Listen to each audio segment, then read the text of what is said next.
of renewable energy and energy efficiency technologies and models. This event is also part of the CARICOM Energy Month. In the CARICOM region, November is earmarked as Energy Month in order to increase awareness on energy consumption and to encourage energy-saving actions.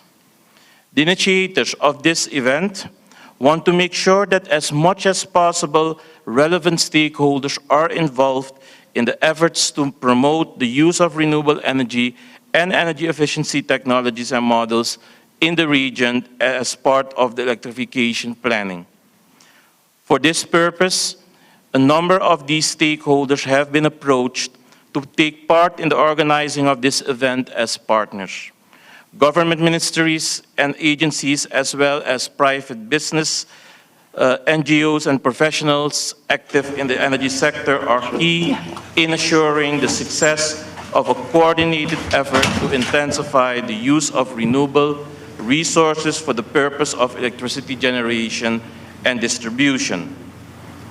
The Regional and Suriname Renewable Energy Forum should be a meeting place and platform for all those active and involved in the energy sector for networking and synergy opportunities. The agenda of this event is designed in a way to extract information and insight which is not readily available from other sources or online.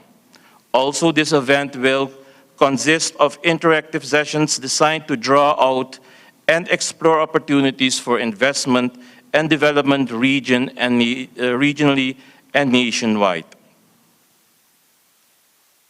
In the past months and years, there has been a great deal of focus on the developments offshore of Guyana and Suriname regarding oil and gas. Of course, we must be aware that this will still play an important role in our energy transition in the foreseeable future. But at the same time, we must also be aware that Suriname, just like the rest of the region, has an abundance of natural resources that can be used as renewable energy resources such as sun, wind, and hydro. These resources have taken, however, a backseat to the developments of hydrocarbons, while a lot of the region is dependent on oil and gas.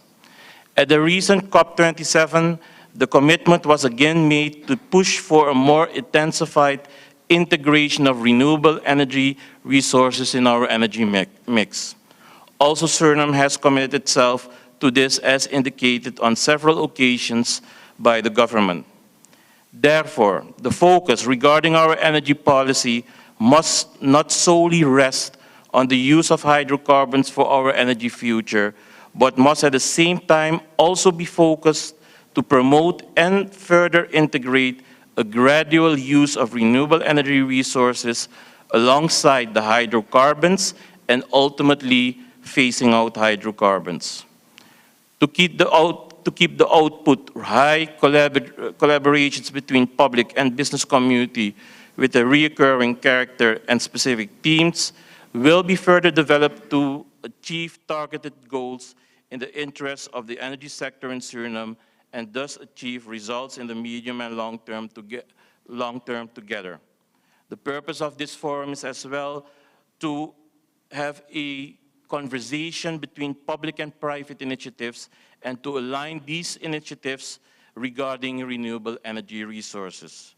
Wishing you all a fruitful and above all informative and interactive conference. Thank you.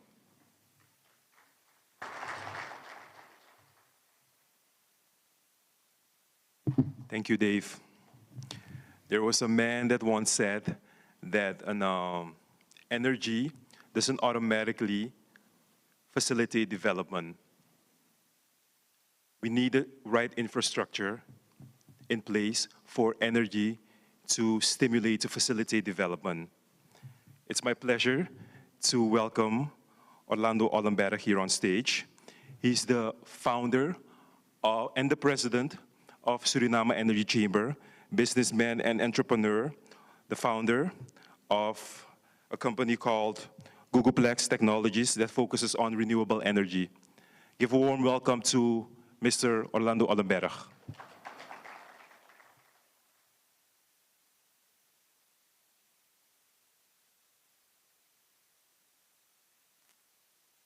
Good morning. Wow. Okay. Good morning, Mr. President, Chandrika Prasad Santoki, all delegates from different countries, from Suriname. I welcome you and greet you. I think I need to keep it like that.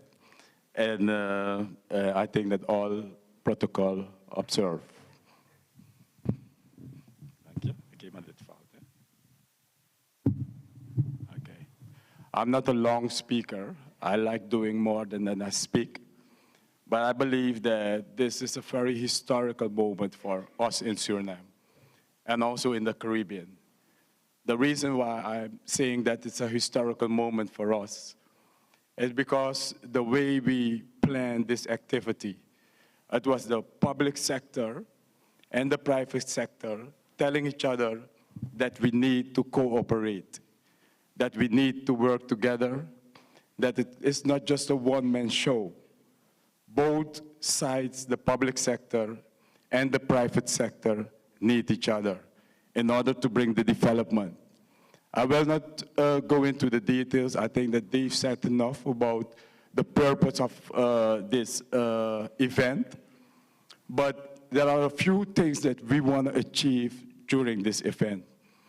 And one of the things is when we talk about transition from oil and gas towards renewable energy, that means that we have to have a clear vision.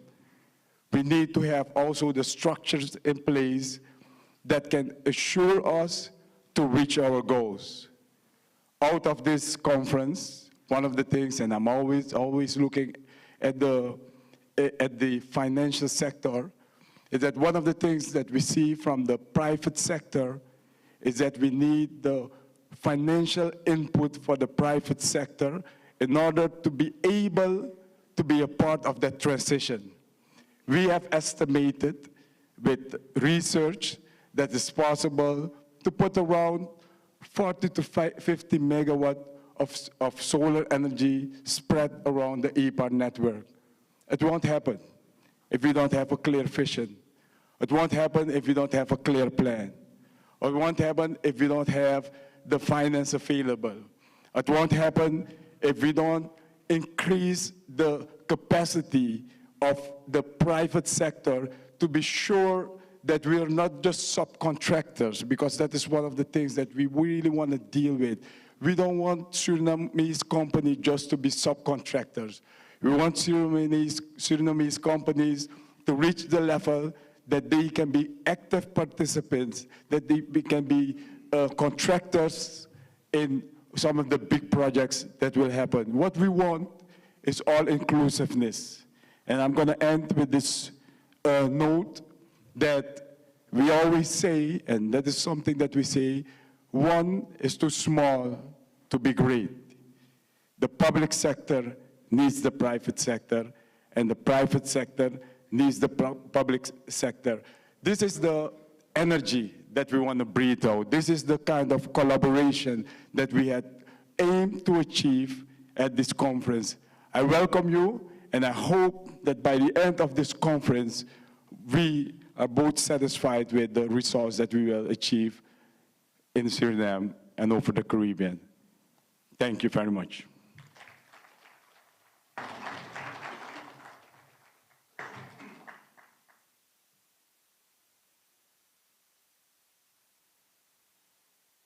Thank you, Orlando.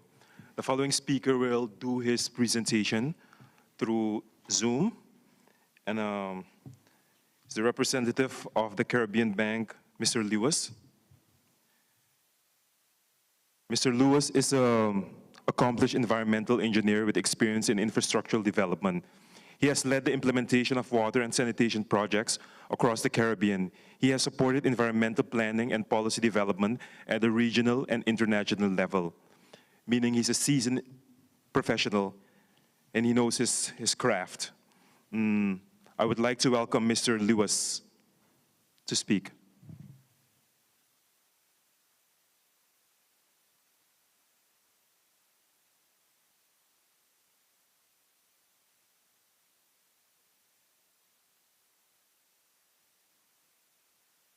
Mr. Lewis, can you hear us? Yes, I can. Can you hear me and see me? Yes, everyone can hear you. You can speak. Thank you. All right, good morning.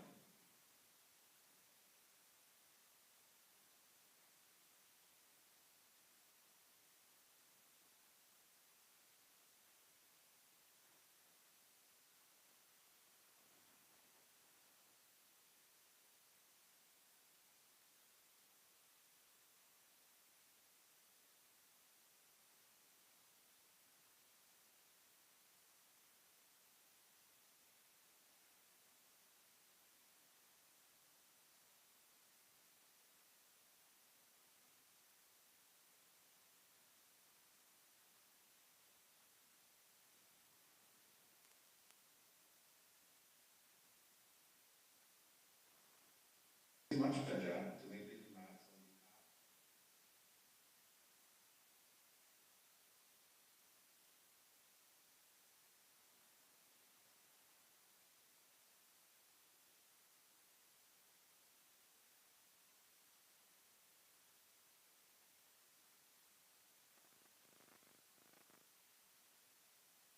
of the general theme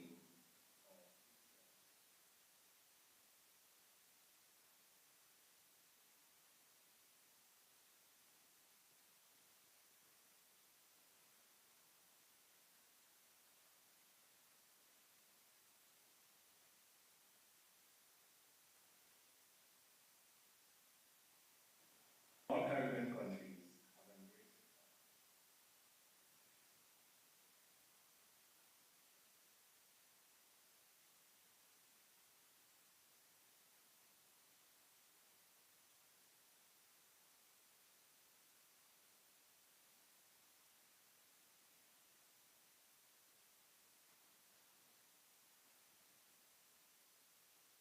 it. As economies include Suriname.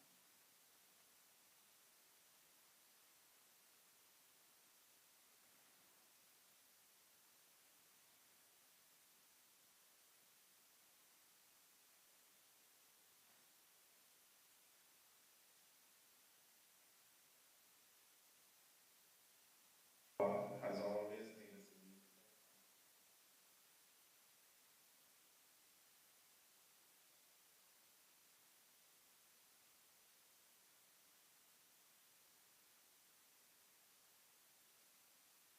This year, the government commissioned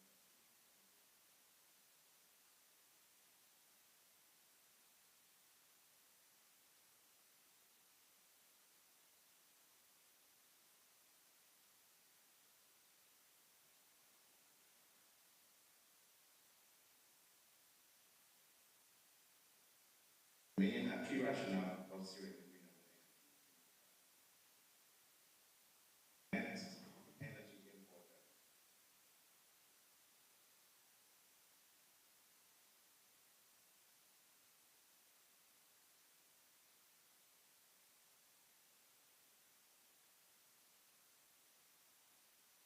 Economies remain vulnerable to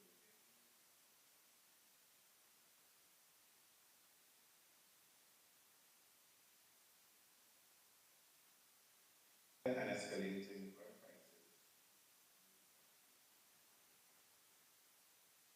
because of the high cost of production.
ensuring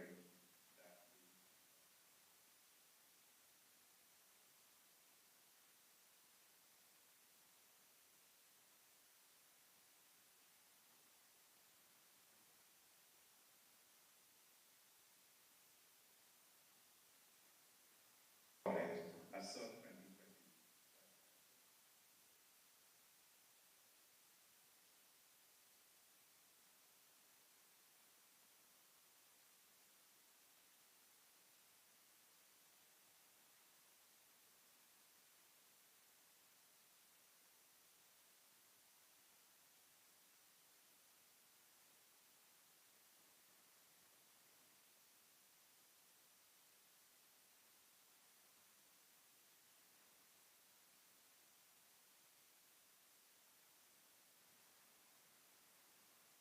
Must be one.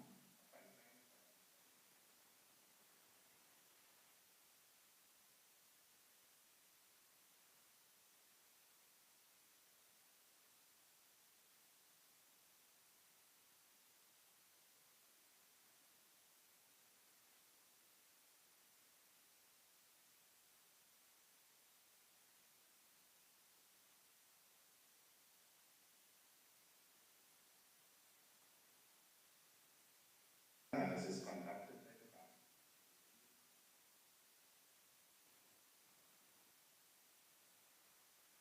One of the most critical barriers.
Thank you, Mr. Lewis.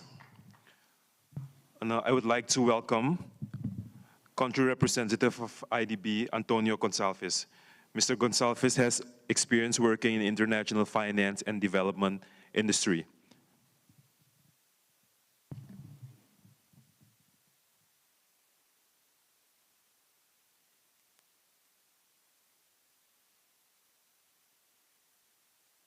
Excellency, President of Suriname, Torarica Santoki, Director of the Energy Authority of Suriname, Dave Aveleven, President of Suriname Energy Chamber, Orlando Holmberg, Division Chief of the Caribbean Development Bank, O'Reilly Lewis, all other esteemed guests.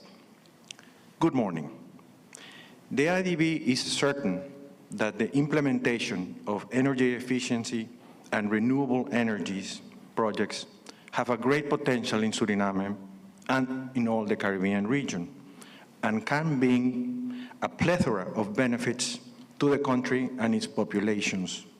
For example, reducing the energy bill to households and businesses and prevent energy poverty to the most vulnerable households, reducing the cost of electricity generation and the subsidies to the energy sector, increasing energy security to the country, reducing the electricity consumed from the grid, thus improving the quality of supply, reducing overloads and deferring future investments, reducing the environmental impact of the energy sector, generating new local jobs, contributing to the economic recovery, social development, and resilience in the country.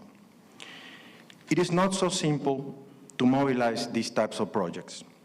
There are many barriers that all our countries face nowadays, such as financial, technical, institutional, logistical barriers, among others. However, Suriname has taken the first step, not only in the city, but in the interior, and that is admirable. We, as IDB, are committed to support renewable energy and energy efficiency as part of our own country strategy and our energy sector strategy. This workshop aims to strengthen local capacity, share lessons learned in the region, and improve the coordination mechanisms between the public and private sectors in order to promote and facilitate the implementation of energy efficiency and renewable energy projects.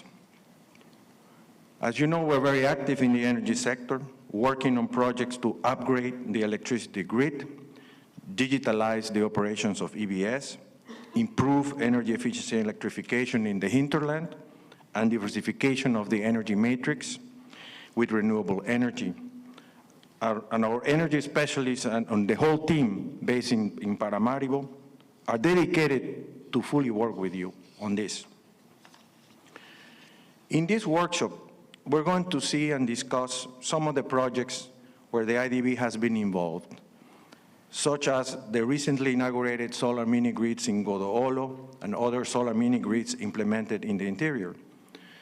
The feasibility study for a solar floating plant in the Afobaca Reservoir, which would be the first such project if implemented in the whole of our borrowing member countries. The wind energy measuring campaign done in the coastal area, which yielded surprising great results for Suriname as a potential source of renewable energy. Studies to promote energy efficiency, distributed generation projects, or utility-scale renewable energy in the country. The IDB will continue to support energy efficiency and renewable energy projects, leverage energy sector investments, and promote climate-resilient development in Suriname and in the region. I wish you all a very fruitful and learning few days. Thank you very much.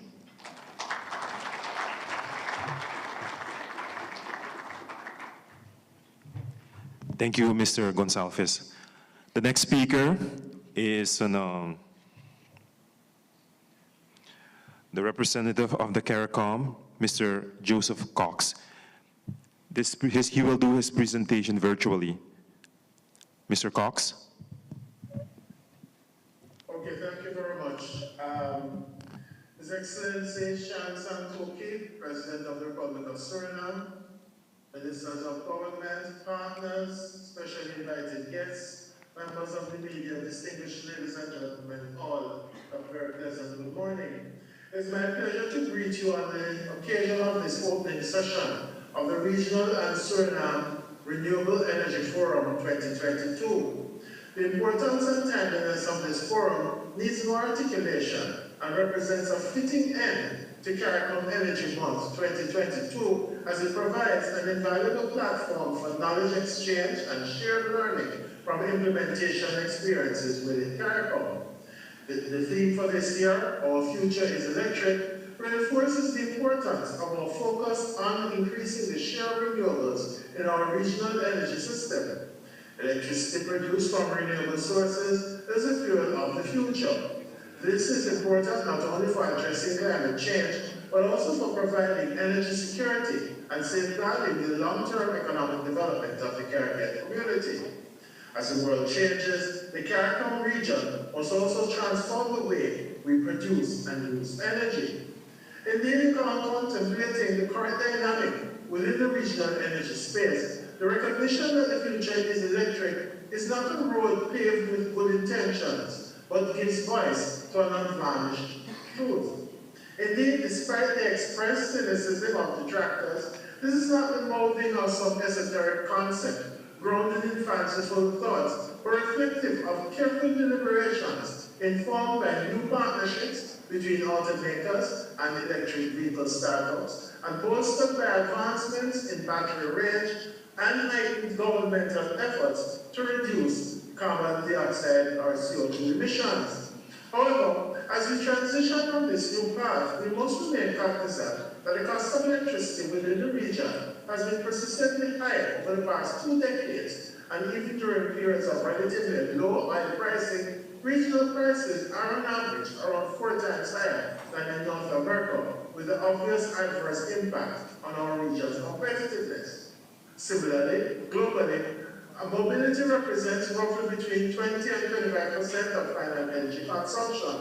The vast majority of CARICOM member states exceed this global average, and in one instance, the transport sector records over 60% of total energy consumption, also far exceeding the consumption by the electricity sector. Therefore, diversifying energy portfolios with indigenous renewable energy reduces geopolitical security risks, import dependency, and the durability of electricity generation costs. Access to clean, reliable, and affordable energy services with a high level of predictability in pricing and supply is therefore indispensable to economic transformation in CARICOM countries. So the region's energy sector is yet again at an inflection point. The emerging circumstances are providing the region with an historic opportunity to transition from a fossil fuel-based economy to one powered by clean energy systems that exhibit qualities such as flexibility, redundancy, robustness, resourcefulness, inclusiveness, and integration into all aspects of the designs and functions of the architecture. Indeed, it is no longer a normative ideal, but an absolute imperative that the region transitions from a current state of dependence on extremely volatile, frequently expensive, and mostly external supplies to a desired future where energy, which is secure in pricing and supply, is reliably and efficiently delivered and used through the accelerated integration of indigenous renewable energy sources coupled with energy efficiency measures. It is worthy of note that worldwide 67.5 million gas engine passenger vehicles were sold last year, 15 times the number of electric vehicles, according to a British research firm. But EV sales are on pace to reach 46.98 million in 2033, or 20% more than gasoline cars. This translates to a tenfold expansion in the EV market over 12 years. This is of particular relevance as the EU is slated to ban the production of the internal combustion engine by 2035, with Nissan in Japan also following soon. The move comes as policymakers worldwide tighten restrictions on vehicle emissions to promote a shift to EVs. In Europe, new Euro 7 emission standards are on track to go into effect as early as 2025 with some manufacturers, determining that these rules will raise the cost of developing internal combustion engines to unsustainable levels. In the meantime, the electric vehicle market in the United States is on track to grow from $28.24 billion in 2021 to $137.4 billion in 2028, or 386.6% by 2028, at a compound annual growth rate of 25.4%. Major automakers from Ford to GM have launched EV ranges. The US crossed the tipping point for EV mass adoption earlier this year, when 5% of all new cars were fully electric. At the beginning of 2022, the US became the third biggest EV market after Europe and China. Based on this achievement, a quarter of US car sales would be all electric by as soon as 2025, a year earlier than originally predicted. But whereas there are some companies that are seeking to develop workarounds in the interim, the trajectory is clear. These developments will also have a transformative impact on our region and requires proactive and meaningful engagement with stakeholders to ensure that persons are sensitized to the issues and can be guided in making their purchasing decisions. Nonetheless, we must be mindful of the mounting concerns that some Caribbean countries may not be ready to transition to electric vehicles. Indeed, according to the chairman of the Office of Utilities Regulation in Jamaica, the Electric Vehicle Working Group, a full implementation of EVs without proper planning can pose problems for electricity distribution. According to the chair, he said that the official data indicates that there are more than 500,000 vehicles in that country. But if only 1% of those vehicles are EV, that would bring a significant strain on the electricity grid. However, he said the issue could be resolved with proper management and implementation of additional infrastructure. This part will require a strategic shift, therefore, ladies and gentlemen, in our development model to become even more inclusive. In fact, this time as a region that motor vehicles are recognized as tools of trade rather than for pleasure, and in so doing, reassess the applicable import duty framework. This is actively discouraging dumping of vehicles in our markets when the transition to EVs become even more pronounced. It is within this context that the CARICOM Secretariat is pleased to be a strategic partner for this forum, along with the Energy Authority of Suriname, the Suriname Energy Chamber, CARICOM, and the HCDP, among other partners. For a successful, sustainable energy transition, we need everyone involved. We have convened CARICOM energy stakeholders to discuss feasible solutions and pathways to achieve the desired and urgently needed sustainable energy transition in the Caribbean community.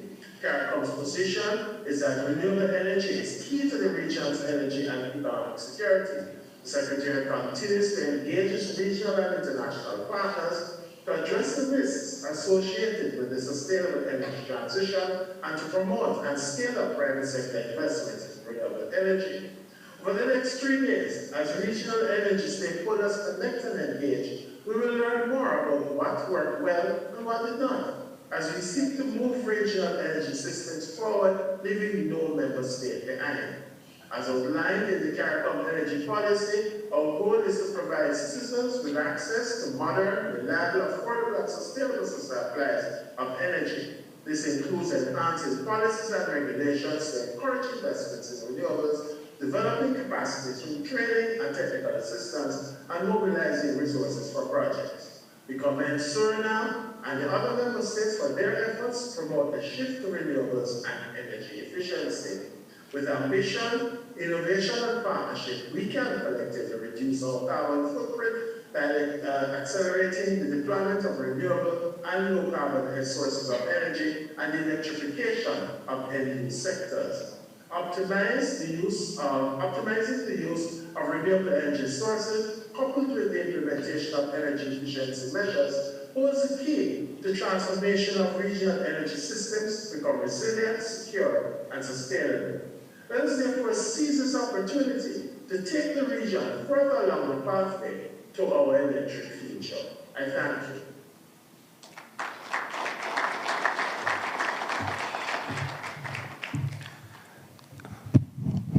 Thank you. Thank you very much. So during these trying times in the Caribbean, as policymakers, you're faced with one specific question. How do we develop our nation? That's one of the questions as a policymaker you struggle with. And the green economic model can be a suitable model for economic growth. And in this space, this is the space where renewable energy fits in. As the current chairman of CARICOM, the President of the Republic of Suriname, His Excellency Torarica Santoki, will emphasize the importance of initiatives like this forum. I would like to welcome the President of the Republic of Suriname, His Excellency Torarica Santoki.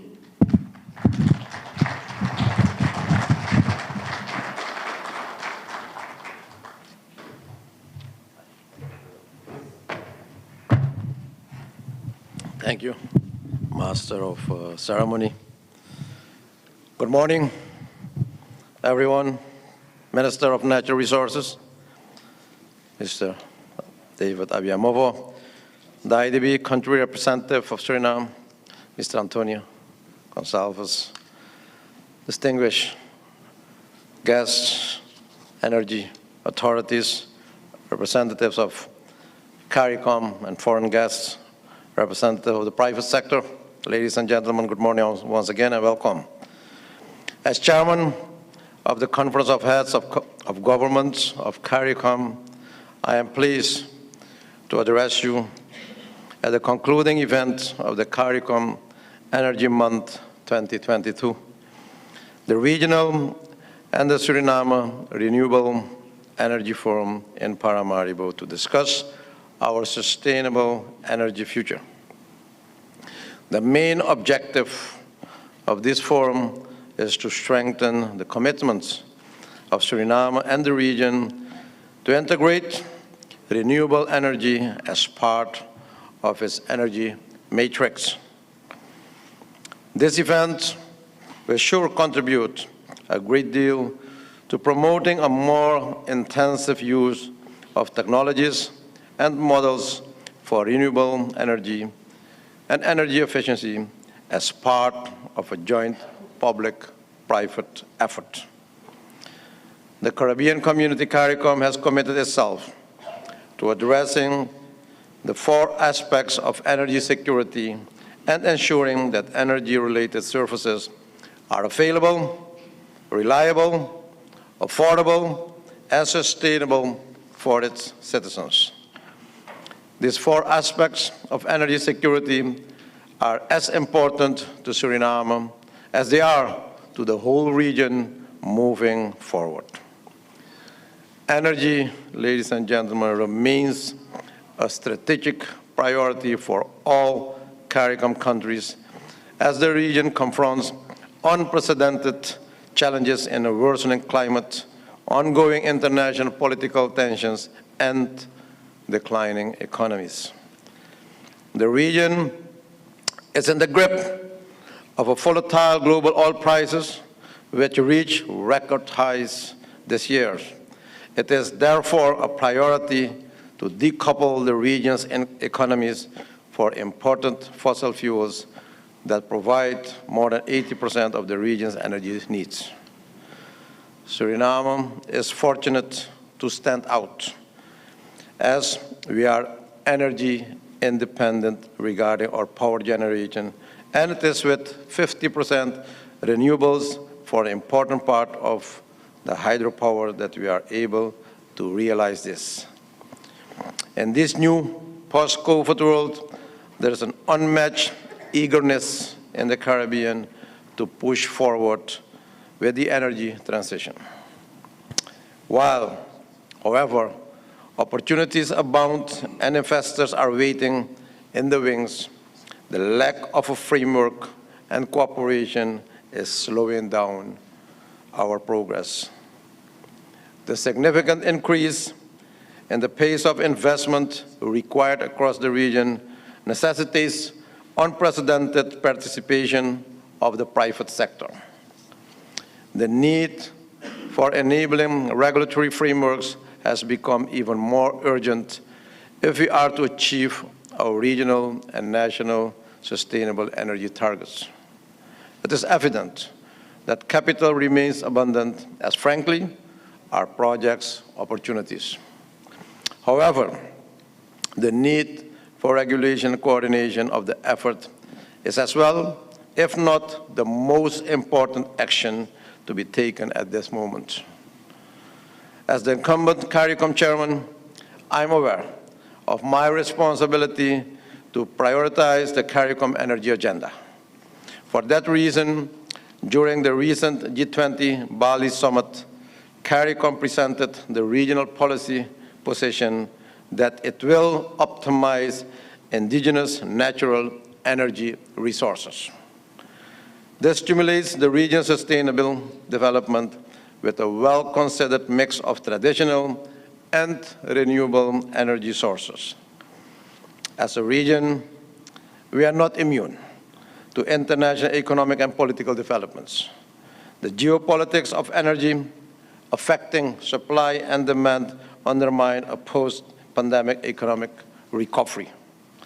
It creates more poverty worldwide through rising commodity prices, rising inflation, and higher supply chain costs, exacerbated by the high level of debt in many member states. The region is committed to the transformation to carbon-free economies.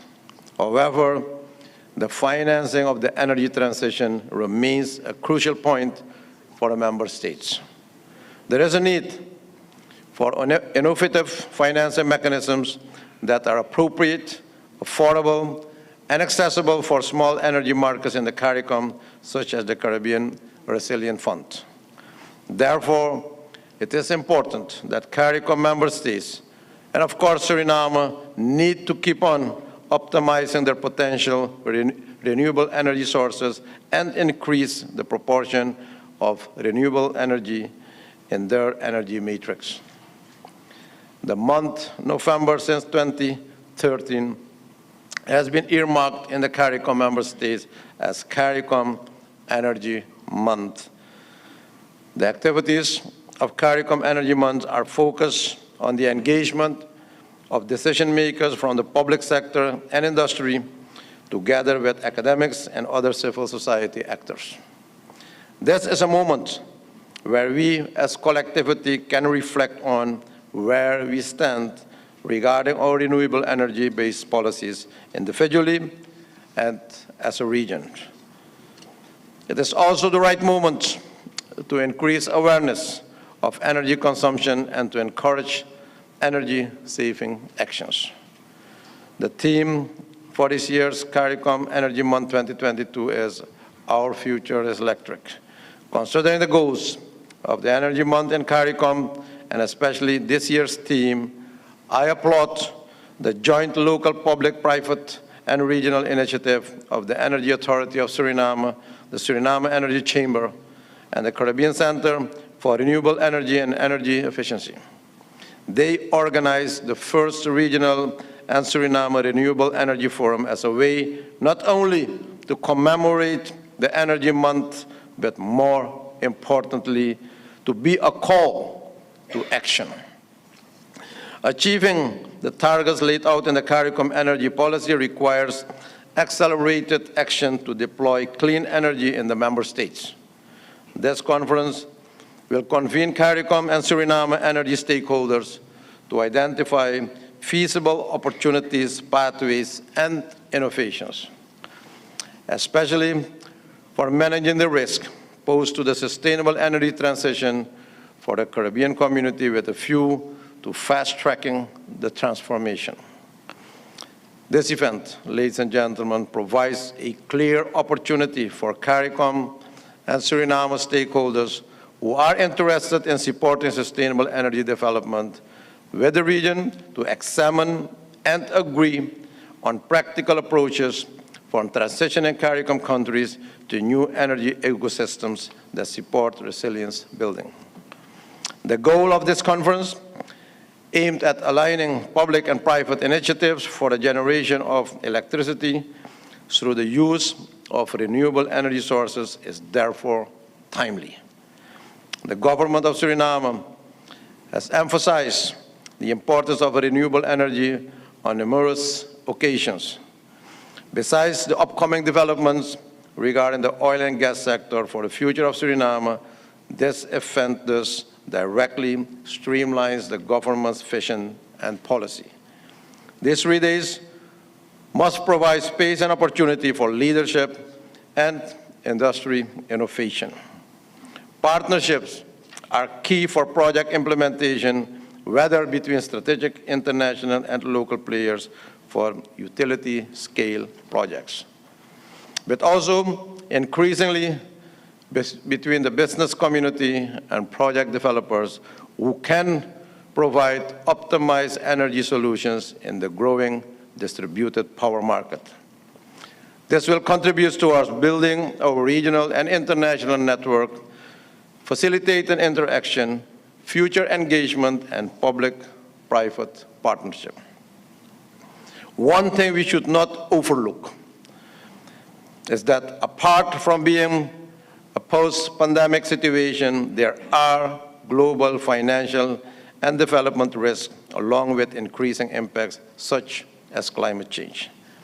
Also, looming global instability as a consequence of the political conflict should not be overlooked.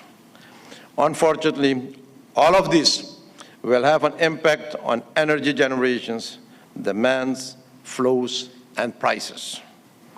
So, we must not only make a transition from one energy source to a cleaner and renewable one, but also consider how energy itself will transform our lives and our economies as we go forward. Adoption and installation of renewable energy sources such as PV solar, wind, hydro, and others will offer significant benefits to our countries. Looking at recent developments in Suriname regarding renewable energy, there are some significant ones that stand out. To name a few, the wind data collection and the development of wind map onshore and nearshore was recently completed and shows opportunities for wind-based energy generation. A feasibility study is done for floating solar in the Afabaka Reservoir. A distributed solar PV microgrid is in development at the Anton de Kom University of Suriname.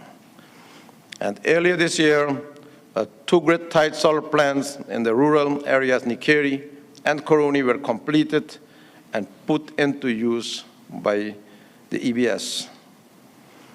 In several villages in the hinterland of Suriname, mini-grids based on hybrid systems and PV, solar, and fuel-based gensets have been operationalized. Import tax on solar panels has been reduced by 90% to promote the implementation of PV systems. For the hinterland, a rural electrification plan is in development. This plan will consist of sustainable solutions for the villages, such as implementing hybrid systems where primary energy will be generated by a mini solar plant, having a diesel generator as a backup power generator. An ongoing pilot project for electric vehicles and decarbonization of the transport sector are also in development. And while we are transitioning, ladies and gentlemen, our domestic business community must be involved and prepared to benefit from those projects and secure jobs, income, and operational capacity. Therefore, local content is an important aspect, and several initiatives have been undertaken to promote this. To optimize utilization of green energy, a strategic framework is required. These frameworks are still in development phase. Ladies and gentlemen, due to climate change, Trinidad and Tobago were confronted with heavy rains causing life-threatening floods only yesterday. Therefore, the time to act for the green energy transition is now. A region together, we can achieve this. I wish you all a fruitful event, and I look forward to the result of this forum and the steps that will be undertaken as part of a joint public-private effort where the Energy Authority of Suriname and the Suriname Energy Chamber can play a central role. I wish you all fruitful discussions and outcome of this meeting. Thank you all. May God bless you all. Thank you. Mr. President, please excuse me. Give us 5 minutes for a photo shoot. Yes, and so thank you, Mr. President. The people at the front row and Ms. Ferguson, please come to the center stage for a photo shoot with the President.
Thank you, Mr. President.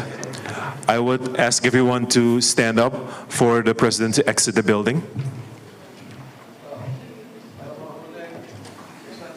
Aye.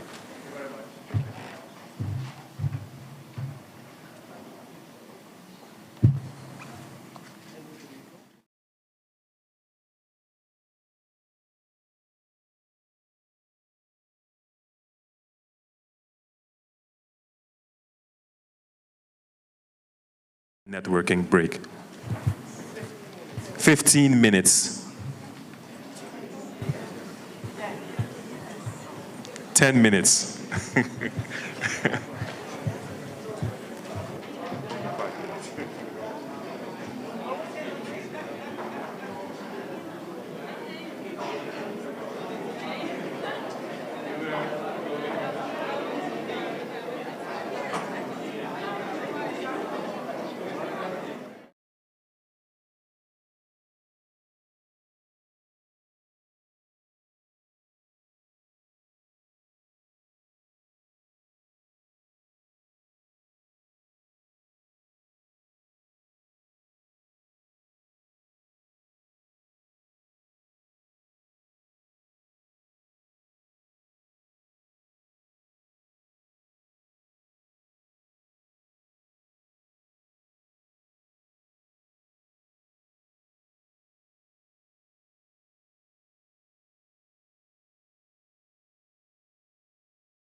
Ladies and gentlemen, I would like your undivided attention for a representative of SICRI, Elson Jordan.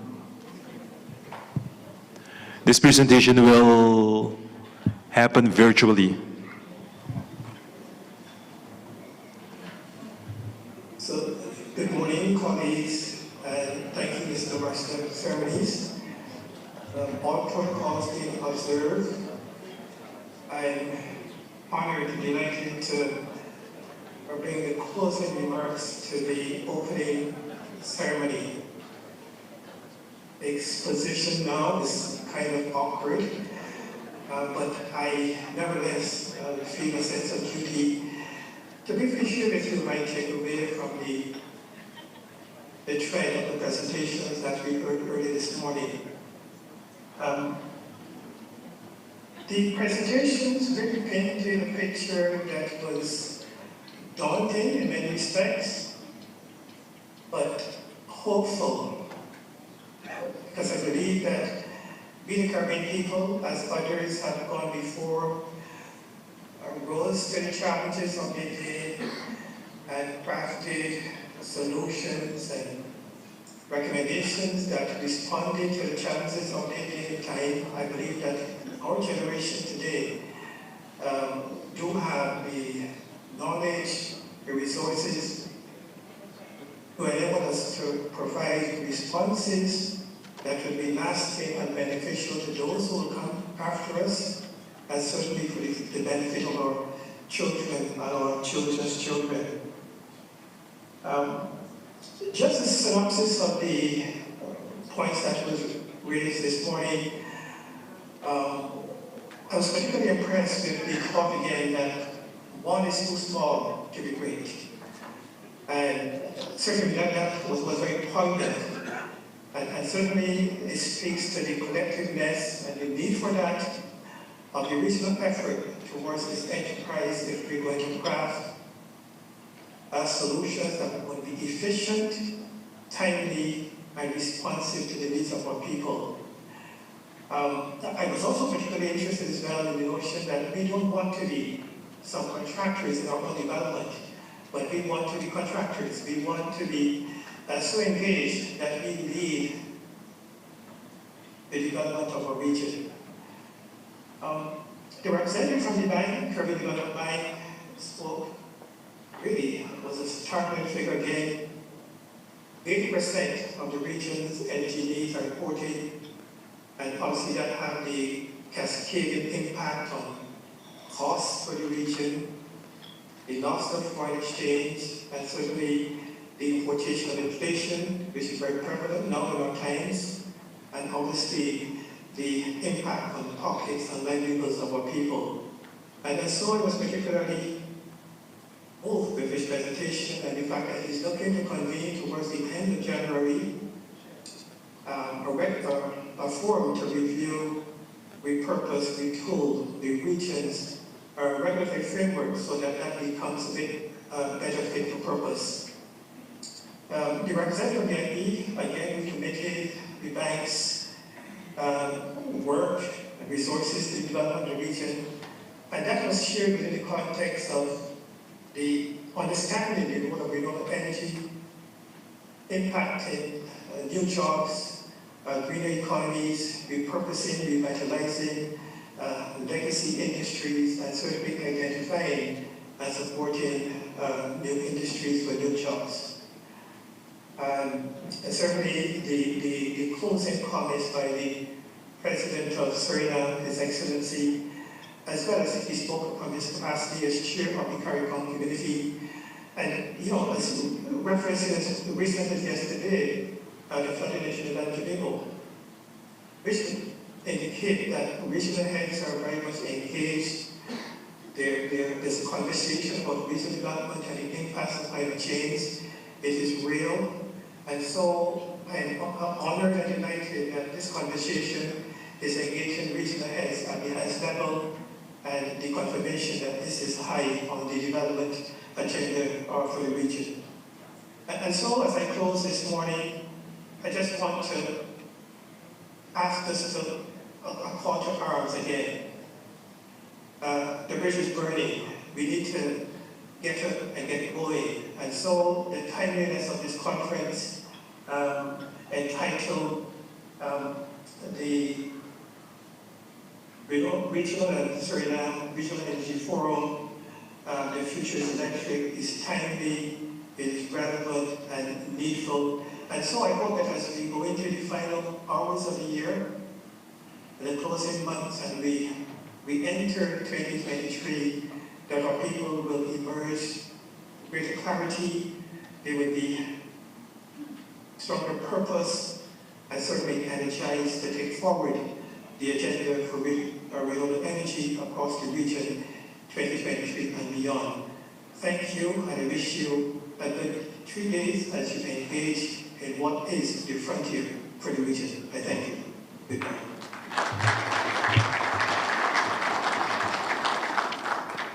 Thank you, Mr. Elson.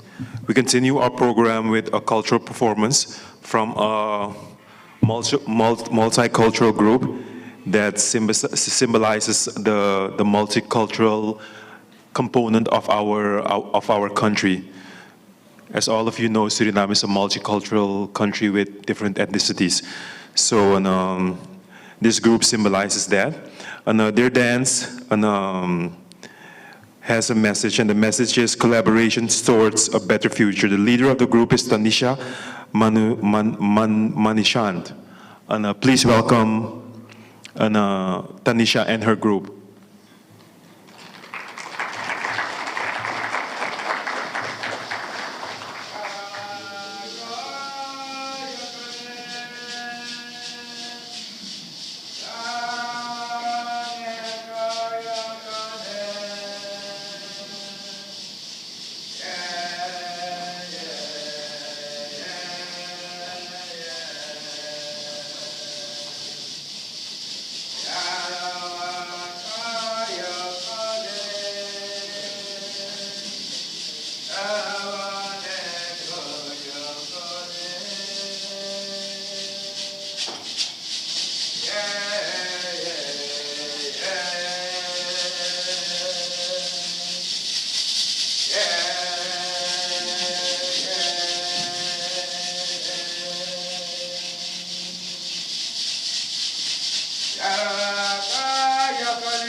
Very nice performance. Thank you very much. Let's give them another round.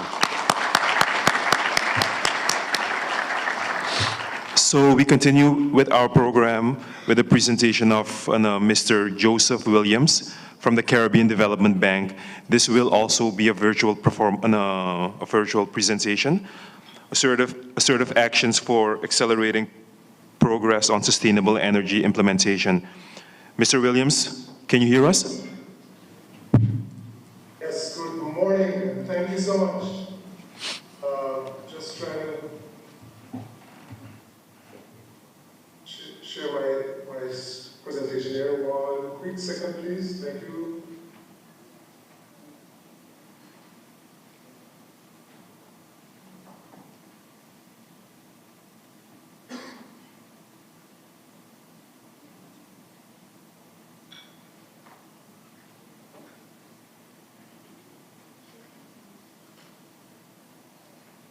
Hey, I hope you can hear me, and I hope you can see my presentation. Okay, so my name is Joseph Williams. I'm coordinator for sustainable energy at the Caribbean Development Bank, and I just want to add my commendation to the organizers of this very important conference. We consider this Energy Month a very important part of helping to enhance the region's progress for sustainable energy development. So let me just do a quick check to make sure that you are seeing my presentation at the moment.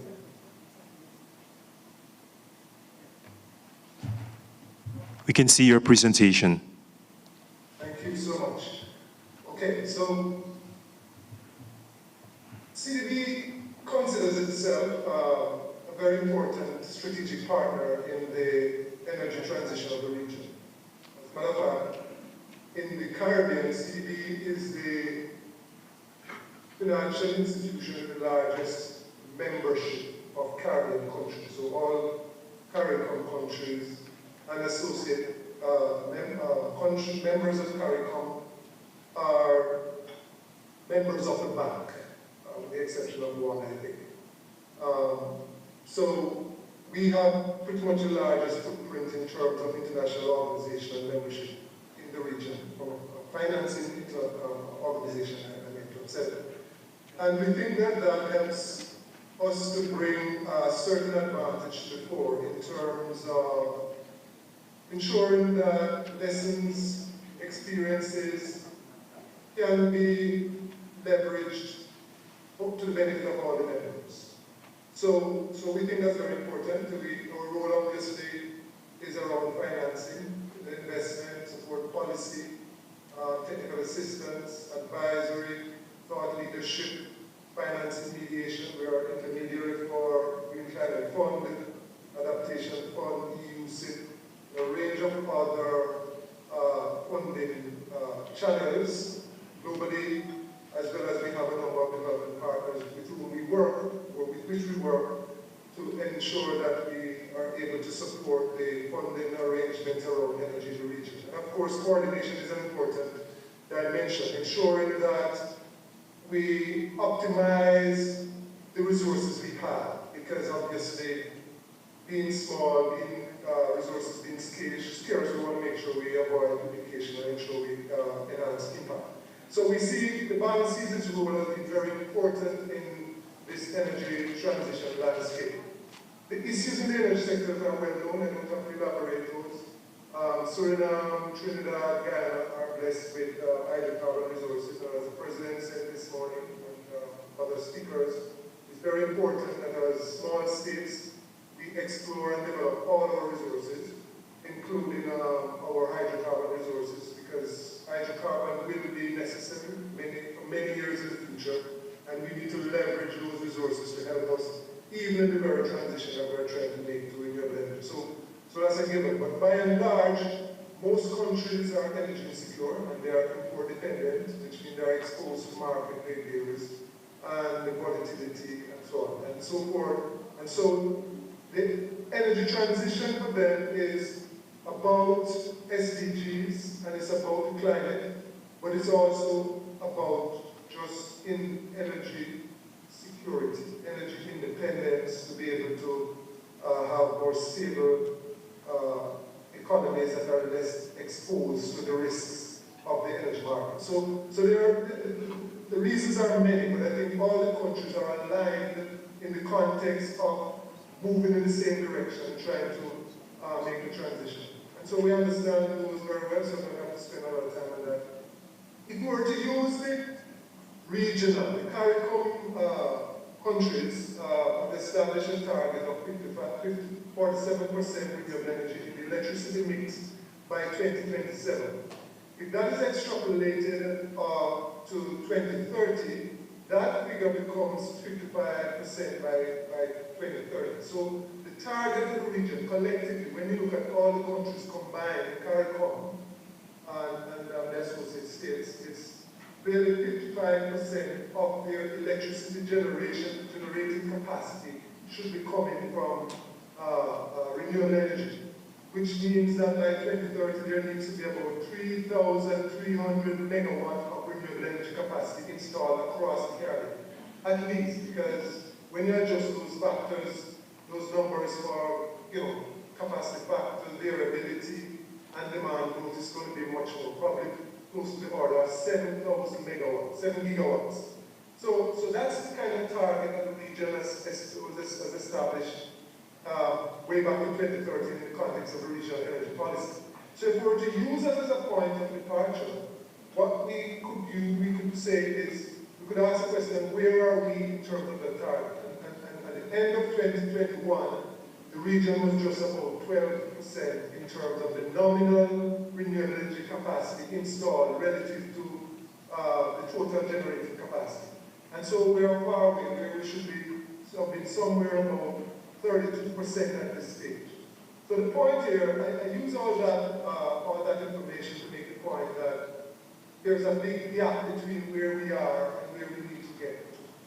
And it would require far more than that. However, modest number would be more than $1 billion.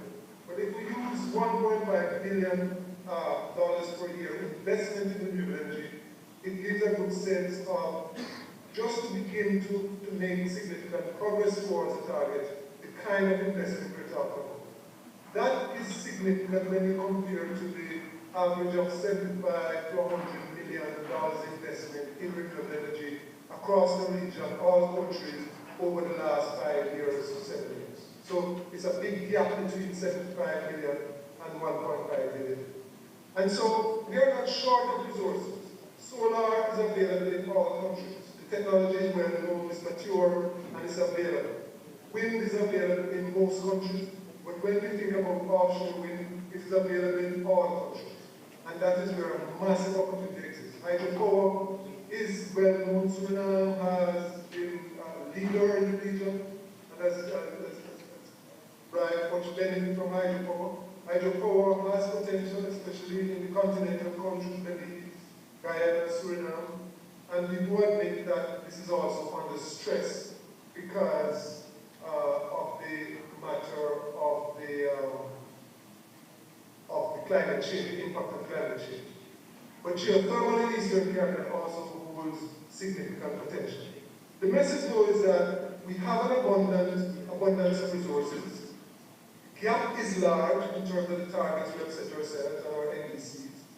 And between now and 2030, which is about less than 8 years, or just about 8 years, we really would need to ramp up the scale and pace significantly if we were to come close to those targets. And so we have concluded that if we are serious about making significant progress across the region, it would require an approach that is not business as usual.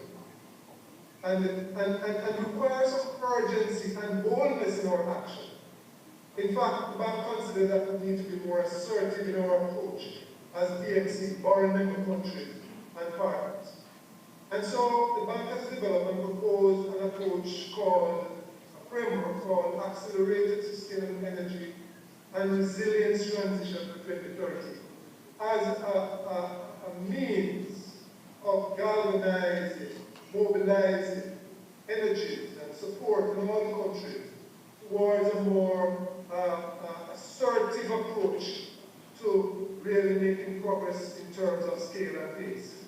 And so, as a part of the assert, we see the need for very transformative initiatives. So not just piecemeal, small, incremental steps, but very transformative initiatives, and to develop strategies that can be implemented quickly, or can allow us to move quickly, but inclusively. Because it's important that not only those who are capitalized or who have high income benefit from the transition, but all our citizens. And especially in some countries, this means citizens who are in the rural sections of the country. It means sometimes women, sometimes, and children. So all need to benefit.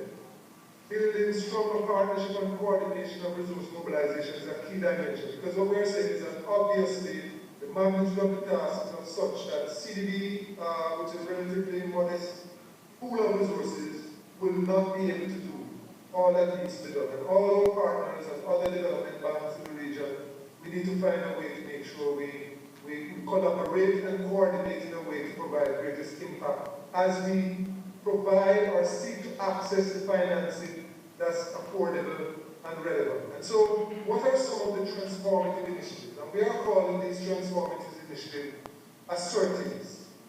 So they are not just initiatives, but they are assertive. We are looking at transformative initiatives. We think there is quite a bit of work to be done around the region in terms of the regulatory framework, in having the right instruments, right capacity, right strategies in terms of unlocking private sector investment. And this is across the board. It's not just for the renewable energy, because it's also about ensuring that we can channel some of the benefits and resources from our hydrocarbon sector into helping us to make the transition. And so, leapfrogging the regulatory reform is one of the important assertives.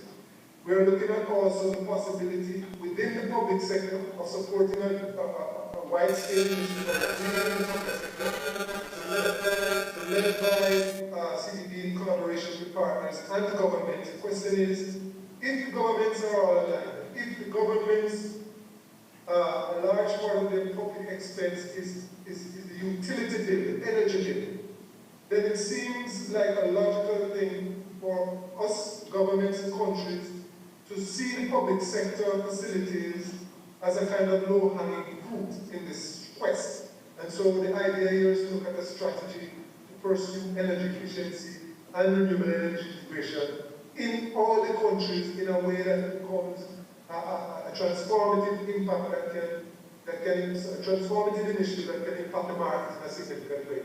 E-mobility is given, there's no question, we have no choice. The world is going in this direction. The question is, how can we ensure that we are not left behind? And there we need to rev up the e-mobility in terms of using the regional strategy and providing the kind of support for infrastructure as well as the procurement, especially in the public sector, to transition to e-mobility.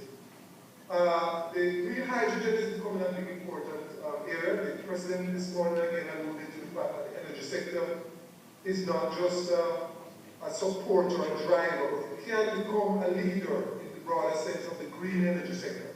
And green hydrogen is one of those resources that could be supported from offshore wind, geothermal to make big difference, especially in the Eastern Caribbean, in Trinidad and Tobago, and even in Guyana and Suriname, in terms of really making a difference in terms of an additional area for economic activity. Offshore wind is big. We did a study some years ago, 2 years ago, in collaboration with IDB, and it shows that the capacity, the potential technical capacity for offshore wind is more than 100 times what the total domestic demand is collectively across the region.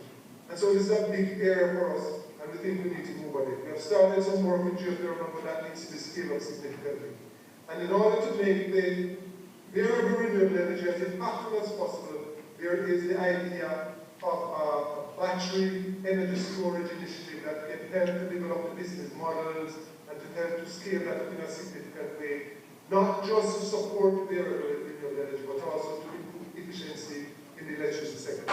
So I want to stop there, but just to indicate that we are seeking to work collaboratively with all entities, all stakeholders, the countries, the utilities, in rolling out some of these initial initiatives. Now, these are initial ideas that the bank, based on its own assessments, has come up with. But the idea really is that we will be engaging with partners, with all our partners, IDB, World Bank, other funding agencies, CRI, CARICOM Secretariat, OECS Commission, in a significant way over the next few months into the next year with the countries as we seek to identify these initiatives, define them, and see how we can fund them to make a transformative impact. So, just want to mention, as was mentioned by our head of economic infrastructure division this morning, that in January we are hoping to begin with this regional regulatory forum, where we are bringing all the partners in this space to really look at this challenge and move this in a significant way. So, thank you very much. The idea was just to share with you some insight into the thinking as we look at really making a difference as we approach 2030. Thank you.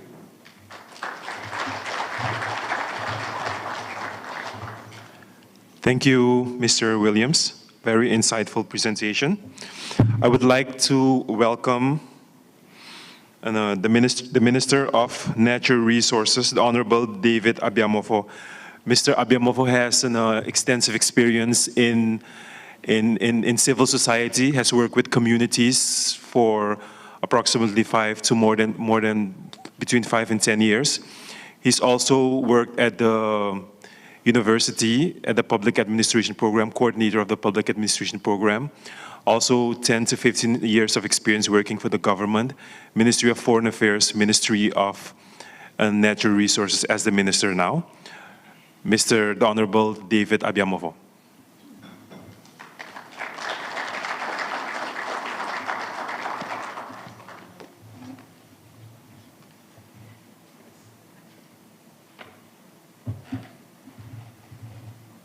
So, thank you, Maverick. Goedemorgen. Top of the morning to you. Director of the Energy Authority Suriname, EAS, Mr. Abelieve. Chair of the Suriname Energy Chamber, Mr. Omberg. Representative of the CDB, the Caribbean Development Bank, Mr. Cox. Of the representative of the CARICOM Secretariat, Mr. Cox and Mr. Williams of the CDB joining virtually, but also of the IDB in Suriname. Antonio left, but you are here. Sergio, good morning. The representative of the CRI, I understood that Mr. Gardner is on his way. And other executives, I saw the director, technical director of EBS. But, ladies and gentlemen, good morning. It is with great pleasure that I welcome you this morning to the first Regional and Suriname Renewable Energy Forum 2022, with a team charting the sustainable energy pathway for CARICOM and Suriname. Our future is electric. As the minister responsible for energy in Suriname and taking into consideration ongoing developments, it's more than relevant to talk this morning about energy security in Suriname. How can we balance the oil, gas, and renewable sources in Suriname? What do we do? How do we do it? And how will we continue doing that? And at the end of my speech, I will refer to these questions. What do we do? How do we do it? And how will we continue doing that? How can we balance the oil, gas, and renewable sources in Suriname? The Regional and Suriname Renewable Energy Forum is a meeting place and platform for all those active and involved in the energy sector, be it oil, gas, renewables, for networking and synergy opportunities. In this new era, the post-COVID era, there is an unmatched eagerness in the world, and thus also the Caribbean, to push forward with the energy transition. The time for discussions has ended. Action is required, and action is at the center stage now. How can we, as the Caribbean, make the utmost of the possibilities that are available in the world? The kind of action that will take place, that shall determine our use of the opportunities that are in abundance, with investors waiting, but the lack of a solid framework, I think that's slowing down progress. As investor interest increases, we need to move the regulatory framework in place. The need of enabling regulatory frameworks has become even more urgent if we want to achieve regional and national energy targets. The full and free dialogue which is needed at this Regional and Suriname Renewable Energy Forum should symbolize the power of collaboration, not only within Suriname, but also within the Caribbean region. Partnerships are key to project development and implementation, whether between strategic international and local players for utility-scale projects, or between the business community and project developers who can provide optimized energy solutions in the growing energy market. No single organization or set of stakeholders can make the transition happen alone. Not the government, not civil society, nor the private sector. We have to work closely together. We must be aware that the government facilitate the development of the energy transition, but the private sector should step in, should step up. For me, the private sector has a pivotal role to play, and they should step up to take the position. In the end, we will count on each other to make good use of the sources of energy given to us and use of individual expertise to develop our part of the sector. Collaboration between all stakeholders is of eminent importance. The substance of the first Regional and Suriname Renewable Energy Forum, its content in particular, will be one of an intangible feeling of urgency and demand to exchange ideas and information in order to implement the renewable energy technology, and models that are out there can be adapted to the regional and, of course, to the Surinamese environment. That's why I believe that this event is one that augurs well for movement and momentum in the market over the coming months and years. And now, zooming in on the energy sector in Suriname, the quality of service in Suriname's power system is critical during peak periods in the dry season. and that has to do with the lower level of the water in the lake, coinciding with the warmer periods of the year, partly related to the consumption of air conditioning equipment. Renewable energy generation with solar photovoltaic technology and energy efficiency can help to improve the reliability and quality of electricity supply in Suriname.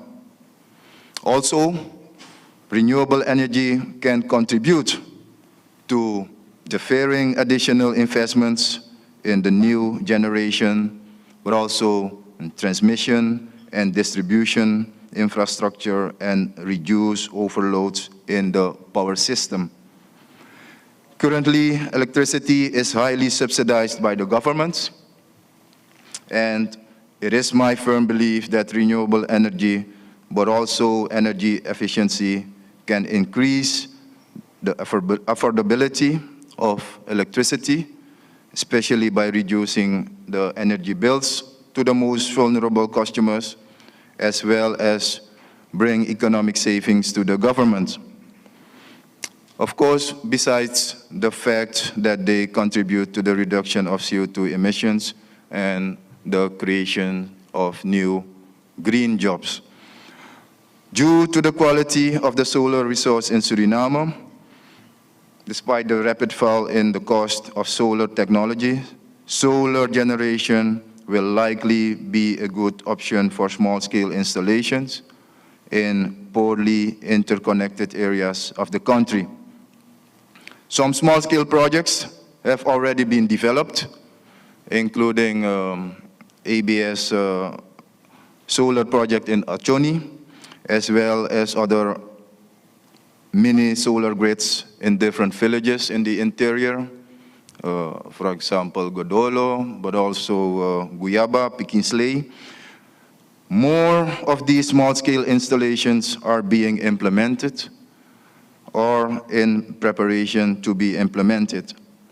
This is one of the pillars of the government's energy policy, since the flip of the coin, the alternative is standalone diesel generators in over 120 communities in the interior of Suriname.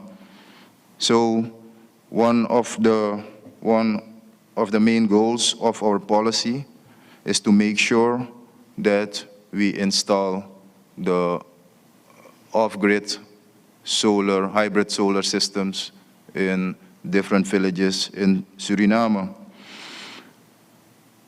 Our national energy policy is designed and structured to ensure that by 2030, every Surinamese has a modern, efficient energy sector, providing that Suriname has a modern and efficient energy sector, providing all citizens with access to affordable energy supplies. And of course, long-term energy security towards enhancing the quality of life of all Surinamese, towards achieving international competitiveness and environmental sustainability. So it comes down to access of energy, access to energy for all. It comes down to sustainability, modernization, and affordable energy as the main components of our national energy policy. Suriname has opportunities available to improve the sustainability of its electricity sector.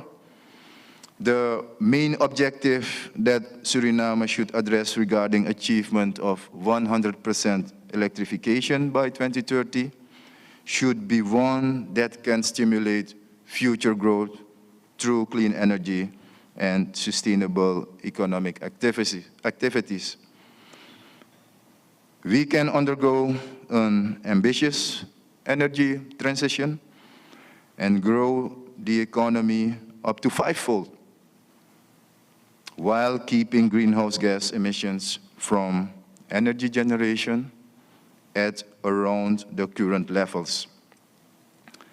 This can be done through the replacement of expensive, polluting heavy fuel oil with natural gas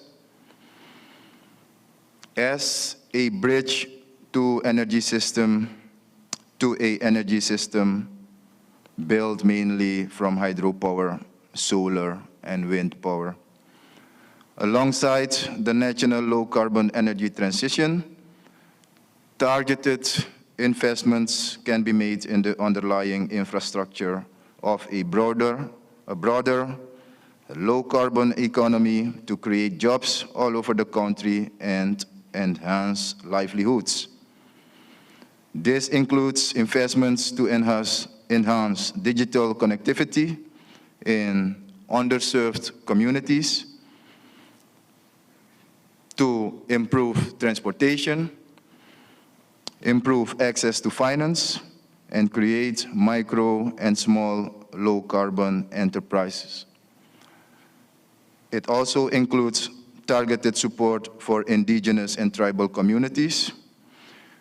And as a matter of fact, as we speak, we already started an assessment phase within 10 Amerindian villages in South Suriname to bring to them clean water, clean energy, and digital connectivity, hoping to create a spin-off effect as well in the business development of these villages.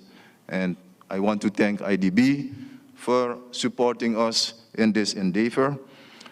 The goals and strategies underpinning the national energy policy should be comprehensive and is expected to be durable to 2030 and beyond. Yet, they are flexible and adaptable to meet new challenges and opportunities as they arise. This strategic framework, it addresses both supply and demand energy issues and places priority attention on 7 key areas. And I want to mention the key areas. The first being providing access to energy for all and ensuring energy security. Security of energy supply through diversification of fuels. Modernizing the country's energy infrastructure. Increasing the proportion of renewables in the national energy mix. Energy conservation and efficiency. Development of a comprehensive regulatory framework. And lastly, efficiency in the mining sector and other production sectors.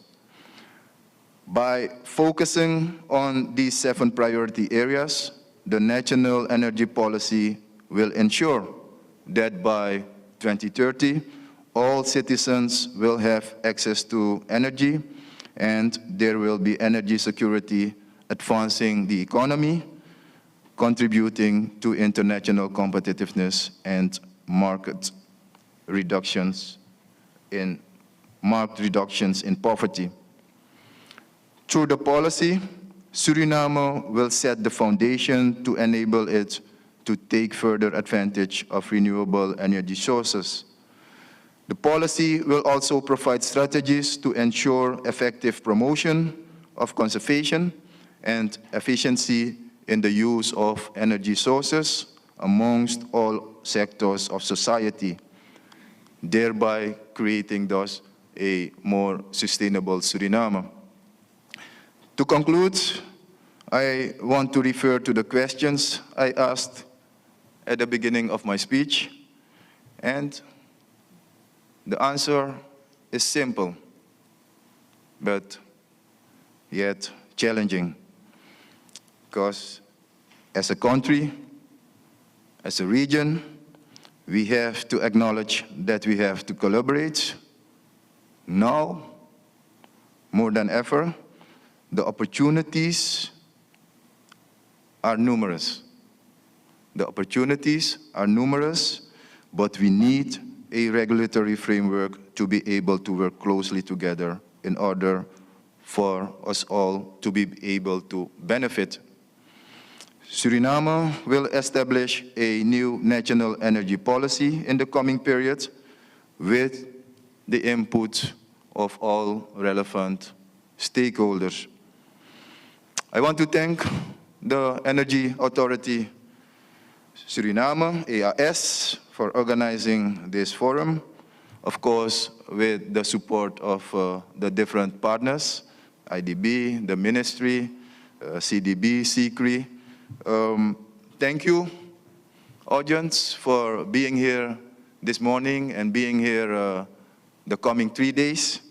Yeah, thank you for attending the forum. Please make sure to learn, to engage, to network, yeah, make maximum use of the broad spectrum of networking opportunities offered. And for those of you coming from abroad, welcome to Suriname. Thank you for visiting Suriname.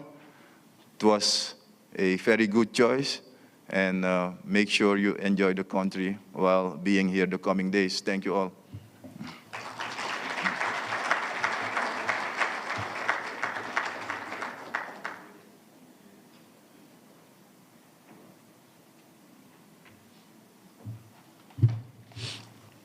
Thank you, Minister David. The following speaker is Ms. Ferguson, Sherry Ann Ferguson. She is the CARICOM Knowledge Management and Capacity Development expert. She has more than 10 years experience in the renewable energy sector. Please give a warm welcome to Ms. Ferguson. I hope I pronounced your name.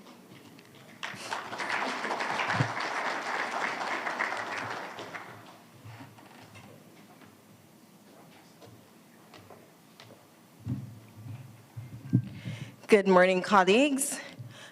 I am here to speak with you about the energy report cards. So annually, the CCRI collects data on each of the CARICOM member states, and we produce what is known as an energy report card, which really it highlights the status of the energy sector for each of the member states, and then we collate it to show what is the status of CARICOM. You have heard several of the speakers talk about the targets that we have set, both regionally and nationally here in Suriname, and so we have pulled that together to see how well are we doing as we approach these targets. Next slide. And so as we are assessing the different targets, we collect data across the region using interns in each of the member countries, and the intern for Suriname last year was Nicholas Dean, and he was supervised by Sifra Thiem Fraser from the Ministry of Natural Resources. And we would have been looking at different socioeconomic data in each of the countries. What are the different indicators that can help us to assess how well we are doing? So we look at the GDP per capita, the energy consumption per capita, as well as the different, how far are we along on reaching our targets. And so on the next slide, we will be highlighting just where are we with the installed renewable energy capacity for each of the member states. So Joseph had said we're just over 10% of installed capacity towards that 47% by 2027 goal. So we see that we have quite a bit of work to do in terms of getting there. And so on the next slide, we highlight some of the key personnel or key agencies that will help us to make this transition. So you're looking at the electric utility, the regulators, the energy ministries, the climate change ministries. Not sure if they're, what's happening? Next slide, please. so that you have all of the different persons who are coming together. We've heard the word partnership several times this morning, and that is because no one agency can do it alone. And so we must work together, and these are highlighting some of the key organizations and ministries that will need to come together for us to be able to meet these targets. Next slide. We also zoom in on what is the framework that is required for us to be able to make these investments in renewable energy attractive. So on the next slide, we see the different policies. So there are several indicators that we would highlight to show that you're ready for investment. So is there an energy policy, which Suriname is currently drafting? Do you have a renewable energy or energy efficiency legislation? Is there a regulator that is there to help to regulate what is happening in the sector? These are some of the key indicators that will show that you are ready for investment. And so with all of that, we can then say, all right, if you're not quite there yet, then we can look at what next steps need to be taken. And we have seen where some of our member states, after viewing their report cards, where in the next round of drafting their policies, have said, all right, these are some of the things that we need to put in place if we want to make sure that the private sector can come on board to make these sustainable energy investments. Next, we we zero in on the electricity sector. And so there are several indicators that we look at in the electricity sector. We look at your installed capacity totally. We also look at your installed renewable energy capacity. What is your peak demand? Do you have the capacity available to meet that demand? And as we consider moving towards renewables, that distinction between the peak demand of your system is going to be important for you to have that base load to supply that peak demand. So it may not necessarily all come from solar, because if you have only solar to meet your peak demand, you may need to have other forms of renewables or other form of storage available. So these are some of the assessments that we will make. And then on the next slide, we look at what is the available renewable energy potential across the region. So you've heard there is vast amount of potential in solar and wind. We don't have offshore wind here, but that is one of the key ones that is emerging in terms of what is available for us as member states in the Caribbean to be able to supply our own electricity and to supply it sustainably. And we can see there's a vast amount of resource available across the region. And on the next slide, we look at, okay, so of the vast resource, what have we already installed? And so we see we have quite a way to go, and we are definitely more than capable of meeting that 47% by 27 using the resources we have available to us. And then we look at, on the next slide, the workforce that's available to each of the member states. Do you have the human capacity to make this transition happen? And this is one of the ways that CICRI is actively working to support our member states. So not just with the implementation of projects, but we want to ensure that when these projects are installed, that you have the people on the ground who are able to help you to maintain and to operate these renewable energy projects. And currently we're doing an integrated resource and resilience plan for Suriname, and capacity building is a big part of that, so that we can empower persons in the ministry, in the regulator, with your utility, to be able to actively be involved in this energy planning process. So we don't want to just come in, do a plan and leave, but we want to make sure that you understand and you can actively participate. And so we assess the workforce, and where we can,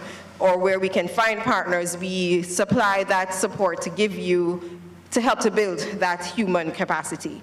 And then Next, we look at the transportation sector. In most of our member states, transportation is the larger consumer of fossil fuels.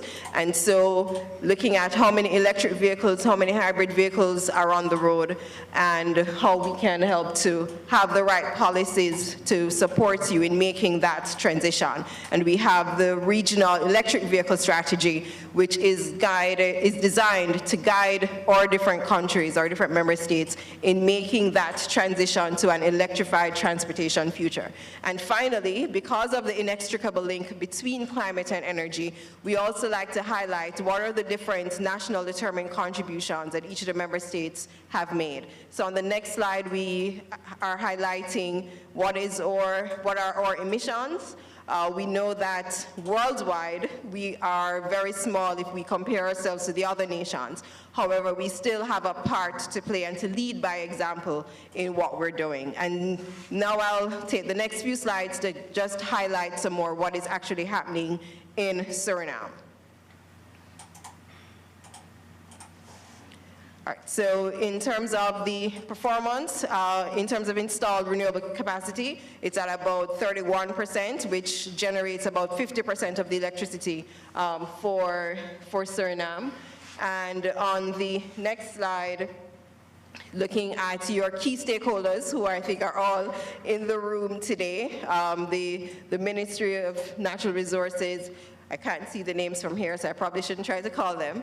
But the regulator, the independent power producer, I know that's another key partner in terms of the hydropower and all of that. And so making sure that not just we identify who these players are, but that we all bring them together in the room to work together.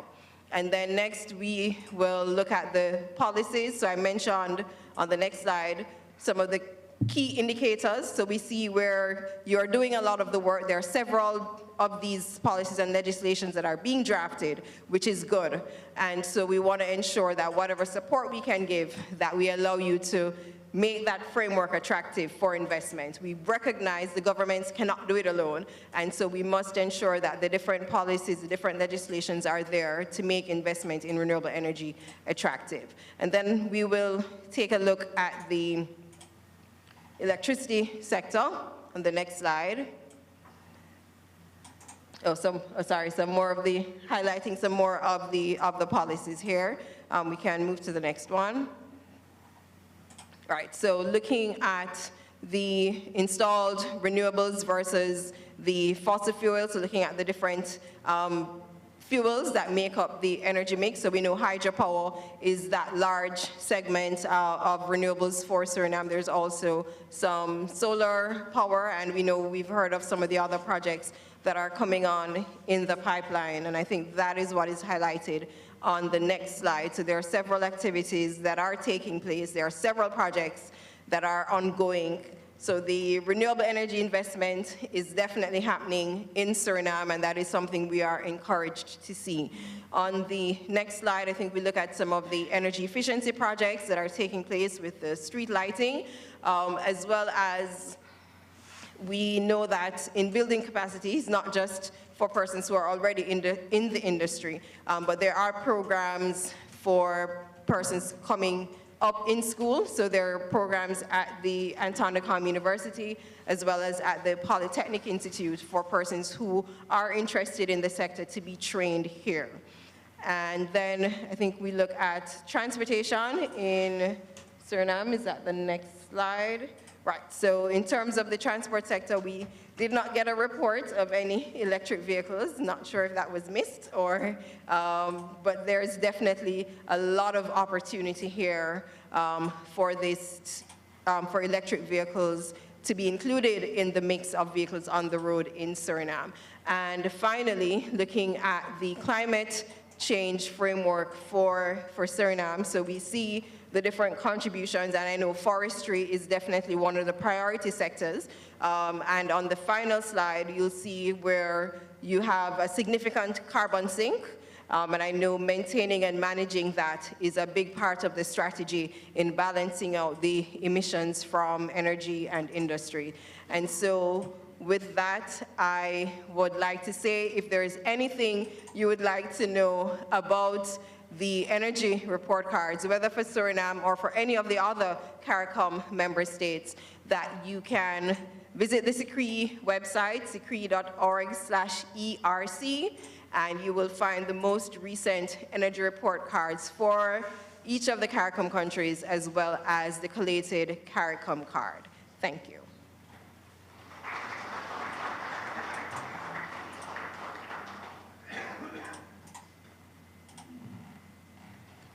Thank you, Ms. Ferguson. I would like to introduce now another representative from SICRI, Mr. Devon Gardner. Mr. Devon Gardner is an expert in the energy sector with over 20 years of experience in the sector and academia. He is the head of technical programs at the Caribbean Center for Renewable Energy and Energy Efficiency, SICRI, which was established in April 2018 through a multi-government agreement among heads of government within the Caribbean community. Mr. Gardner, can we give him a warm welcome?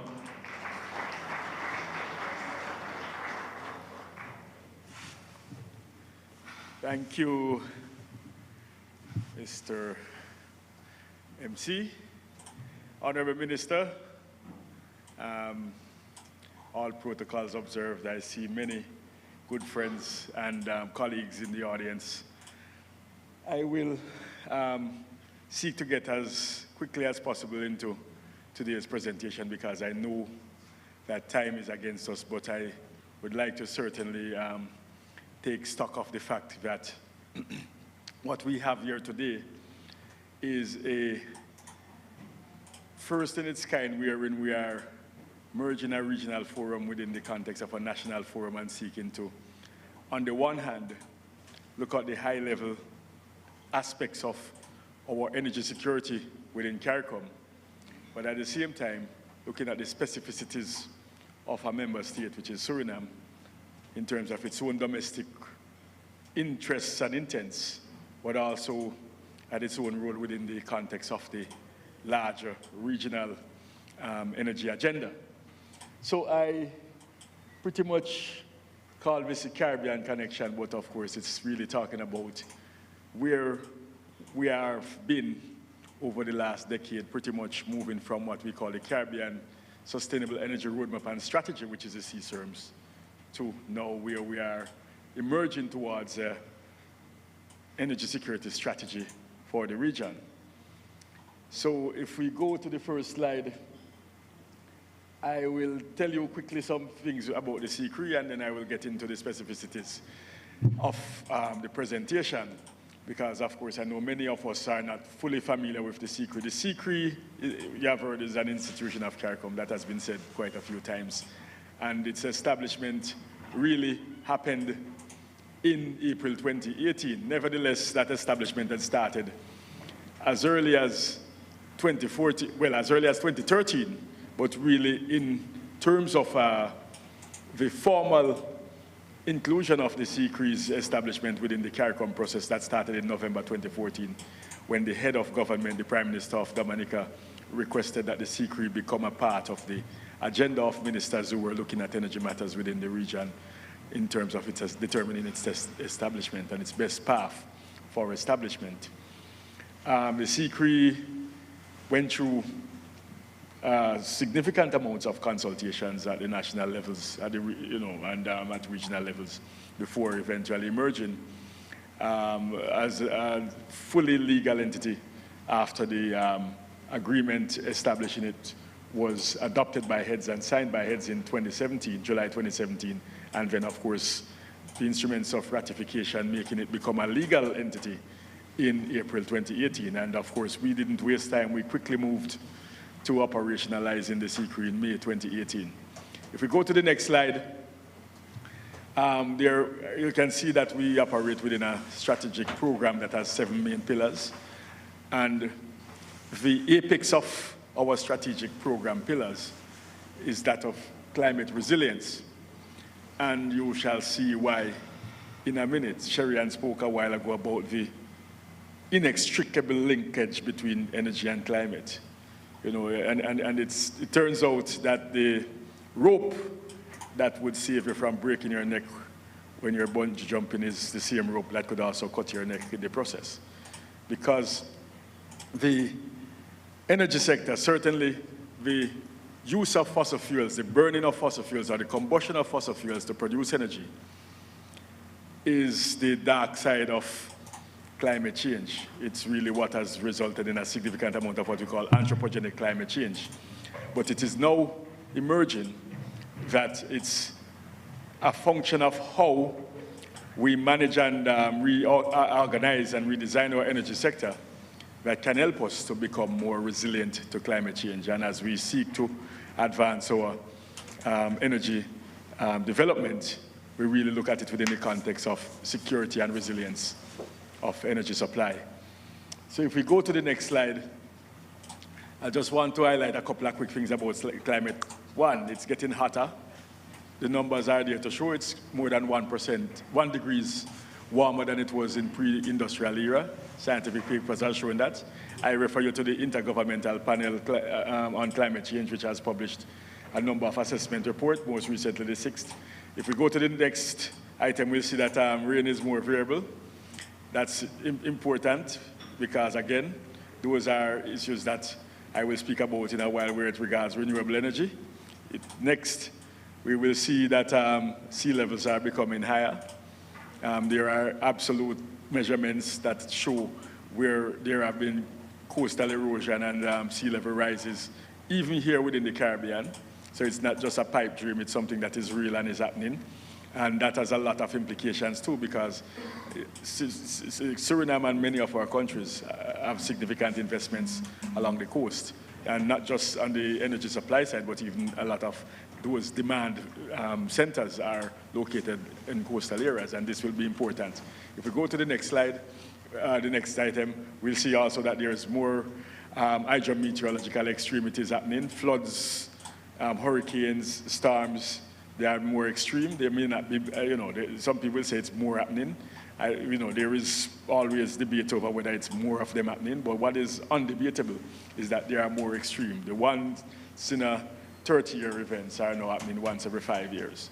The category 5 hurricanes in some countries and the significant flooding that is happening in Guyana. There was one the other day I saw water sweeping away cars in the center of Georgetown. If we go to the next slide, we will see that this has come at great economic cost for the region. We have lost, it's not a situation where it's just happening. There are countries which are losing upwards of 250% of their GDP just because of the impacts of climate issues. And you will see these are what the kind of numbers are in terms of total. $1.8 billion per year is what it's estimated that it will cost us to adapt to the impacts of climate change over the next 50 years. If we go to the next slide, oil imports, is also another challenge. So, we in a situation where we are having these climate challenges, but at the same time, the investments that we need, that $1.8 billion per year, is not going to emerge because we are spending a significant amount of our money on oil imports to run our energy systems. And if we look, when you click, you will see that the oil import situation in the CARICOM region is far higher than elsewhere. So, advance the slide, please.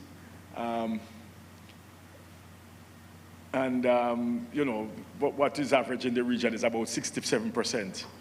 And the global average is more like 20-something, 23%, 21%. So we see that the CARICOM region is way above global average where dependence on imported sources of fossils are concerned. Suriname is not so bad, of course, like the rest of countries because you have your own domestic fossil supplies, but I'm speaking in the CARICOM context here. And, so I have to look at all the big picture. But you see that on average, it's not a good state for most of the countries. If we go to the next slide, you will see what the global oil price trends are. I don't need to speak about that, everybody knows. The bottom line is countries are now paying far more this year than they did last year or than they did in the pre-COVID era for the same quantities of oil because of the fact that the prices have changed due to a geopolitical issue in Russia. You would have seen countries that would have budgeted for oil at $60 a barrel, and on average, the price of oil during this year has been 100 and a little bit of 104 or thereabout per barrel. The last set of numbers I saw. So you imagine if you were used to going to a restaurant and eating, and then from one day to the next, the price just doubles or triples on you. You know, you wouldn't be able to survive effectively. If you go to the next slide, you know, this issue of oil dependence and oil price fluctuations is something that had promulgated quite a bit of work since 2002, 2003 within the region. And that was the basis for the establishment of the CARICOM energy policy, which is a common energy policy. In 2003 into 2004, there was a significant price increase which was happening at the time globally. You know, it was at the time a historic high of $40 per barrel. And heads of governments responded by agreeing to develop a common energy policy to address energy security and energy needs within the region. And within that context, by 2012, there was a draft policy, and Joseph was online earlier when we have the conversation to follow in the panel. Some of these things will emerge. You know, so eventually in the years to follow, there was a lot of work that went into the development of a common energy policy. A lot of things happened even between 2004 and 2003 when the mandate was given and when the policy was established, including the establishment of an energy unit within the CARICOM Secretariat, which didn't exist before. And so by 2012, that work, which included member states and different development partners, resulted in an energy policy that tried to encapsulate the multiplicity and the diversity of what energy needs are in the different countries, those which are oil exporting, those which are oil importing, et cetera, et cetera. And of course, that it was framed within the context of a CARICOM strategic plan.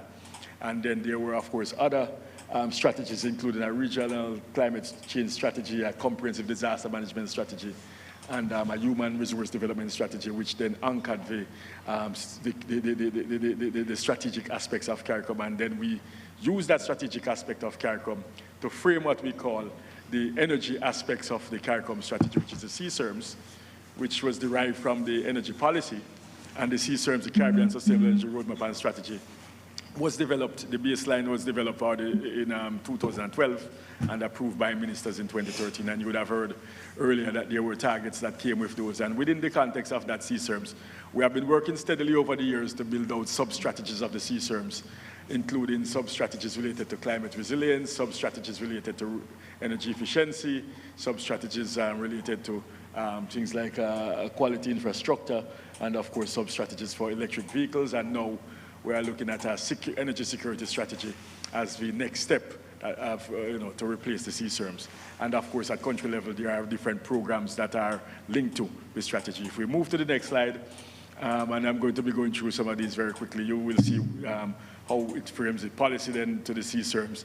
The CSERMs really cradles the renewable energy and energy efficiency aspects of the CARICOM energy policy, recognizing that those were relatively new to the region at the time when it was developed. The fossil aspects of the energy policy were pretty much known, and and everything had to be dealt with in the energy policy, but there were these new items which were emerging: renewable energy, energy efficiency.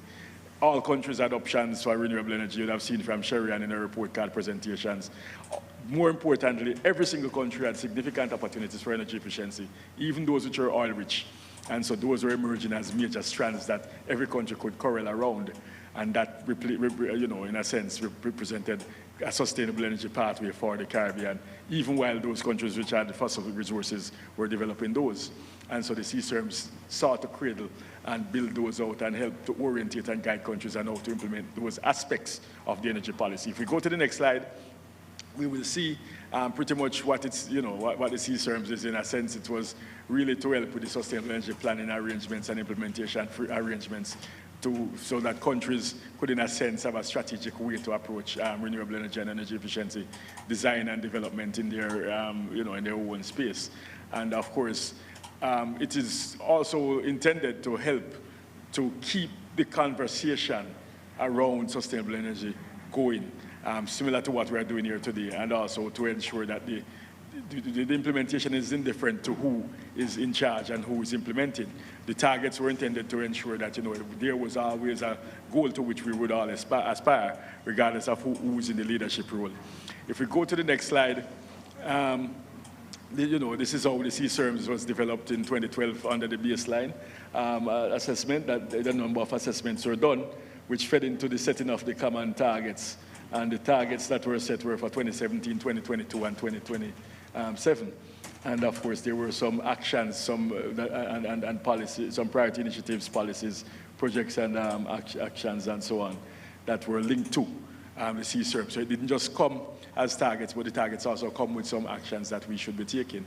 If we go to the next slide, the intention was always to see how to move from the regional level in terms of regional targets and nationalizing those CSERMS targets. I think that was one of the key missing links, in that we didn't get a chance to work with countries to develop acceptable national targets. There were targets proposed in the baseline report, but we never got to the stage where the targets were developed together with the countries and refined in ways in which they would have become acceptable to the stakeholders in the countries. You would have heard from Joseph earlier around where we are. If we go to the next slide, we will see that in 2012, when the CSERM was being developed, 2010, 2012, thereabout, when the CSERMs and the CEP, the energy policy, were being developed, prices of renewables were a lot higher than they were now. This shows the renewable energy price trends, where we see, onshore solar, onshore wind, and even in some instances offshore wind being very, very competitive with conventional diesel in terms of LCOE, levelized cost of electricity.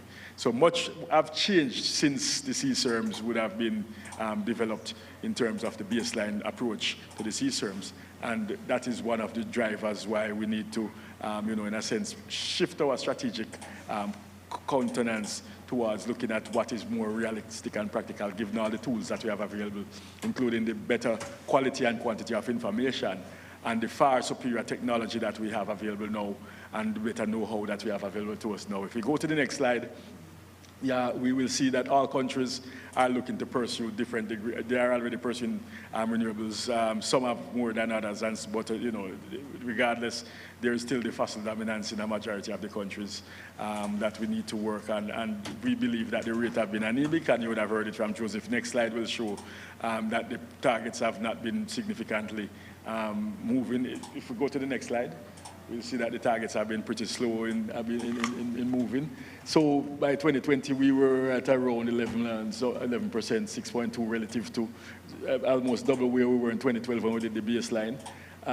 We had targets of 28, as Joseph mentioned, and 47% for 2022 and 2027. And the question is, really, can we continue this way if it is that we want to meet these targets? And if we do not want to meet these targets, then what? Should we really realistically abandon the aspirations of meeting or even surpassing these targets? And we can't, because many countries are already individually announcing targets, even as we speak, that are far superior to what the CSERM's targets would have recommended. So it means there is some interest in meeting targets at national level, which should, in a sense, indicate and orientate us to regional targets that are just as ambitious or even more ambitious. The bottom is the energy efficiency data. That's energy intensity there, 14,300 BTU per US dollar of GDP in 2012. That's a measure of how much energy you use to create $1 of GDP in your country, in your society. That improved by 2020, and the expectation is that we would have improved to 33% by 2027. That's not so bad, it's doable, although there is a significant amount of energy saving opportunities that we have still yet to take advantage of. We have been benefiting significantly from a lot of organic improvements in technology, like LNG, like LED lights and so on. Those have just been coming on the market organically, and we have benefited cars and so on, which are improving in their efficiencies. We have been doing a lot of organic benefiting from the technologies, but we have not been doing a lot of work to deliberately benefit.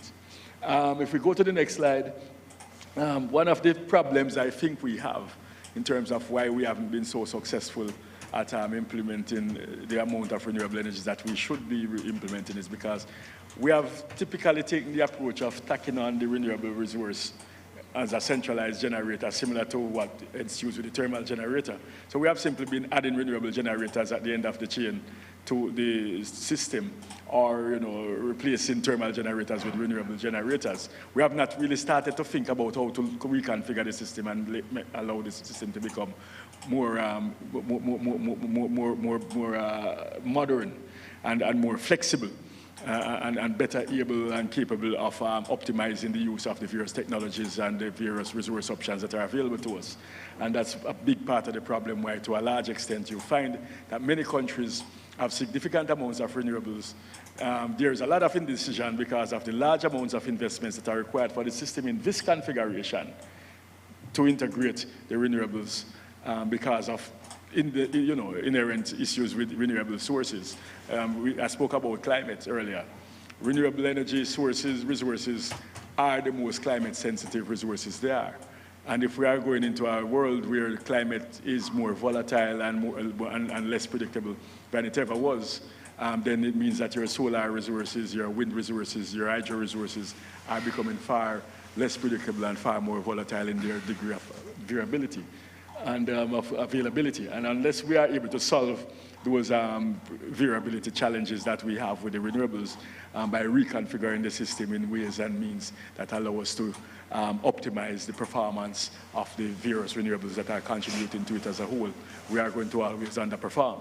If we go to the next slide, I'm going to talk about distributed energy resources. If you look at the next one, you'll see that distributed energy resource architecture is one where it's possibly the kind of configuration that will give us the kind of flexibility that we desire. Many countries still do not have the kind of policy and regulatory structures or even the interest at a high level in respect to distributed energy resources. It's not yet very topical in the region, but it's something that I think is central to energy security in the region, and it's something that we really need to look at. How is it that we scale distributed energy resources, distributed generation, including renewable energy generation such as rooftop solar, things like efficient cogeneration, energy efficiency applications, energy management technologies, etc. All of these things, electric vehicles, all of what is all those are emerging. And even in some instances, hydrogen production with small-scale electrolyzers and fuel cells are emerging as part of what could make sense at the distributed level. If we go to the next slide, we see Suriname as a natural gas hub. The next slide shows, what you already know about the forecasted production of natural gas in oil and gas in Suriname. If we go to the next slide, this is information that that is already known. We got this from you guys in Suriname in terms of what's intended in respect to the natural gas development in the country. If we go to the next slide, we see once we get to the next, this shows the areas of development, different development that Suriname is intended to undertake itself. And the next slide shows the LNG production that Suriname is expected to have in terms of exports. We do expect that as a large part within the framework of a single market and economy of CARICOM that we have. There can be a mechanism, if there's a mechanism through which a common approach to LNG use as a bridging fuel for countries could be supported. This would help to go a long way in respect to energy security on a regional basis. And it's something that is not being spoken about in a significant way. The last time there was an attempt to treat with LNG under the CSME rules, it was a failure, but it's something that we have to talk about seriously if we're really interested in looking at regional energy security going forward. And I'm not saying he's going to give advice on how we should do it, but I'm just saying we need to really look at how we're going to treat with energy security through an LNG lens, because LNG is a part of the bridging arrangement that would be necessary for some countries which do not have significantly large amounts of baseload renewables to integrate some of the variable renewables that are available to them. If we go to the next slide, geothermal is an option that is in the Eastern Caribbean, significant option. If you look at the amount of available resources and the, potentially available, even what is proven is far way more than what is planned. And so we see a role for geothermal within the regional energy security sense, not just for domestic use in the Eastern Caribbean, but as part of the larger confluence of the security of the region itself, both in terms of the ability to export electrons through interconnected cables, which are submarine, as well as options to provide molecules through green fuels, but I'll talk about that in a second. If we go to the next slide, Offshore wind is also a real option.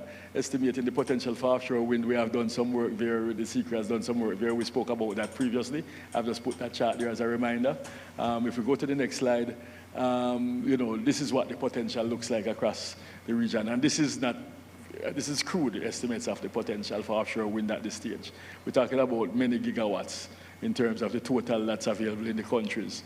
We're talking about offshore wind that is available in pretty much almost all the countries after I've done analysis in. We have not yet reached Suriname and the Guyanas, but certainly in the Eastern Caribbean and some of the Northern Caribbean islands, it's a significant amount, even as far south as Trinidad and Tobago. And it means that offshore wind, if suitably explored and exploited, would be a significant anchor within any energy security strategy of the region. And there's already a lot of work that's going on there.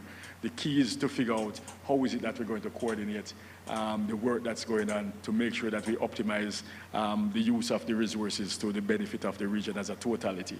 Countries which do not have fossil resources and fossil options could actually become energy superpowers through offshore wind and geothermal resources if it is that they are developed in ways that are systematic and strategic. If we go to the next slide, this speaks again to some more information on offshore wind in terms of looking at specificities in terms of what's fixed, what's conventional, and so on. Next slide goes to show, where some of the areas are located specifically around some of the countries.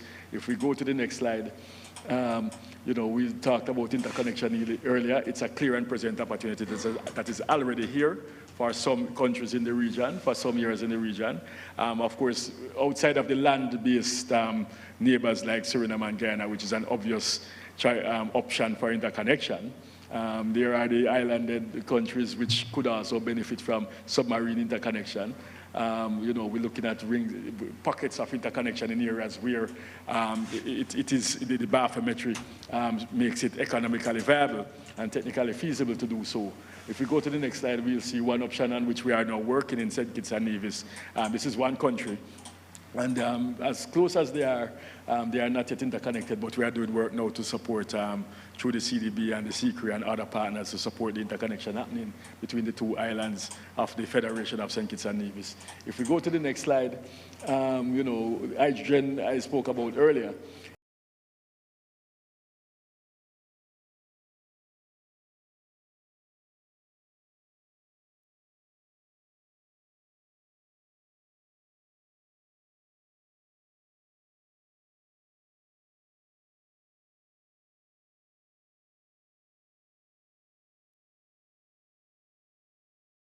We call the sector coupling that will lead to significant amounts of power to X.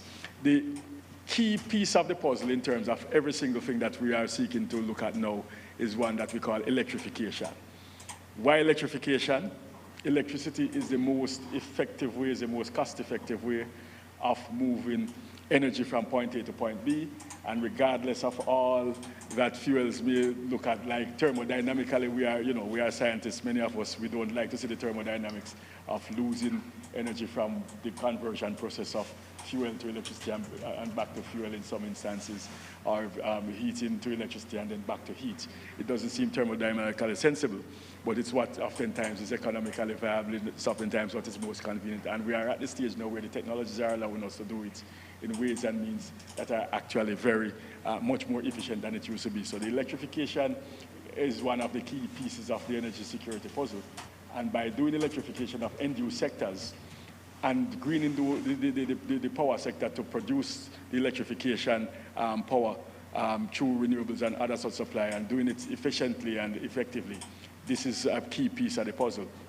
And then outside of the electrification of the end-use sectors, electrifying the production of fuels, producing fuels through electrification, green fuels through electrification, hydrogen-based fuels, hydrogen molecule itself, or ammonia, or methanol, or even syngas, etc., is going to be where the crux of the whole thing will lie. And this whole issue of sector coupling, and how is it that we can get to the production of not just electrons, but also molecules from a green power sector, is going to be key to the regional energy security strategy going forward. And we are now working together with the IDB and the CDB as sponsors, the secret that is to build out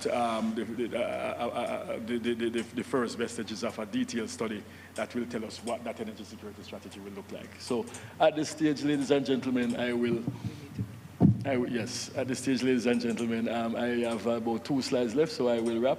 So if we go quickly to the next slide, this is what the hydrogen architecture is looking like. We are working with countries to build this out. We are already working with Nevis in this regard. I know there are others who are working on it. So what we need to do is consolidate and start to collaborate more closely. If we go to the next slide, we will see again that a part of the green hydrogen strategy is one where the region really could benefit from it and become net exporters in totality. The last slide is one, if we build these out, we see that all of these are the building blocks for the green hydrogen strategy.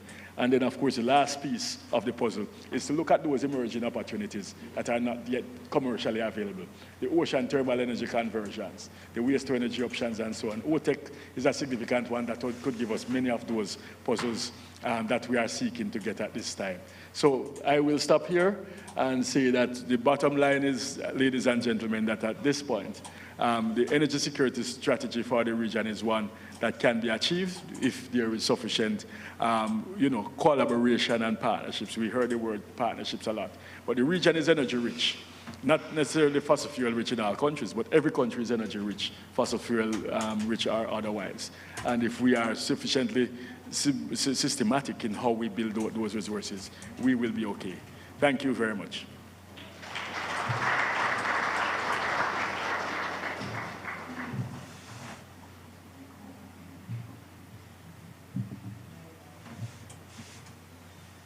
Thank you, Mr. Gardner. We will go over, we're going to continue the forum with the discussions. I would like to invite before inviting the participants, I would like to excuse the Minister of Natural Resources. He has some other pressing obligations, so he will have to leave us. Thank you very much for participating.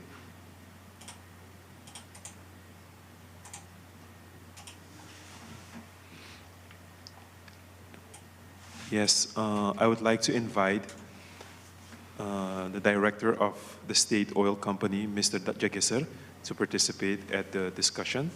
Mr. David Gardner, who's going to be the moderator for the discussion, and Mr. Dave Abeliven. We also have, virtually, we have Mr. Williams from the Caribbean Development Bank. I think everyone was introduced except for Mr. Anand Jagisar. Anand Jagisar is the director of the State Oil Company, Staatsolie. The topic that's going to be discussed is from oil to gas to renewables. Are we on the right path towards our electric future? How could the ESR and other similar programs better enable the transition? I will give the mic to Mr. Gardner. Thank you very much, Mr. Chair, Mr. Maverick. Right. Well, we had some rich presentations that would have framed much of this conversation that we are about to have. And there's not any need for any lengthy background from my side. I already gave a significant presentation anyway. So I'm going to actually start by putting the colleagues who have not yet had a chance to speak in this session, both Mr. Abelafn and Mr. Jagisar. Yeah, thanks. So I will put the colleagues who haven't spoken yet on this part first. And by the way, we have Mr. Joseph Williams of the Caribbean Development Bank also online. Can we project Joseph online on the screen or not? Is it possible to project him on? Yeah, see if you can project Joseph on, so at least people can see him, and you can see, and there can be a conversation. It will look like a real conversation. Mr. Joseph, can you hear us? Are you online? So in the meantime, well. Okay, great. Thanks, Joseph. Good to hear you. So in the meantime, while we wait on Joseph to get his camera up, let me start with you, Dave. Suriname, of course, oil to gas to renewables. You probably are the perfect country to answer this question because you are walking all three paths compared to lots of the other countries which are not necessarily doing so. And you're walking all three paths as a producer.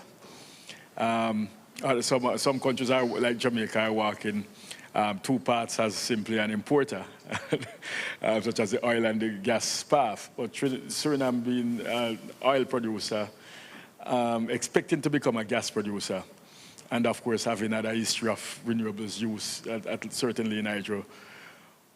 What do you envision as a transition for Suriname, and how do you do it in a way that is least disruptive to your economy, given the dependence of your economy on oil and gas, oil and eventually gas? Yes, thank you, Devin. Good afternoon, everybody. Yes, so as I've mentioned also in my speech earlier today, we know that oil and gas has had a lot of attention these past months, years, even specifically also due to the discoveries offshore, and I think Anand can, of course, elaborate more on that. So we know that looking nationwide in Suriname and also internationally, worldwide, do not expect, of course, that oil and gas will be phased out very soon. It still will be part of our energy matrix in the coming years, probably more in the coming decades, 10, 20 years. But what we have seen specifically in Suriname is that the renewable energy is mostly regarding the electricity, the power generation. We have our hydro facility that contributes to 50% at least of the power generation in Suriname. But as we are moving along and we will have an increased demand in the coming years, it is expected that, of course, the demand will grow, but looking at what we are getting, the output from the hydro facility, that will not grow exponentially. It's also dependent on weather circumstances, if it's a drought or if it's rainfall. So moving forward is important. That is why this forum also, the idea for this forum was born, is to have also more emphasis on the introduction, the development of renewables.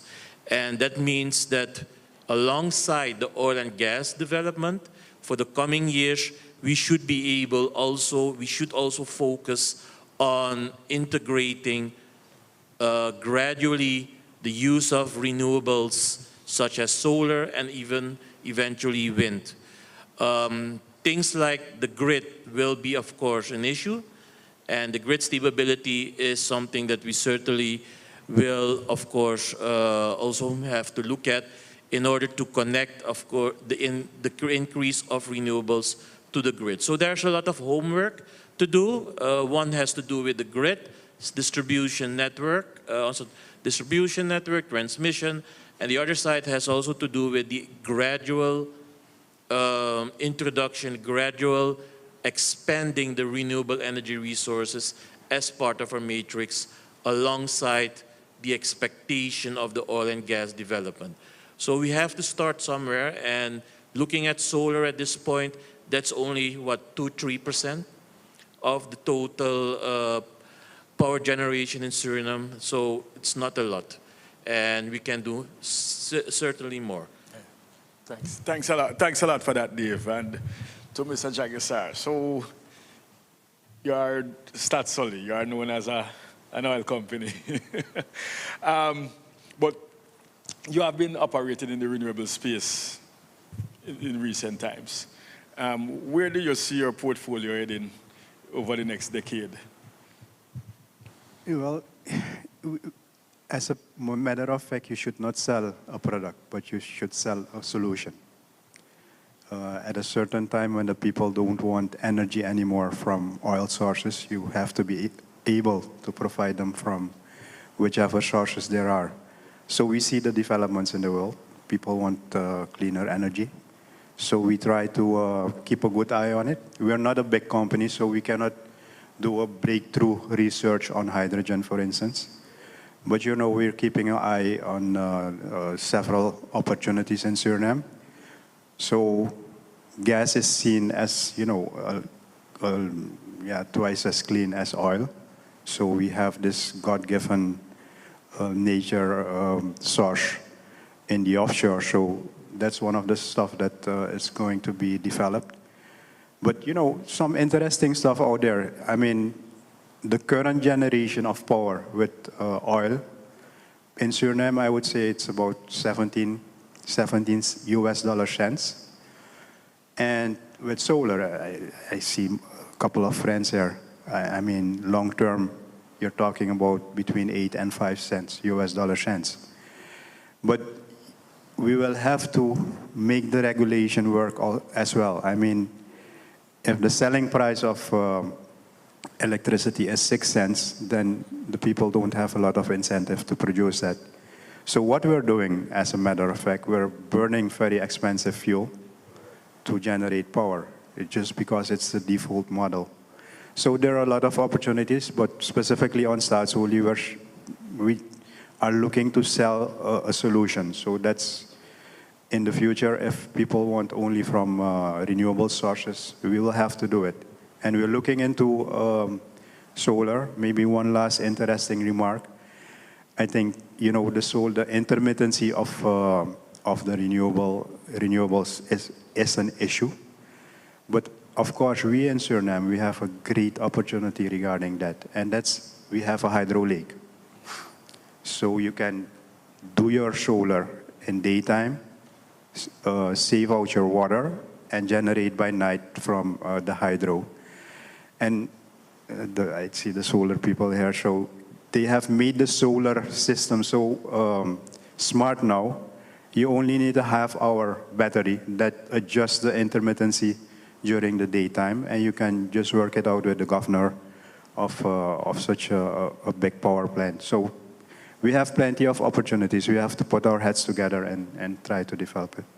Thank you very much for that, for that solutions-oriented approach. It's really where we need to be looking. You know, people do not necessarily want energy in itself. People want the services that energy will facilitate and provide. Nobody really says, I want some electrons, you know, so I want some molecules. People want to turn on a light switch or to get lights, or they want to drive a car. They don't care about whether it's moved by an electron or it's moved by a combustion process. Joseph, you're online out there. Let me bring you into the conversation. Now, from the bank's perspective, I know you would have spoken about the assertive framework, and you are very gung-ho about helping to push countries faster and further than they have gone before. What would you identify as the two key things that, you know, the bank wants to do with countries such as Suriname to move the bar, move the needle, whatever you want to call it? What is your view? What are your views on the 2 or 3 main things that you think we need to be doing, and where the bank thinks that it could throw some weight behind? Thank you so much, thank you, panelists. Nice to meet you here. So I couldn't make it in person, but some challenges. Thank you for facilitating accommodating the balance participation and of course to be able to support this forum. I also want to congratulate the leadership of the organizers of this forum in terms of your project transition. So I think Suriname is unique in many ways. And Suriname has a lot to offer to the region in terms of its own experience on both sides, certainly on the hydrocarbon development side, and how you build out your renewable energy transition, your confidence. So I think I just want to say that right before. And it's also unique in terms of the sector involved, and also the ability to manage a lot of the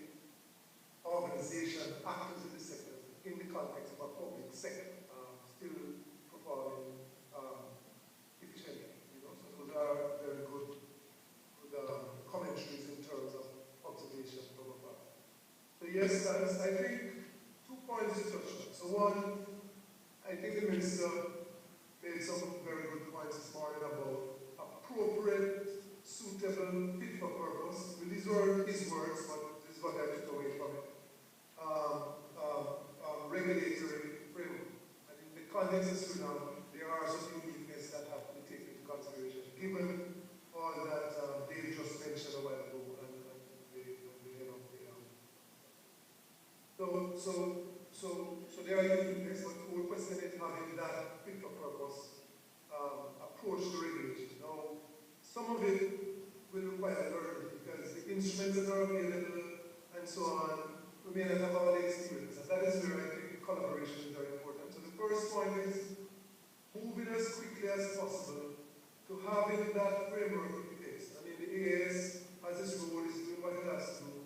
But the challenge here is the picture that you painted in terms of the possibilities for the system. It's complex and it requires a lot more instruments that are fit for purpose in order for private sector to see those opportunities. So you can build all those opportunities for the populace, for the private sector to see and participate in a timely way.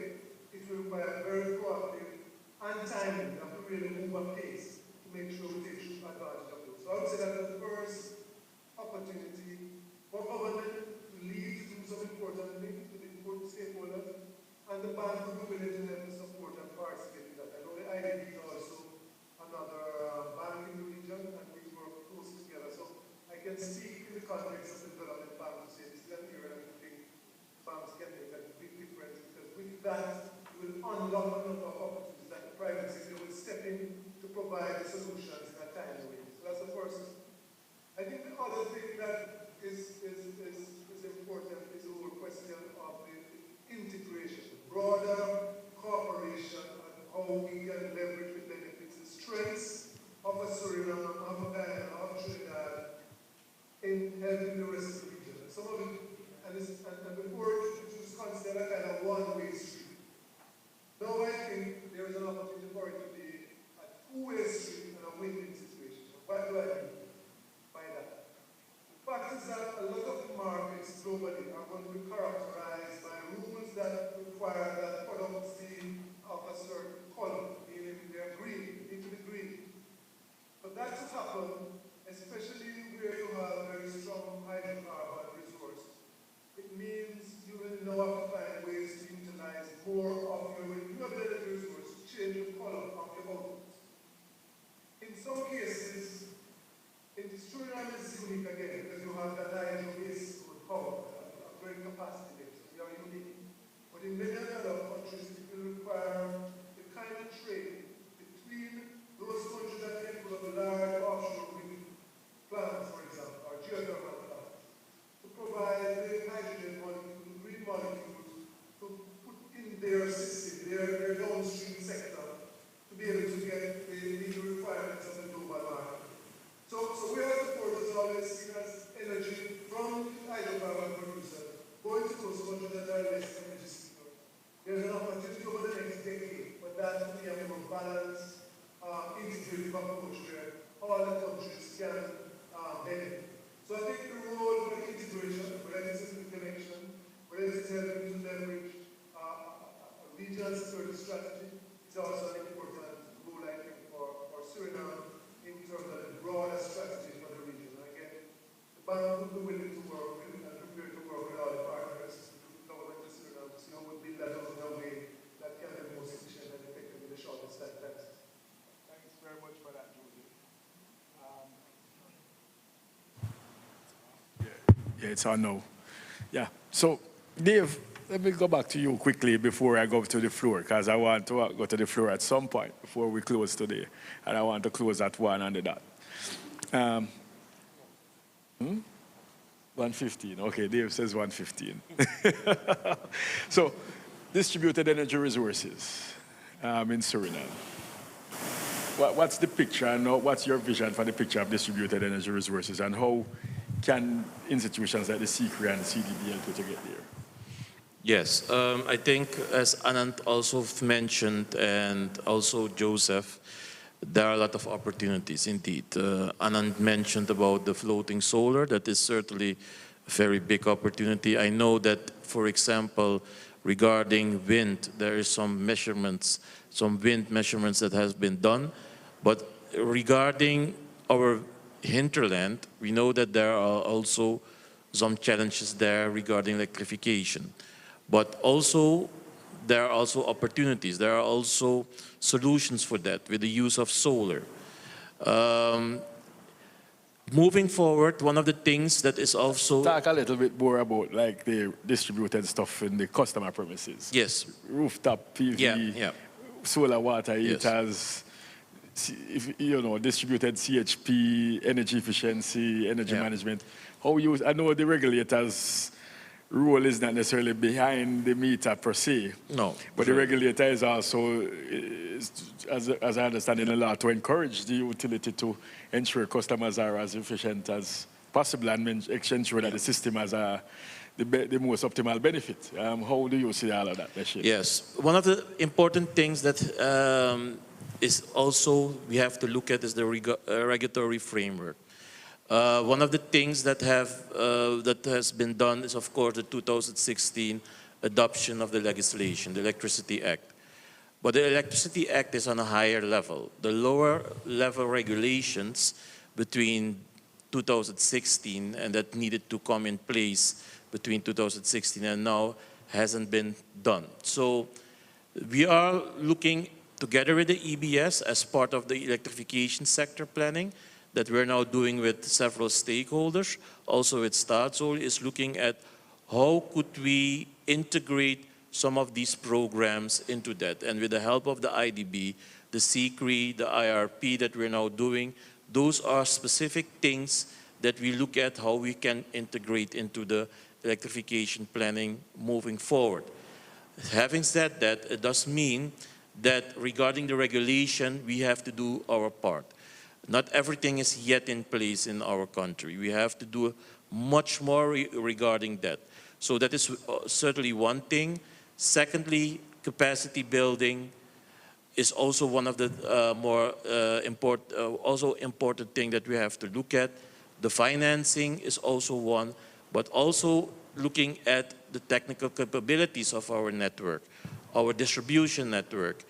Giving people the opportunity to do something regarding energy efficiency is one thing to plan it out, but there should be also certain specific regulations, certain specific technical solutions available to able to do that. And in order to get there, we need to look at a number of these things, and that is part of the electrification planning that we're doing now with the help of the CCRI, and of course with our stakeholders. So that is something that needs our attention, and of course the participation of the the private sector will be also a big part of that. Yeah, thanks for that. Mr. Jagasar, the understanding is that you are a small company now, and I use the word now.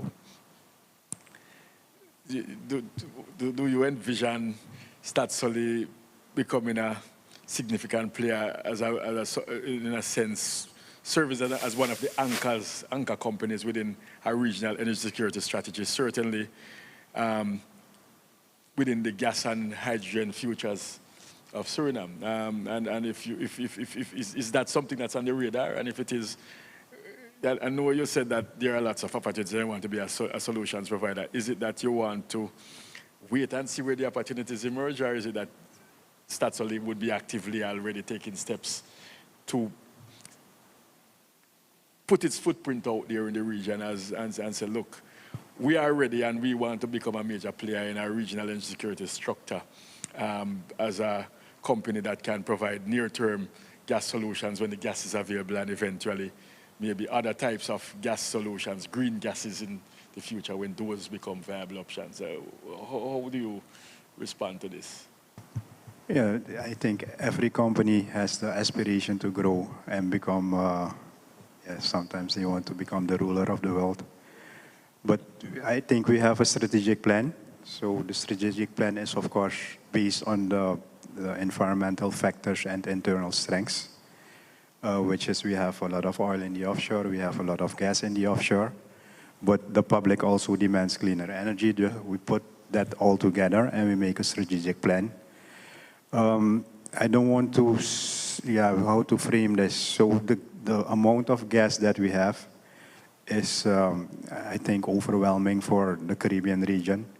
So we're turning backwards to South America as well. There are a lot of plans and people I see in this room. They also discuss these plans to maybe make a gas infrastructure to the northern parts of Brazil, or, like you said, maybe more efficient to transport is electricity. And one of the nice things, of course, IDB cannot do oil and gas anymore, they told me. But they can make distribution systems. So, I mean, because in the distribution system in the future, you can transport also green energy if it's there.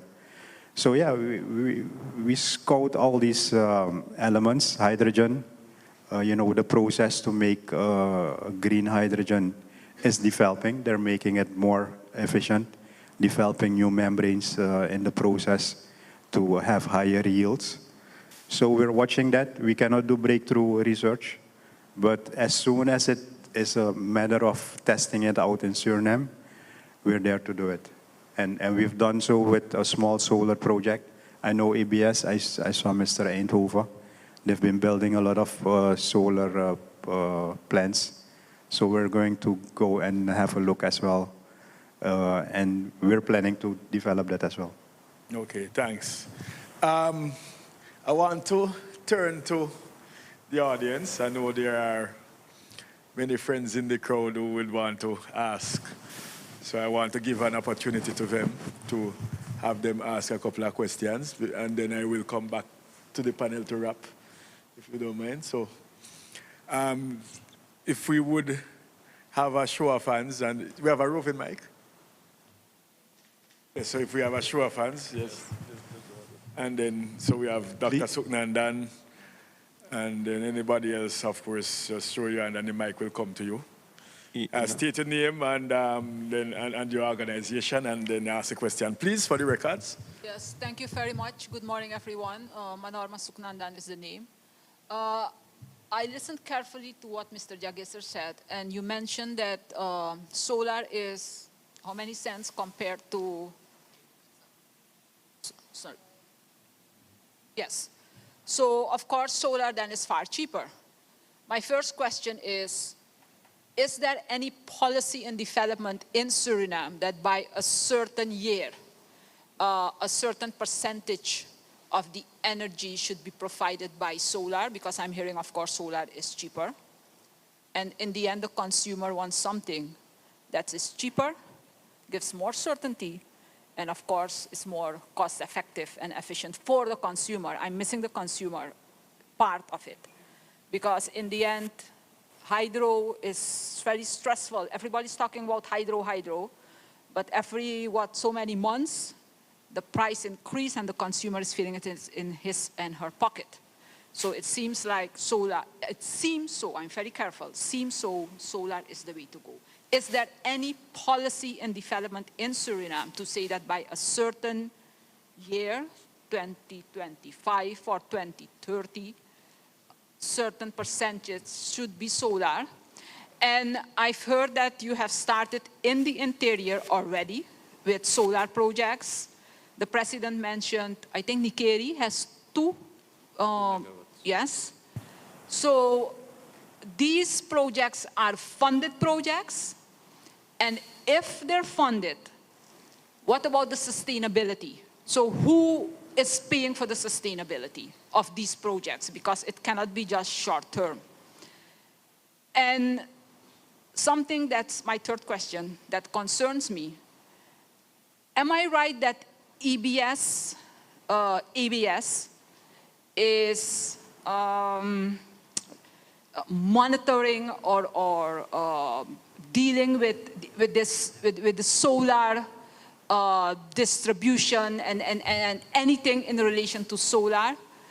Because if that is so, the way you operate solar, how should I say this, distribution, that the whole network, etc., is different than what you do with hydro. And so, I mean, how do you see that going together?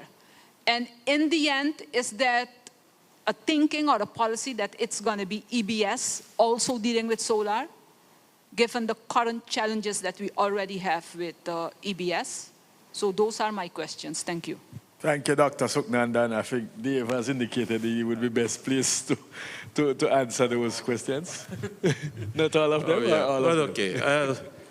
To answer the first question, it's what I've mentioned is by law, the Energy Authority of Suriname is mandated with for coordinating the process of developing and establishing a policy regarding electrification sector. So yes, at this point, at this moment, together with main stakeholders, and there will be, of course, in the coming months, a number of stakeholder sessions, engagement sessions be organized to have a broader stakeholder engagement. But at this moment, we are doing a number of preparatory work regarding the policy development, and some of it's already being looked at, for example, with Staatsolie, with the EBS, with the Ministry of Natural Resources, with the Anton de Kom University as partners, with the support of the CCRI. We're now in the phase, we have done our data collection, we have looked at a number of things, and what we're now doing together with the help of the CCRI is some of the modeling and the scenario development. So you've mentioned what percentage of electrification in the future should be solar. So that is indeed something that we're now in the middle of with the help of the CCRI. There are a number of tools that nowadays are available to do some scenario planning, to do some modeling, to see based on what we have available regarding solar, regarding renewables, eventually wind in the future, what would that percentage, how could that look like? Because it's not only that is what we're looking at, of course, it's also, together with that, you also have to look at what's going to happen with your grid. Where is your grid now? How is your grid going to be expanded? How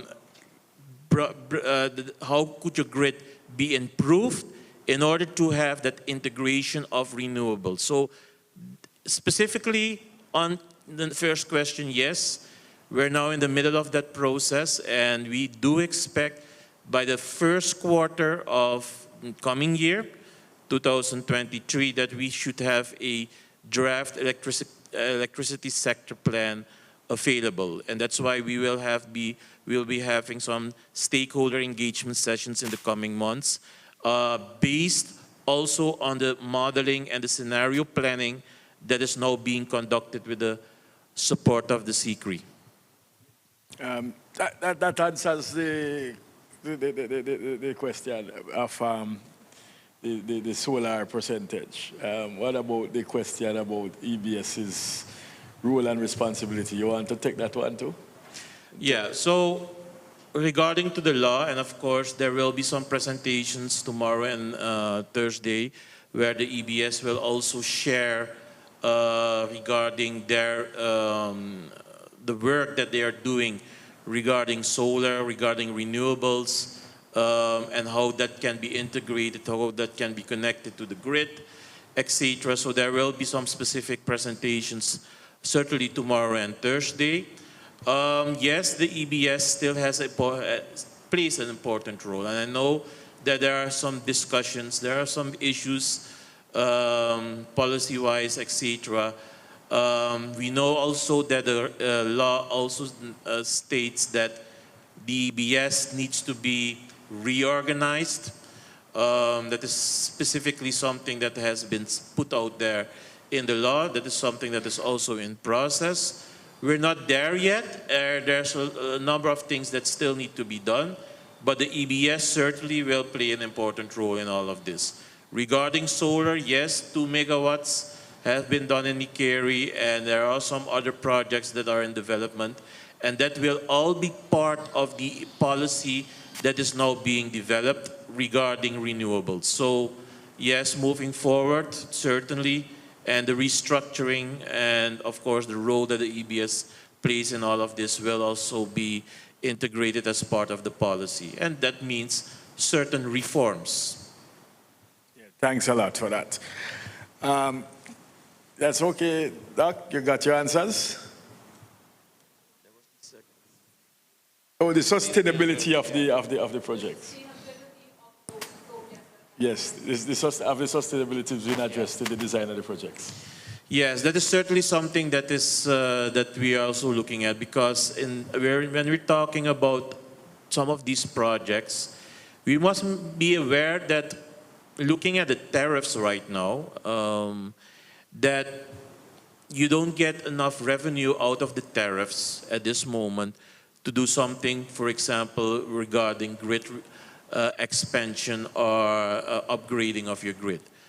All of that has been done in the past decades when we're talking about grid stability, when we're talking about grid renewal, expanding the grid, but even things like integrating renewables such as solar into the grid, that are projects that have been financed mostly by loans through the IDB.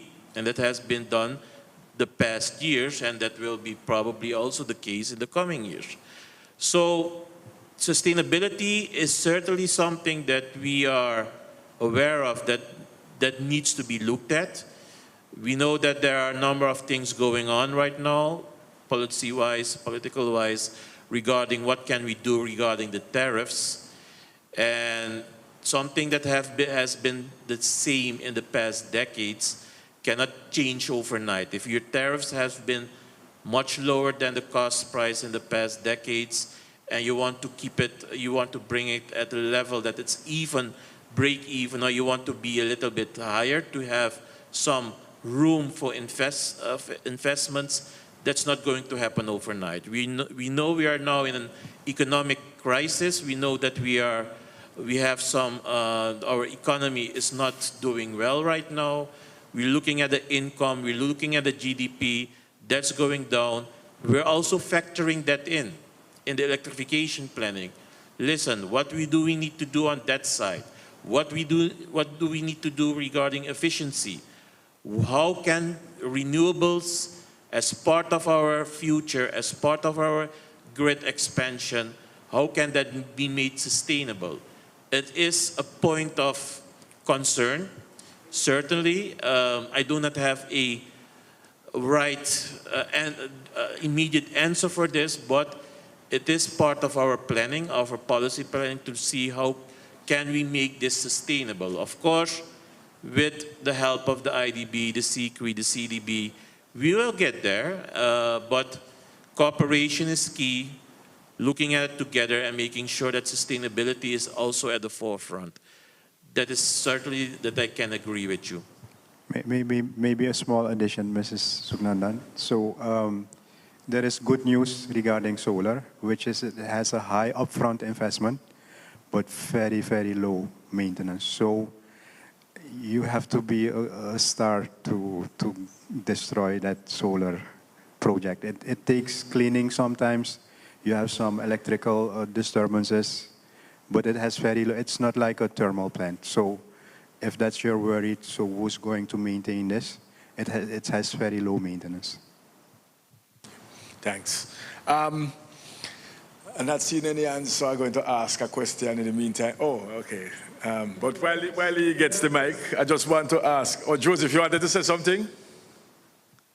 Yes, thank you so much. I just want to comment very quickly on that, because with one of the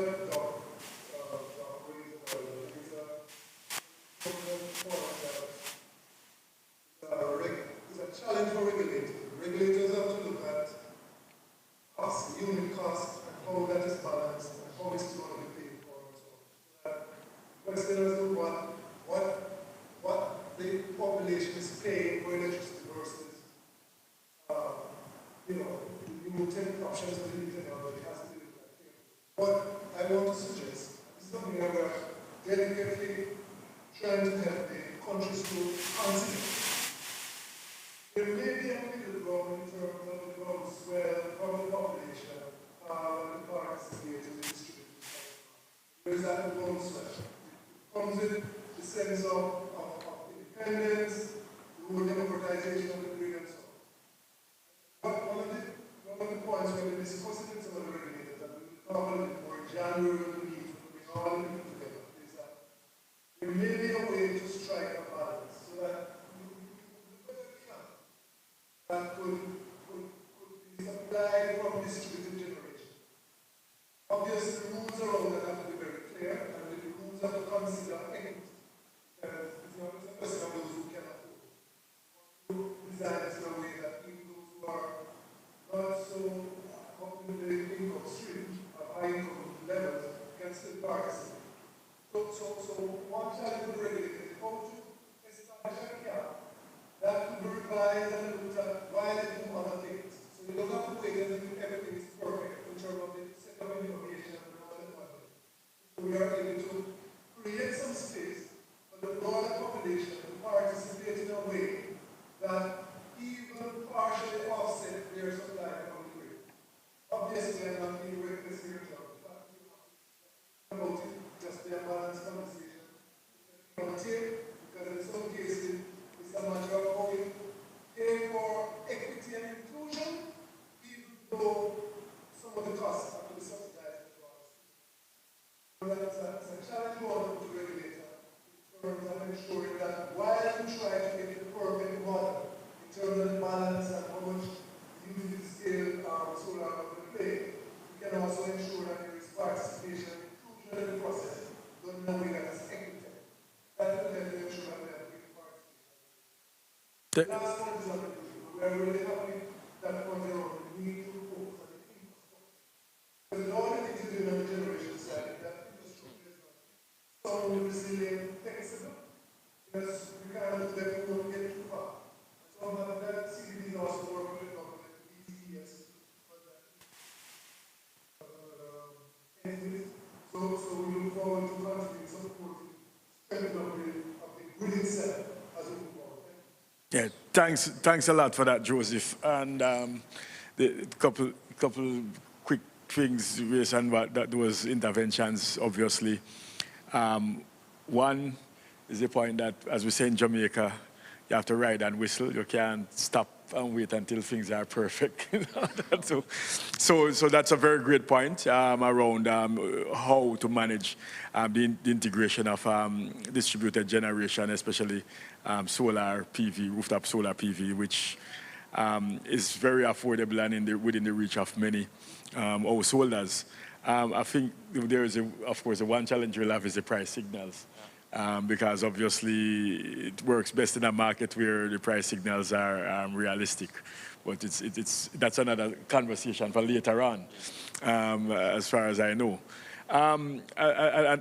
Before I take it, I just want to ask one quick thing, as the infrastructure question come up. The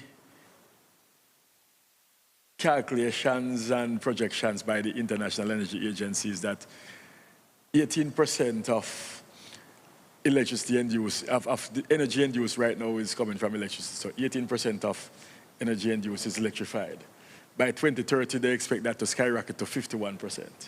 So 51% of energy end use is going to be electrified. Significant amounts of that is going to be driven by industry, especially heating in the industrial sector, and of course transport, which is now merging and meshing very closely with electricity. You spoke about infrastructure. Question is, can you afford to really do the development of the infrastructure organically if you are going to be, in a sense, adapting some of these electrification technologies that are going to be dropping in a lap whether you want them or not, especially in the context of electric vehicles. When you think about that, do we need to be more aggressive in terms of how we deal with the grid upgrades and the grid restructuring to meet some of these electrification requirements, which will not wait on us?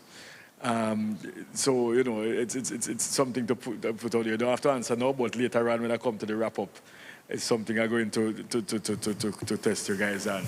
Yes, sir. Actually, I had two questions, but I'll keep it to one. For Mr. Jigisser, as a subsidiary from Staatsolie is also a fuel provider for the mobility, for the transport sector. How do you see the role of Staatsolie changing towards electric mobility? Yeah, so yeah, we've talked in the strategic plan about, making charging stations available. So that's something that we'll start with and then develop it. Of course, the technology is also developing, so you have less heavy requirements to do the charging. So yeah, we were on top of this, and we're going to watch it. I just want to tell you guys a nice story that I saw in Norway. So at a certain moment, they say, listen, we're pushing up the development of clean energy because they have a lot of hydro. So they said we are now electrifying the production platforms in the offshore. And then we, the generation with the gas that we don't need, we sell it to the neighboring country. So, this is a very difficult discussion. So the European companies are champions at, pushing things away because nothing happened. They are selling the gas to somebody else and they're using hydro that they used to sell to the neighbor to electrify the production platform. And the reason why I'm saying this, so let's not drive ourselves crazy. We have to. What is happening now with the climate extremes, it cannot go on like that. If you saw the situation in Pakistan, we know that we have to do something. But of course, I still say the developed countries should take the lead. So I just wanted to make that remark. Yeah. Thanks for that. But one of the things, though, that we have argued is that renewable energy is not just a mitigation phenomena. Yes, there is a carbon reduction co-benefit, but the major benefit of renewable energy use is really driven by resilience and economics.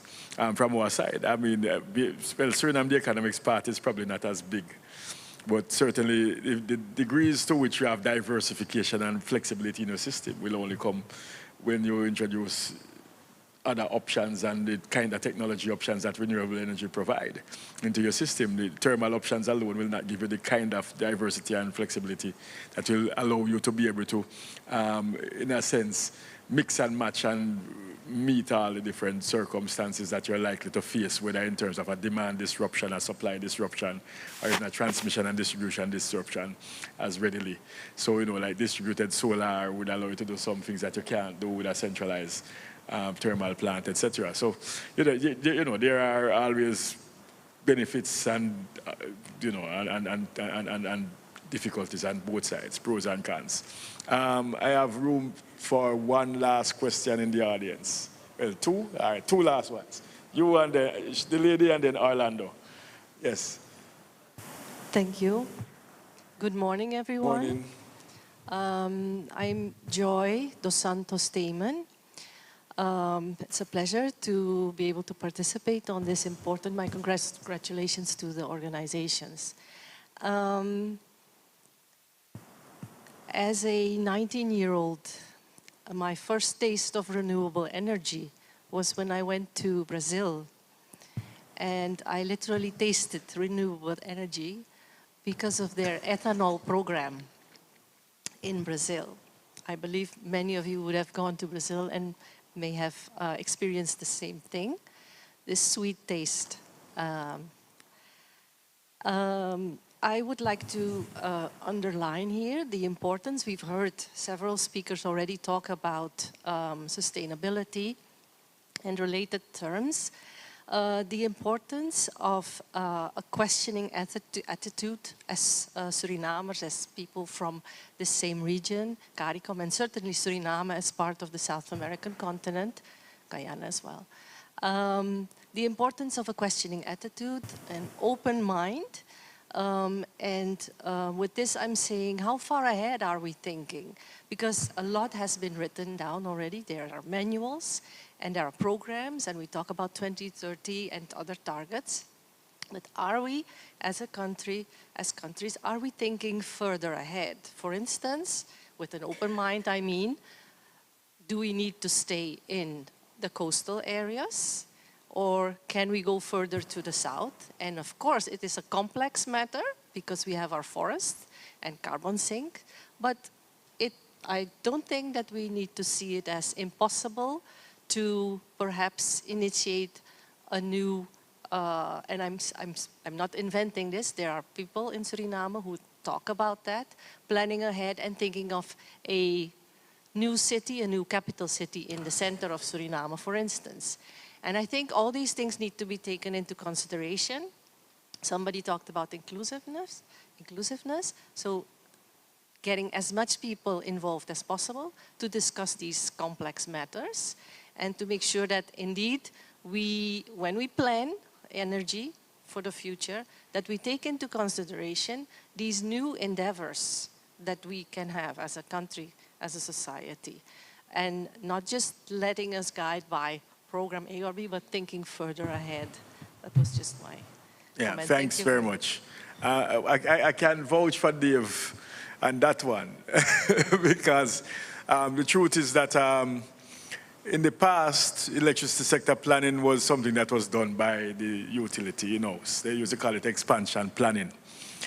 And over time, eventually it morphed into what was called integrated resource planning, where when distributed generation and energy efficiency became important and independent renewable generators started to participate in the markets for electricity, it was recognized that the days of the vertically linked utility that was doing all things, generation and transmission and distribution planning, were no longer, and you needed a more broad-based representative grouping that was participating in the planning, and they built out integrated resource planning.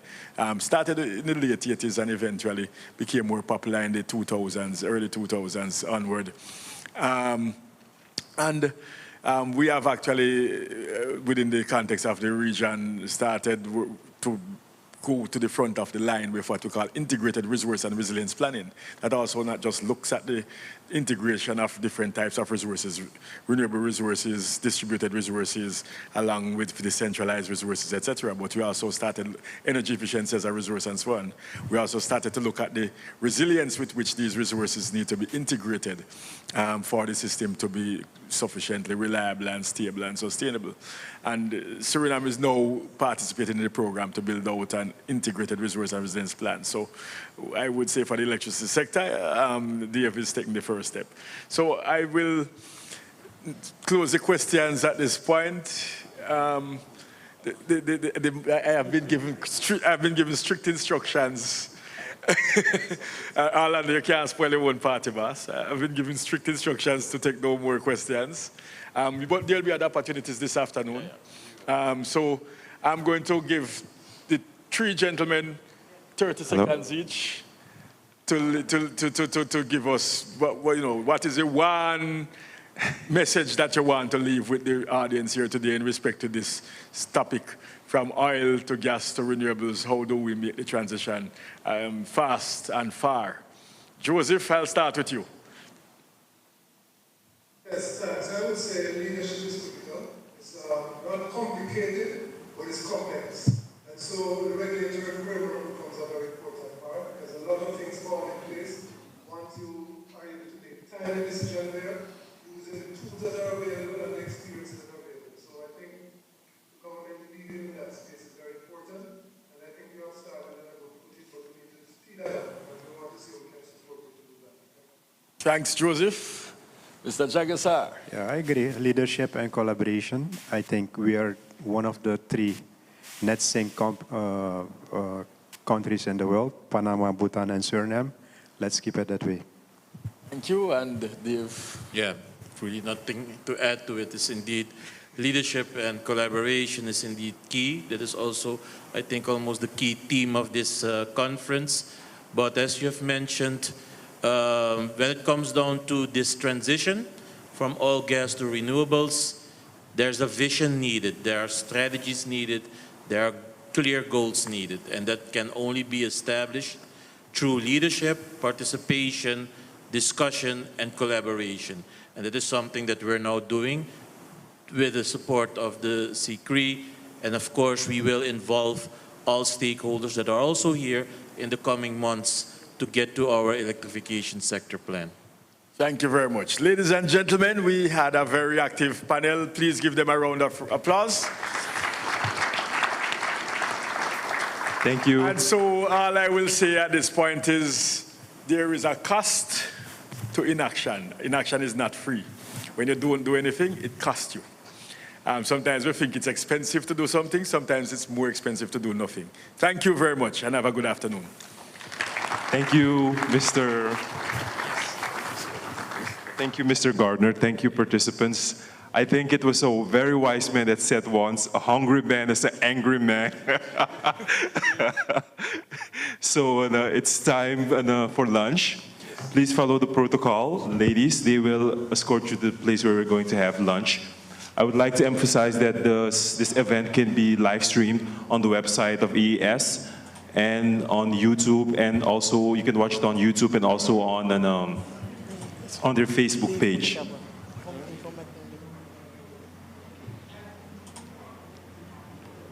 The first door on your right, my left.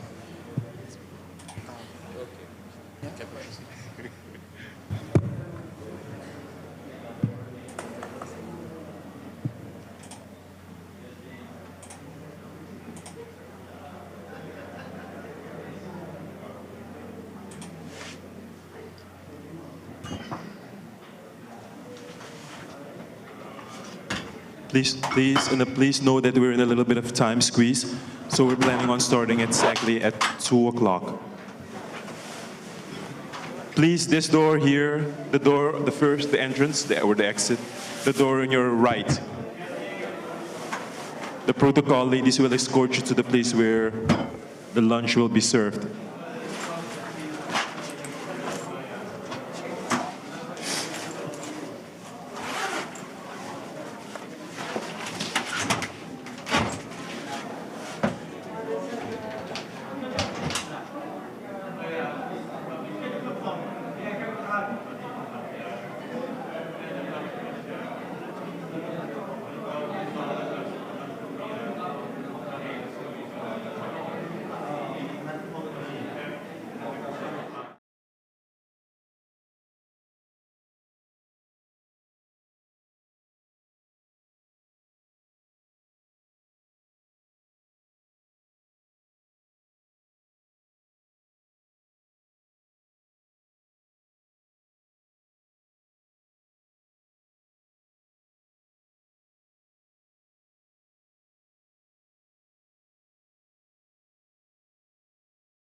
by EVs, we mean electric vehicles.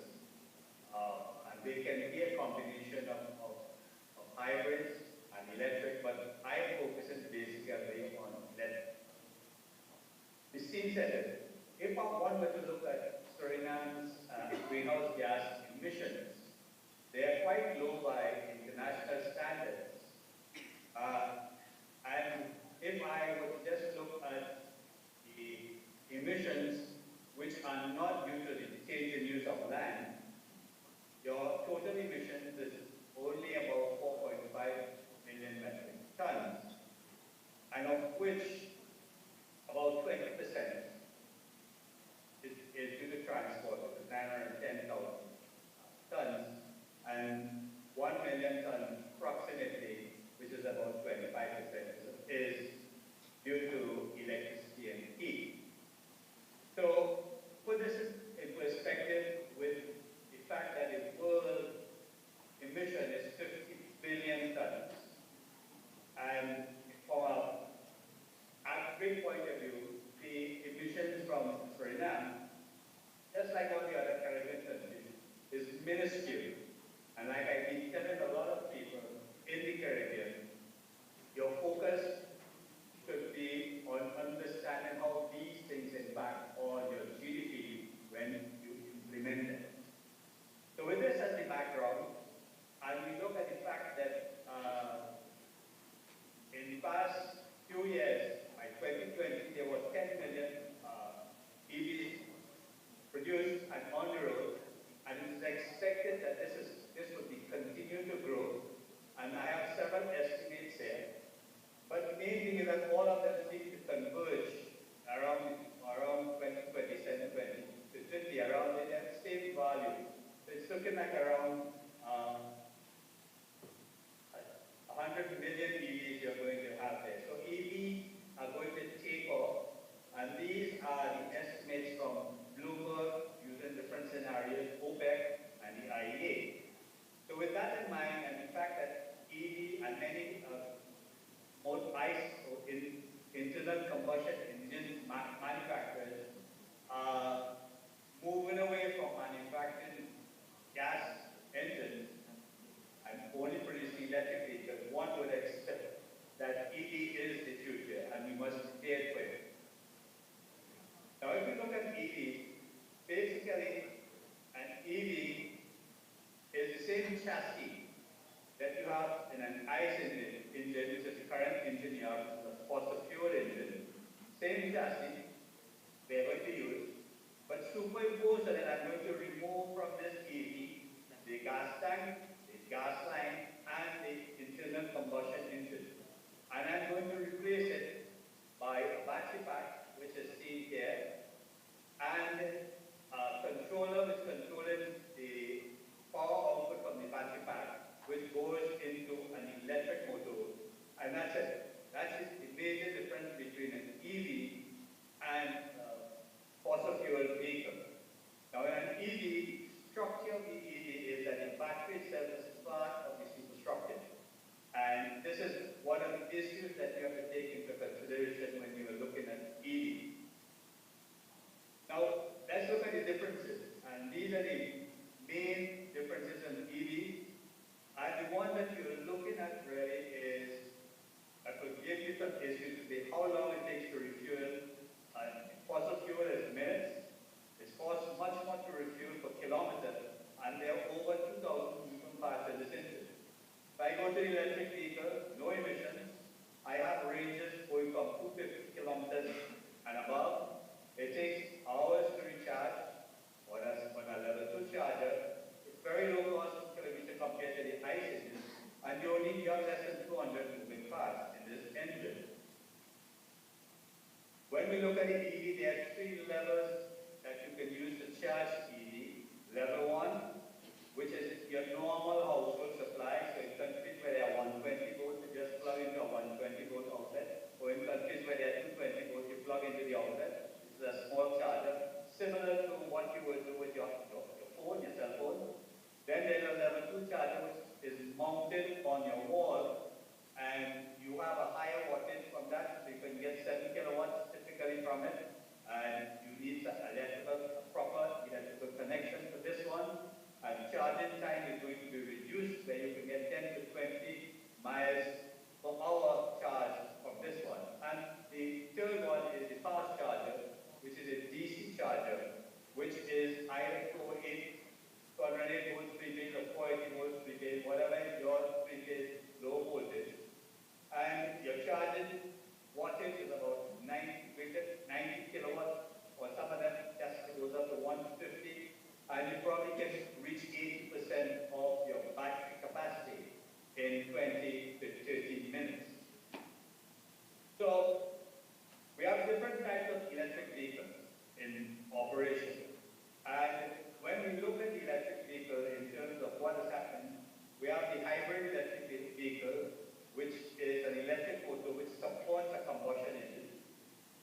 plug-in hybrid electric vehicle, which is electric motor supports the combustion engine, but at the same time you can also plug the battery into an outlet, one of the same outlet you had before, and charge the battery. You have the battery electric vehicle, and in this presentation, whenever I say electric vehicle, I am referring to the battery electric vehicle. That is only a battery in it. There's no internal combustion engine. And finally, we have the fuel cell hybrid electric vehicle, where you don't have an internal combustion engine, but there's a fuel cell through which you pass some fuel. What is being pushed right now is hydrogen, and that produces electricity, and which you utilize to run your system. There are two types of hybrid vehicles. You have the series type where the motor actually runs the system, and everything is in series to that, your battery, your fan motor, your internal combustion engine is driven at efficient speed to a generator. Generator then produces electricity, which drives the electric motor, but at the same time charges the battery. And then the parallel hybrid electric motor, where the electric motor and the internal combustion engine are both utilized to drive the motor, the vehicle, depending on the load that is required, the torque that is required for the vehicle operation. The major component and the highest cost in an electric vehicle at this time, about 50–60% of the cost, is your battery. And there are different types of battery technology. The current battery technology we are in is here in terms of the nickel molybdenum carbon battery 622. The next generation are up here, they're becoming lighter and energy density are becoming higher and higher. And there's a move away completely from lithium ion because of the cost of the lithium ion and also the fact that lithium ion requires a lot of control to ensure that you don't have runaway fires on the equipment. As battery production increases, you have the cost of the battery is decreasing, and what manufacturers are aiming for is to have a battery which has a price cost of about $100 per kilowatt hour, and that's what we're striving at to get this 100 kilowatts per kilowatt hour. Note where the normal utility storage batteries or the home storage batteries are, and the reason for that, because of the expense, is because of the numbers that are being manufactured, but also the service requirements that are needed for a home charging battery and a car battery system. Here we have a quick graph which shows the decrease in cost as battery capacity increases and also as production increases. So as production increases, which is a typical scenario, the more you produce, the lower your cost becomes, and the higher the density, the lower the cost becomes. So these are what the trends are looking at. So one should expect that as we go forward with the improvement of technology, the cost of the electric vehicle is going to drop. But we have a chicken and egg situation. What should we do? To have a battery car system, we need a charging system. And for a big country like Suriname, you need a very wide network of battery charging equipment where range anxiety becomes an issue. Range anxiety, while you hear a lot of islanders talk about range anxiety, I've just been from Barbados, and the Barbadians are talking about range anxiety. And you smile when you hear that because many of them believe Barbados is very big, extremely small. So range is not really an issue for the Bajans. It's not even an issue for the Trinidadians, although we are much bigger.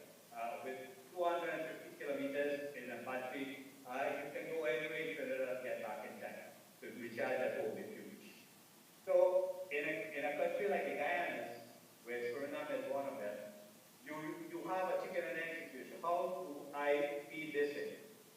If I look at a typical residential electricity consumption, we see that we have peaks in the evening in terms of consumption.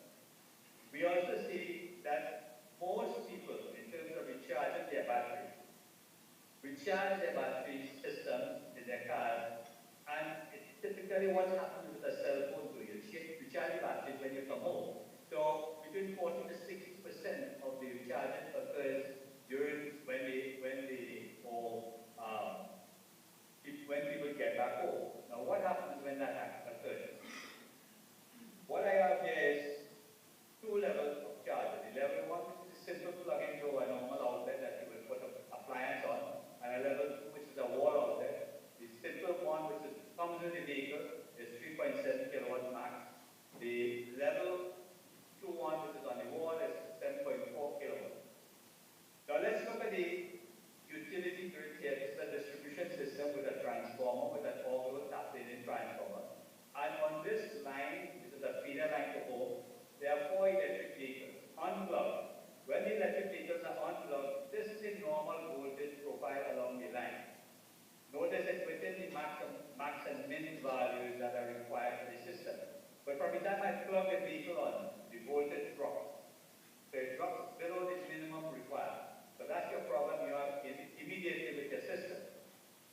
We have done some analysis here with a typical system and looking at the thermal limits of your line, and we see as EV penetration level goes up, the thermal limit of the line starts to exceed, and it starts to exceed the value depending on what the load of the line is. So that's a major problem you will have in a distribution system. So how can you solve this? Well, immediately you can use your tap settings on your low voltage transformers. For your high voltage transformer, which are on low tap it to tap. Or we can reinforce the grid, which could cost some money. You can cause some voltage regulation on the low voltage transformer. Again, that will cost you some money. Or you do direct, indirect management of the electric vehicles. That's managing how you charge the electric vehicles. This here is one showing you what happens when I use direct or indirect management. Direct management is where the utility is sending a signal to the charger to either stop charging or to slow down the charging rate. So you stop it, disconnect it, or you throttle the charging. So this is where one way you can stop it and bring it back to where it should be. Or indirect, you apply some severe time of use tariffs to bring it back to where you want it. So we involve uncoordinated charging when everyone plugs in whenever they want. You have severe voltage fluctuation, the gradient of the system, the efficiency, and a likelihood of blackout. Solution, time of use tariffs, or coordinated charging. So EV management, we can effect a minimal impact on customers. If we done with no model, LD models, so we done with minimal EV information. Time of use depends on how the uptake is, can reduce that augmentation, and can consider staggered time of use tariff to mitigate the second peak. So this just tells you the factors that you require in considering electric vehicle charging. You look at electricity rate, electricity mobility, which is how long you are on the road and how far you travel, and the electric vehicle specification, both the charger and the vehicle themselves. One thing you note about charger in terms of one that you can switch off and toggle and throttle is you require a smart charger for that.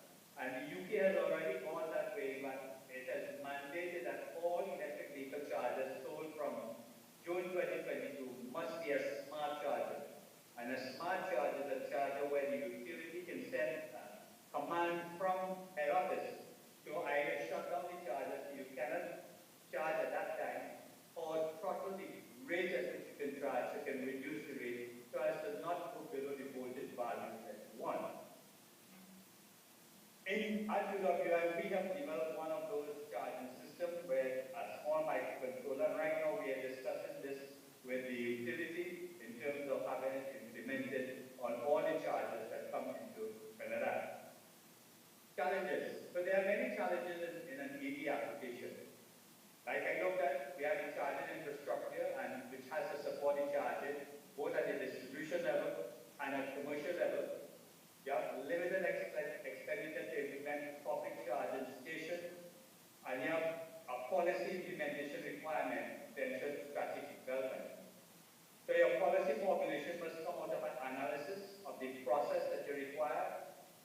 if you don't have coordinated charging, you get a haphazard deployment.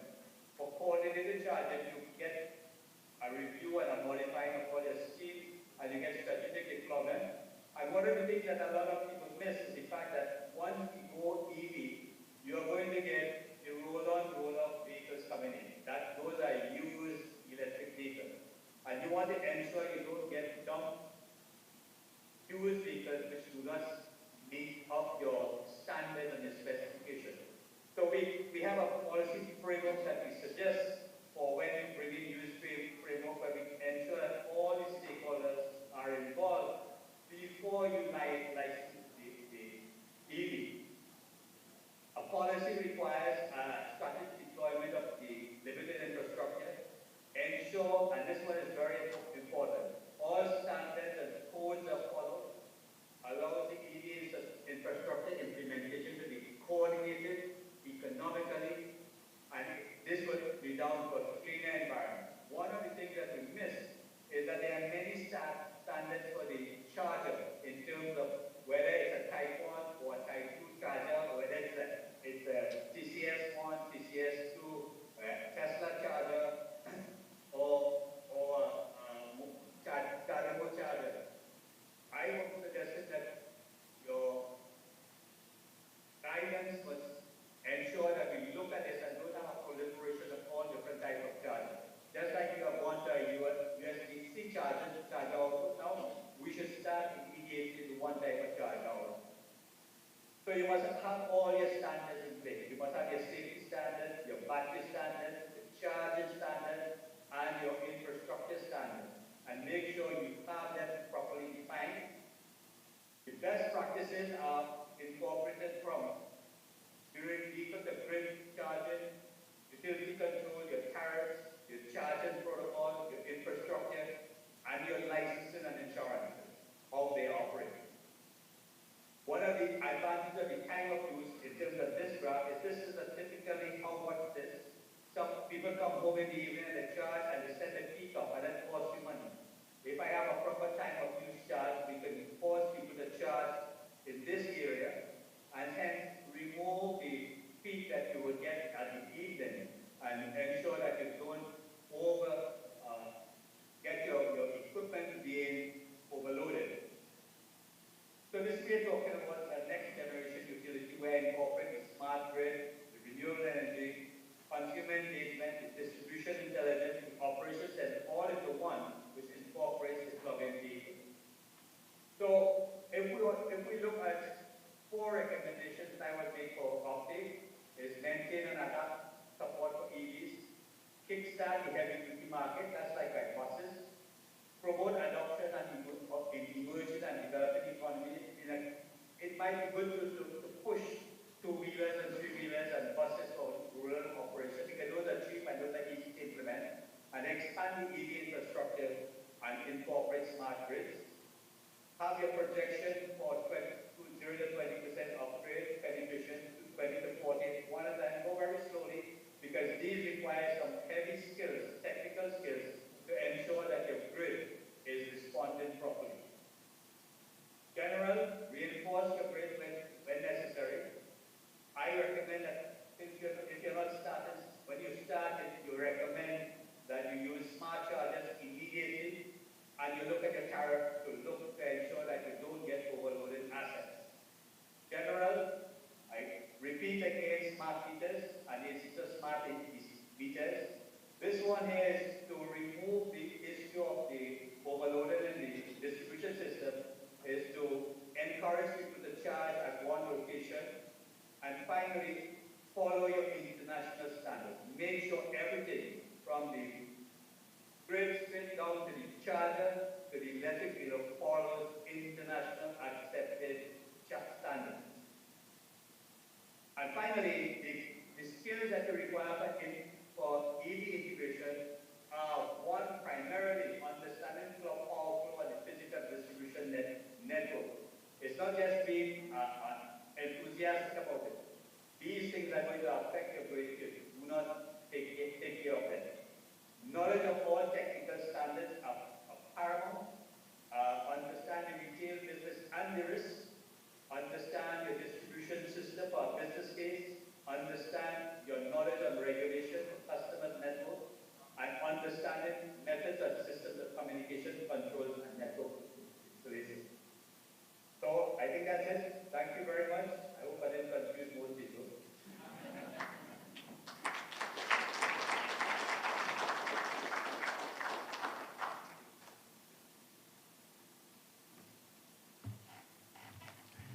Thank you, Professor. Now we're going to go to the discussion. The moderator will be Ms. Ferguson. Ferguson. Yes, and you also have Professor Shan Sharma from UE, Curtis Boudou, Antonio Seeley, and Sean Fuller, and Xavier Gordon. All of these speakers will be participating virtually. So, can you?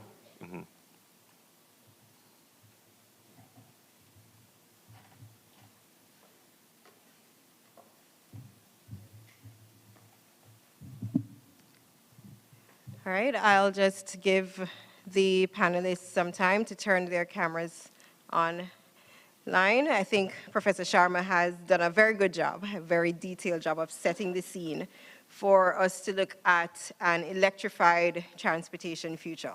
And so there are several things that we will be considering. So not just getting vehicles here and having them on the road, but also the supporting infrastructure, the supporting policies, standards, and guidelines that will be required for this to happen and for this to happen sustainably. And I know there are some very astute gentlemen who are working in this space across the region, so I'm definitely excited to hear from them in terms of what they're currently doing and what their recommendations would be. As you saw in my presentation this morning, Suriname is yet to break into that electric vehicle market, and so there are definitely lots of opportunities to get it right the first time. And so looking forward to this discussion. All right, so I'm going to start. Curtis, can you hear me? Hi, good afternoon, Sharia. All right. You can hear me loud and clearly. All right, great. Antonio, are you there? Yes, I'm here. Can you hear me? Yes, I can. And Xavier? Good afternoon, everyone. All right, good afternoon. All right, I'm not sure if Sean is online, so I think it would be the three of you and Professor Sharma. So in the order in which, so I leave Prof for last since he just gave us quite a bit to chew on. So Curtis, I'm gonna ask you to just let us know some of what you are doing in the EV space and what it is that you are gonna be bringing to this conversation. Sure. Good afternoon to everyone, and thank you for the opportunity here this afternoon. I guess my focus in this space has always been on public transportation and electric buses. And I guess the focus in this area is mainly because of the high upfront costs of electric vehicles, especially passenger electric vehicles in the region. So if you were to own an electric vehicle or attempt to purchase an electric vehicle, that can be a very costly endeavor.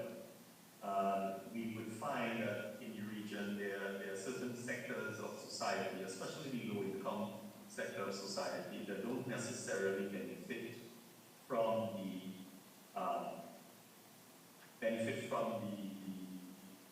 superior performance of electric vehicles in terms of the lower maintenance and operation, nor do they benefit from the reduction of emissions. So if you look at the region, especially post-COVID, where, and also globally, where there are economic challenges, the passenger vehicle market is currently, I can speak about Trinidad, it's on the low in terms of sales. And that's a general comment, not only for electric vehicles. So it's a difficult market at this time. And it's also very difficult for governments to make a decision to remove taxes for zero-rate electric vehicles, because taxes on vehicles is a very lucrative revenue for certain member states, governments and governments of the member states. So the focus on public transportation is a good starting point. And it also allows the population to get used to the technology, to get that hands-on experience with it. Now, of course, I'm not saying let us, you know, let's not focus on like passenger cars. I mean, that's not the case. But it's from this direction that most of my focus and work will take. Thank you, Chair. All right, thanks so much, Curtis. Antonio? Hi, good day, everyone. My name is Antonio. Some feedback there. Okay, great. All right, so I've had the distinct pleasure of being part of the Barbados experience with electric vehicles.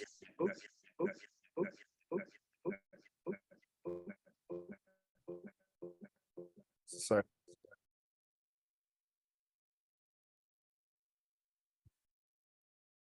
Are good to go now? Good to go now? Good to go now? Good to go now? Good to go now? Go now? Go now? Go now? Go now? Go now?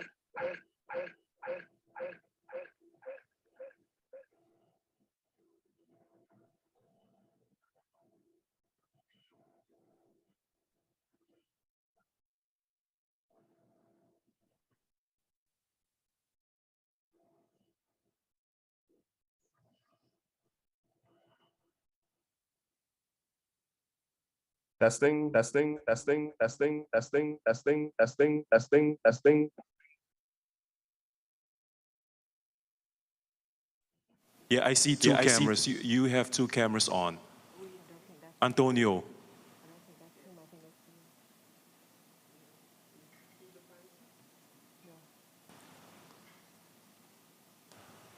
Antonio Seeley. Please turn one of the devices on, off, yes. Okay, come again. Excuse me?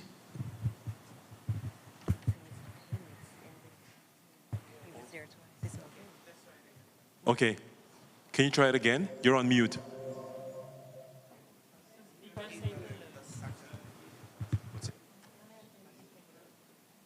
Can you, Antonio, can you hear me?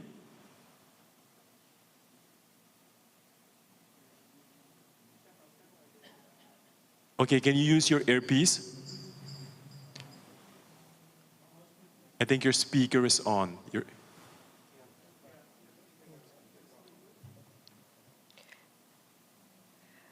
All right, so while we wait on Antonio to have that, I'm going to ask Xavier to go ahead while Antonio fixes the challenge with his microphone and speaker. Yes, we can.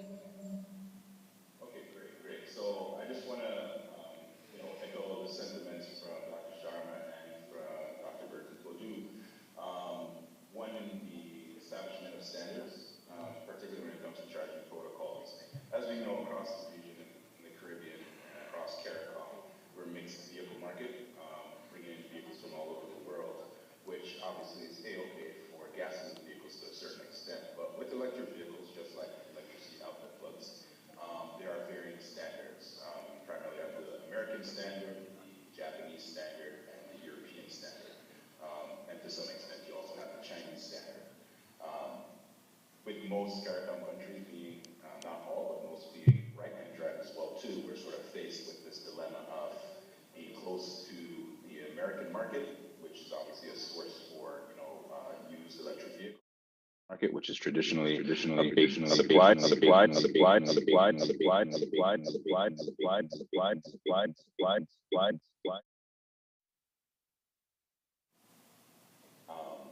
However, at the end of the day, having a established standard will make things a lot simpler. Barbados being one of the countries that are way ahead of most other markets, they sort of de facto went ahead with the European standard, which, according to the World Charging Standard Protocol, is the appropriate standard for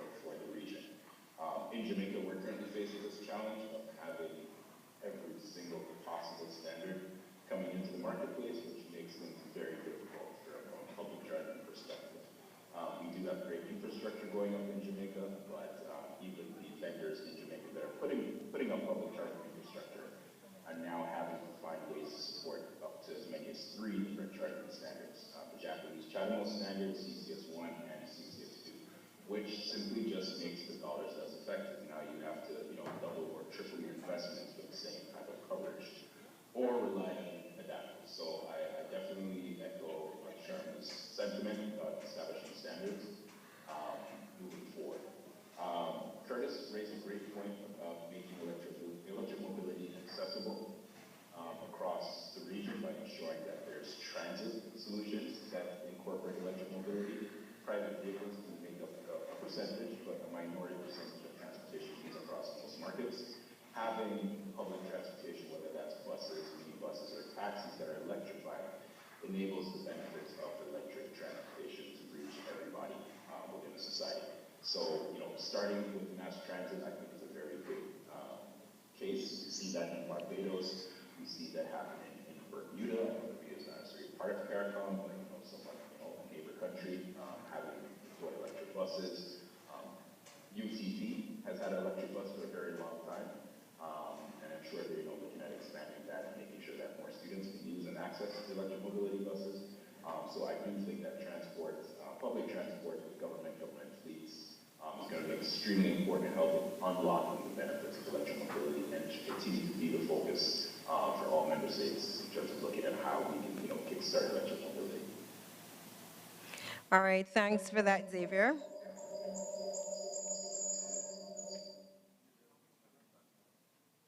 I'm going to ask that as soon as you speak that you mute immediately. We're having some technical challenges in the room.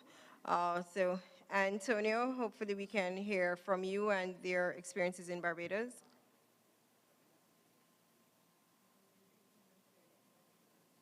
Oh no. So in Barbados, we've been at this since around 2013. As Xavier mentioned, we were kind of one of the first markets in the Caribbean to enter into electric vehicles. The first vehicles were here from 2013, 2014, when Stanley first came up really. And we've been here, but it's going to be a decade now. And we've had a lot of lessons learned. We went from supplying gray market vehicles out of the UK to establishing new dealerships in Barbados that offer electric vehicles. So just over 1,000 vehicles in Barbados. So one of the important lessons that we would say would be very useful if you're now getting started is to target the demographics that, I guess, get the best benefits from electric vehicles. So fleet operators, for example, are the persons that we saw from the beginning getting the greatest benefits. So DHL transitioned their fleet a long time ago, since 2016. They're one of the heavy utilizers of the vehicles. So they drive the vehicles quite often, so the business case for them is always superior to someone who doesn't drive the vehicle as much. So one of the early lessons that we learned in Barbados is, given the price difference, it's always good to target heavy use vehicles in the first instance, because they get the fuel savings and operational benefits first. So that was one lesson. The next one would be training. Training is an important thing to consider. Numerous technicians, first responders, and different persons that interact with the vehicles were trained along the way. And given any new technology or anything new, is always important to ensure that persons are trained, and that brings comfort and confidence to all the key stakeholders along the way. So at year 9, year 10, it's almost a normal thing to see an electric vehicle on the road. It's not as taboo, persons are comfortable. So that comfort did not just happen overnight, that happened through training, exposure, and just having the vehicles there available and easily accessible. I do echo the comment on public transit. That's always been a key area for me as well, because I believe that's where you get the best bang for your buck, making these investments. So to see Barbados Transport Board make the transition was very, very good from where I sit, because I see that being one of the heavy consumers of fuel. And having looked at the public vehicles in terms of the government-owned vehicles in Barbados, that is one of the strategies that the government here is also going to do over the next few years, target fleets that use vehicles the most. And that way, you know you're getting a good return on the money that's very much limited in most Caribbean countries. So target fleets that are using vehicles a lot, and that's where you're going to get a good return. So I'm here to answer any questions and contribute in any way to help any other nations get to where Barbados is and surpass it. All right, thanks for that, gentlemen. Prof. Sharma, you, in the scene setting, mentioned the chicken and eggs situation that we have with, getting the vehicles on the road, having the infrastructure ready. There's been mention of doing mass fleets, of doing mass transit. Is this, do you think, the best way to approach this situation to get persons more comfortable with it, or would you recommend some other pieces of the infrastructure be in place simultaneously? It depends on which one of the country you're dealing with. If you're dealing with islands, like Barbados, Trinidad, you'll get a bigger bang for your buck by looking at how you can get a change with the private consumers and the taxi drivers. And Barbados is a good case study to know what you should not do. So Barbados will show you how you should set your standards or else you get a proliferation of anything coming in. Barbados also show you that when you come to mass transit and you're looking at high voltage or DC chargers, which is high power chargers, you get somebody who has confidence who understands this, and you don't put 12 high DC chargers in one location, so when 4 buses plug in, it pulls up the whole network. So there's a problem when you have early adopters. Early adopters go through these kind of growing pains because you're enthusiastic, but we forget these things are going to impact my network. So you have to know what to do to ensure you don't impact your network. That's why you engage the technical people from in front. But I believe that what you have to do is you have to start with small consumers, because those are low price vehicles. You start with a system of, I call it fee-based.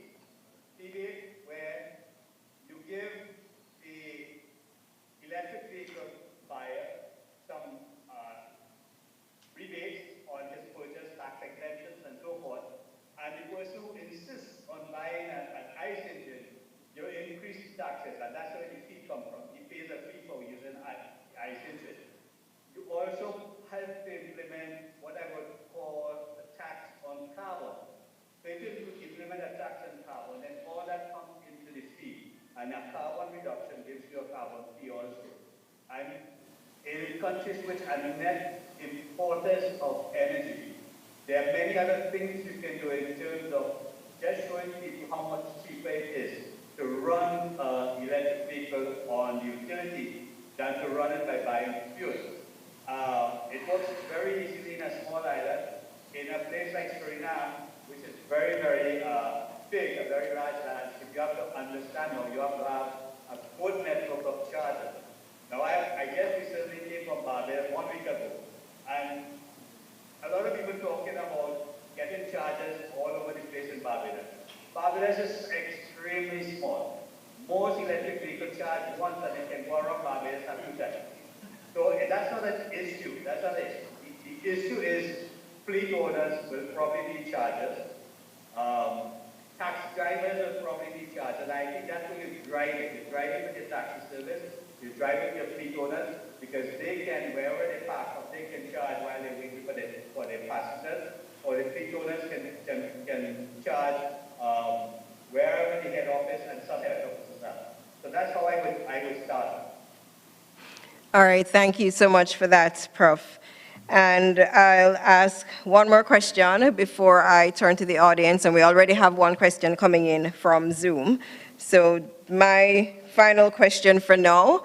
You've touched on it bits and pieces, but because we have such an open opportunity for Suriname to get started, my question will be who needs to get involved? So you've touched some bits and pieces of some of the different parties who would need to be a part of this process, because what we are encouraging is for Suriname to get it right, to learn from Barbados, learn from Jamaica, learn from Trinidad.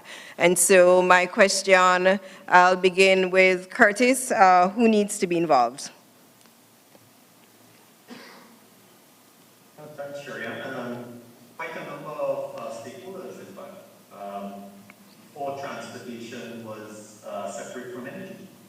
But now with electric vehicles being powered by electricity, stakeholders in the energy sector, now stakeholders in transportation and vice versa.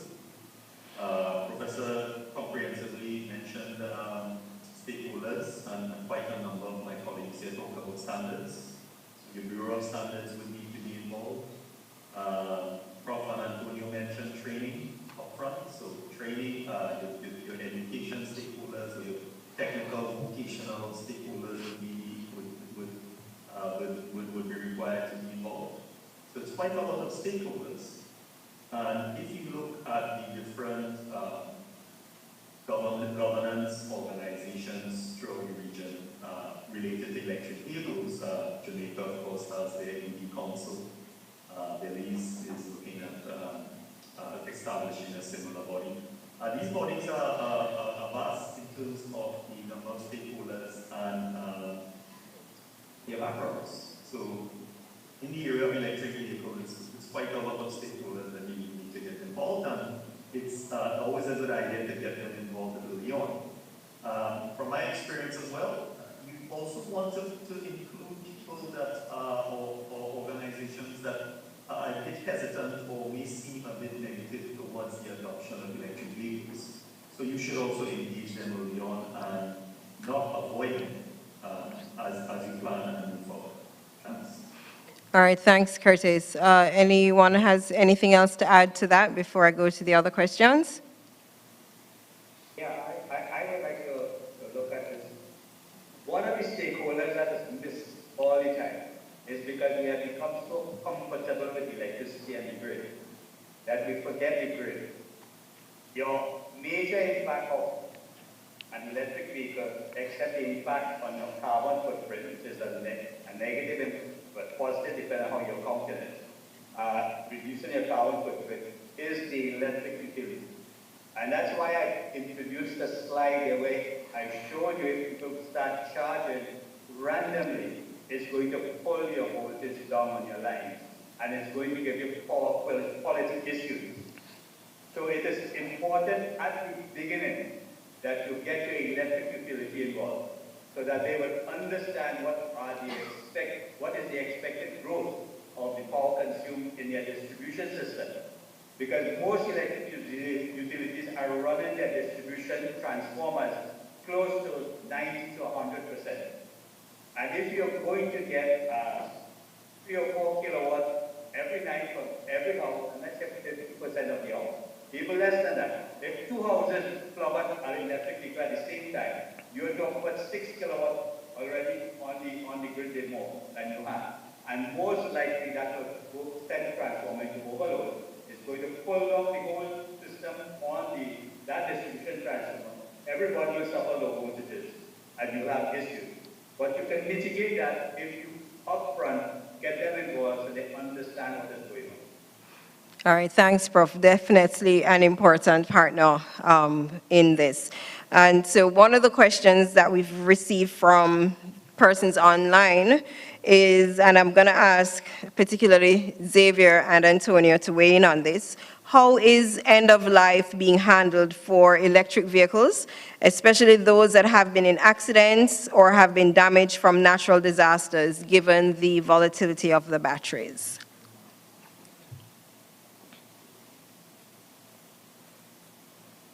Okay, so I don't know who wants to go first. Xavier? Okay. Sure. I'd be remiss not to have actually mentioned flash motors and who we are, what we do. My apologies. So flash motors is an EV solutions company. We provide infrastructure, electric vehicles, as well as knowledge-based solutions and financing across the region, Jamaica being our main hub. We've had quite a bit of experience across the region in a number of different capacities, looking at electric transit, looking at government fleets, and we're now launching our initial market in Jamaica, where we're supplying electric vehicles on the retail side, commercial side, as well as charging infrastructure solutions, both to Jamaica and Guyana.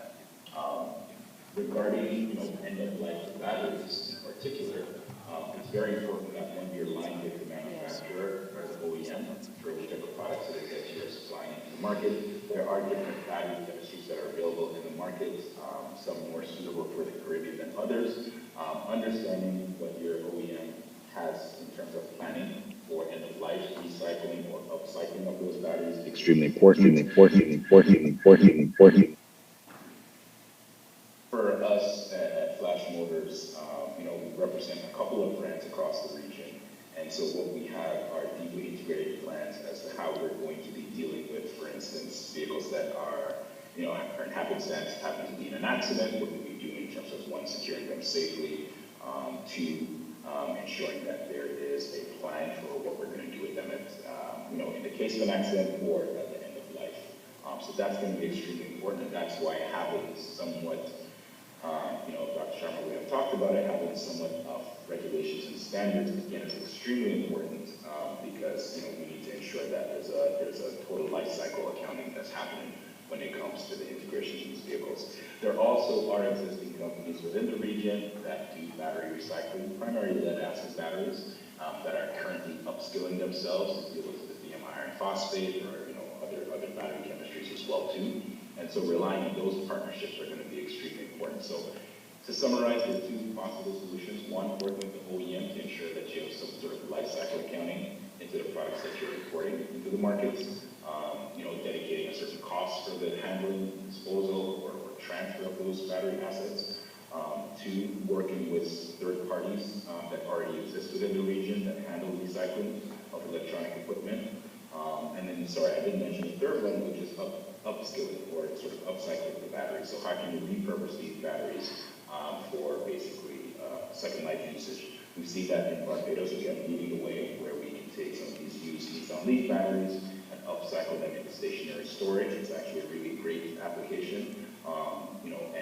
As we go forward, we find the utility, in particular, in each market to be extremely important because one, they're interested in those products and how those products can be deployed onto their distribution and transmission grid. So there are quite a few opportunities. It's still early stages for most markets, with again, perhaps the exception of Barbados, that has quite a bit of used EVs in the marketplace that are probably coming to the end of their life. But for the rest of the markets that are sort of being onboarded right now, which are most likely going to have newer battery technology, we're probably still 5 years out before we see an appreciable inventory of used EV batteries. But having that in place for both in terms of regulation, even import requirements, so making sure that there's planning ahead of time before these vehicles arrive is going to be extremely important. So planning is really the answer to that. Okay, thanks for that. Antonio, you wanted to add to that? Not much to add. I think Xavier did a good job of covering most of the areas, but in Barbados, the predominant technique being used right now is the upskilling and repurposing of batteries. So, as he mentioned, there's an established process and procedure for repurposing the leaf batteries in Barbados, and they're mainly going into long carts. So that's going to extend the life for another few years, so then we would have to then figure out what's the next application, or do we have to dispose of them. But at this point in time here, we're repurposing them to extend that life so that we can put a better plan in place for disposal. All right, thank you for that. And so I'll turn to the room if there are any questions here. Just one note on that, which I think is nice, is that I don't cover it there. One of the stakeholders who we have not mentioned here is really fire service. And then the question was asking about an accident. And one of the issues that you have to really address is to teach the fire service how to handle a high voltage battery which is inside a car when the car is in accident. Now, most of the time, nothing will happen with the battery because the battery is actually at the lower portion of the car. It's part of the structural integrity. But the fire services must understand where they can use their doors of light, where they can't cut, where they can't cut because they're going to get themselves killed. So that's one of the areas you have to pay particular attention to in the country, where you train your fire services how to handle electric vehicle that has gotten into an accident. The final thing I'd like to do is that most of the batteries that you are seeing catching fire, as we call it in the Caribbean, are batteries which have been designed to a very low standard. And that's why it's important when you're buying an electric vehicle, of all things, you ask who it is made the battery. The battery is not made by the vendor of the car. So a Nissan battery is not made by Nissan. So you have to ensure that you know who made the battery, go to them and go to that website and see what kind of standards they have. And that's what should drive you to feel like a vehicle, the battery manufacturer. That's all I would like to say.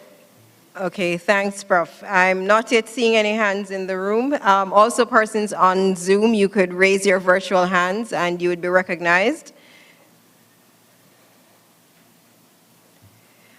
Seems everything has been absolutely clear, gentlemen. Very good job. So I'll ask one final question for you as we wrap up this segment, which is if you could give one recommendation to our colleagues in Suriname. So we've had several things that you've said, but if there's one thing that you would want persons, oh, I hear there, okay, so you can think about that one thing. There's a hand on Zoom. That one thing that you'd want our colleagues in Suriname to take away. So you can think about that. And I'm gonna ask Galen to unmute that participant on Zoom so they could ask their question.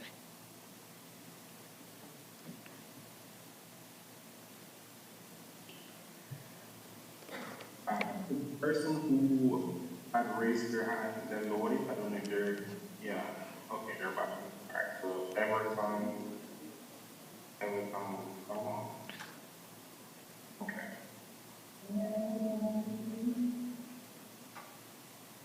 All right, Everton, you should be able to unmute now. Go ahead. Can you hear me? Yes, we can. Hey, great. I'm happy to be part of this forum and glad to learn, and I'm very glad to be here.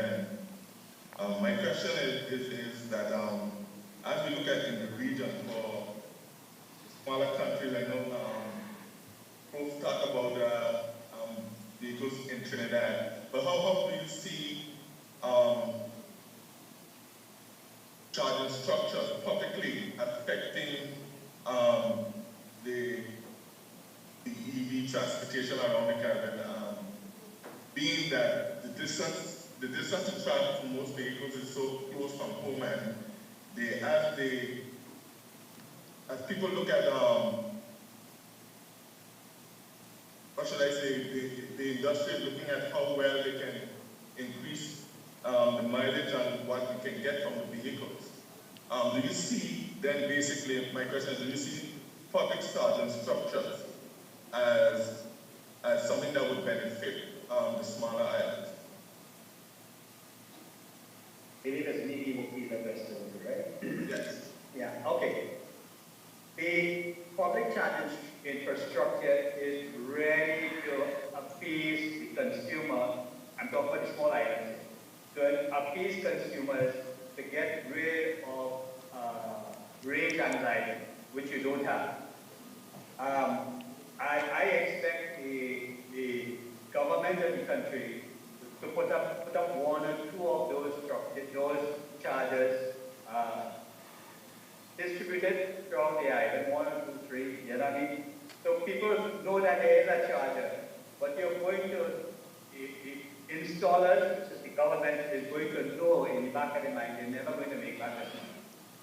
Because once people start to use the electric vehicle and charge at home, they'll realize they do not need the public charge. However, if I put it in the slide, if the utility is looking at an overloaded distribution and it is very expensive to upgrade the grid, then one of the issues could be, or one of the solutions could be, in terms of PV management, charging management, is you have a time of use tariff where it's going to be very high for people to charge at home. And you have charging areas, charging garages in the offices where you have a low rate, where you force people to come into the office where you have a better grid connection and you charge at a lower rate. So you have to understand each issue in each island, what are the issues, and work with that. There is no one size fits all. Only size that fits all for the island is that you really don't need a charging infrastructure. But people will, as they're moving from ICE engine to EVs, they will want to feel comfortable that they can charge somewhere. And so you need to put in one or two at the beginning. You know they are loss leaders. But once people get accustomed to it, it's okay. For instance, let me put it in terms of personal. I have the smallest PV in terms of a battery cycle trailer. It's 38 kilowatt hour. I have it for 2 years. I can go anywhere in Trinidad with that. Once I know where I'm at, and come back home and charge. And for my daily routine, I charge that vehicle once a week. That's 250 kilometers. Now, the only reason I bought the 28 is because it was cheaper than a 40, right? It's much cheaper. So I went for the cheaper because I know I don't need anything bigger than that. But the normal person can only count gallons and liters and things like that. They're comfortable with that. It takes a while to teach them. They have to have a good teaching session, a session where you publicly start to tell people how to do these things, how to check your rate. And it's all in your vehicle already. You just push a knob and you'll see everything. And they need to get comfortable. But once a few vehicles come in, it becomes easy after. However, it's different to the Guyana and Jamaica. So it'll be different because the landmass is a little bigger there. But you can handle it once you understand the issue. And you attack it in terms of an issue by issue basis. All right, thanks, Prof. And so I'll ask each of you, 10 seconds, your takeaway for Suriname. But since I am on it already, I probably would just, I think, I don't need a takeaway. One was Suriname, what Suriname to take from this, right? And I think if you look at what was being said from, you must develop a user group, a stakeholder group, which includes everyone that I called before. Your standards body, your users, your utilities, your inspectorate, the income tax people, the port people, so they're all together in terms of getting this thing off the ground. And once you can get that body together and they're understanding what are the issues, then you will have a good implementation strategy. Thanks, Prof. Curtis? Yes, thanks, Sharia. I would say look at transportation in a holistic view, meaning that focus on sustainable transportation. So move towards developing a work from home policy, so keep people off the roads unnecessarily. And allow for ride sharing, use of ride sharing, or encourage the use of ride sharing apps and ride sharing transportation. Invest in infrastructure that encourages non-motorized transport, walking, cycling, especially in congested city areas. So don't necessarily focus on electric vehicles alone, but there are also other aspects of transportation you could look at. Thank you. Thanks. Antonio? Yeah, so my takeaway would be, as you develop your strategy, again, consider the stakeholders, but also the various demographics of users. So I believe that there are different infrastructure, locations, time of day, that different demographics of users were likely to charge their vehicles. So in developing your strategy, consider all of the various use cases and the infrastructure that would be required to support those particular demographics. All right, thanks. And Xavier, the final word to you.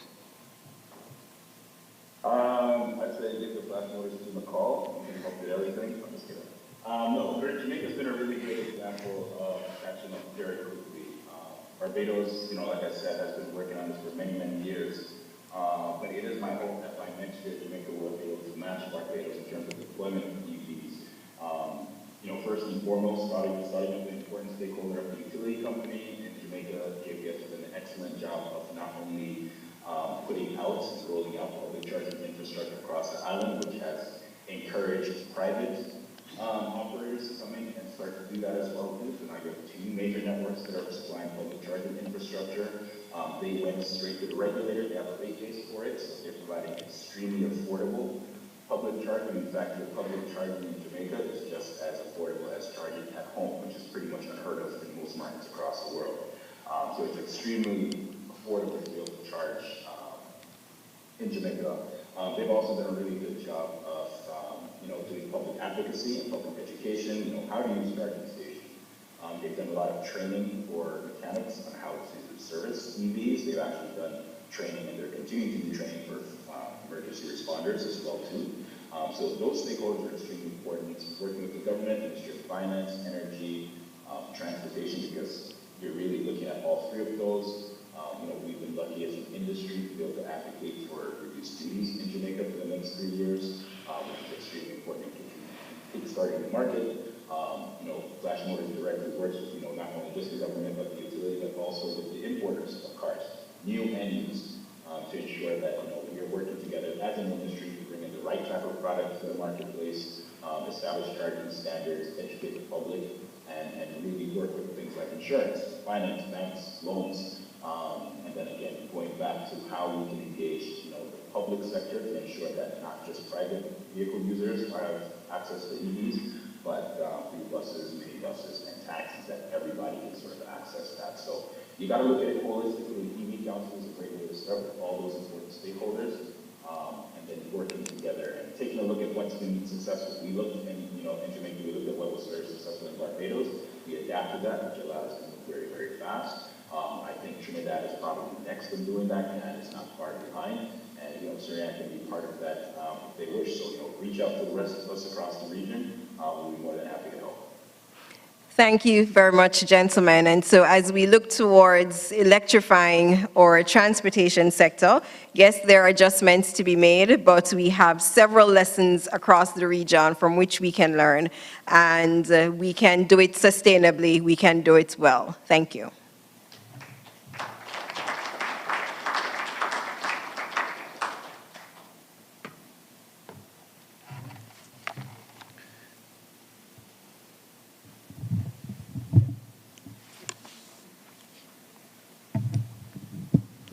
Thank you to the participants on the panel, and also thank you, Ms. Ferguson. The following speaker, the next speaker is Professor Nanan. He is a full professor in sustainable energy at the technology at the he is full professor in sustainable energy at the Antoniocum University of Suriname. He's also energy consultant and the dean at the Faculty of Technology. He frequently collaborates with the Caribbean Center for Renewable Energy and Energy Efficiency. And he has an extensive local, regional, and international academic and professional network. Please welcome Professor Nanan.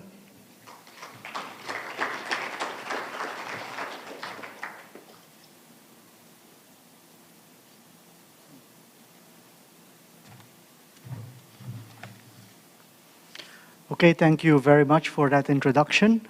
I will give a short presentation within 15 minutes on how to pursue rural development and social cohesion with electricity access. And this is, of course, within the framework of the topic of today's sessions. So the contents, if you could please go to the next slide. Yeah, so the contents of the presentation is as follows. So, when we talk about rural development and about sustainability, at a certain moment, those words become cliche. And then cliche has a very important societal value, but usually people do not reflect on what it exactly means. So that's why I will briefly go into what sustainable rural development is and why it's important. And then I will also talk about the link between rural development and energy access plus, because resiliency, affordability are also key aspects to take into consideration. And this will be done by means of a context analysis, whereby there will be an evaluation and an assessment part of the state of access to electricity in rural communities. And then I will give some recommendations on how to increase electricity access and so on.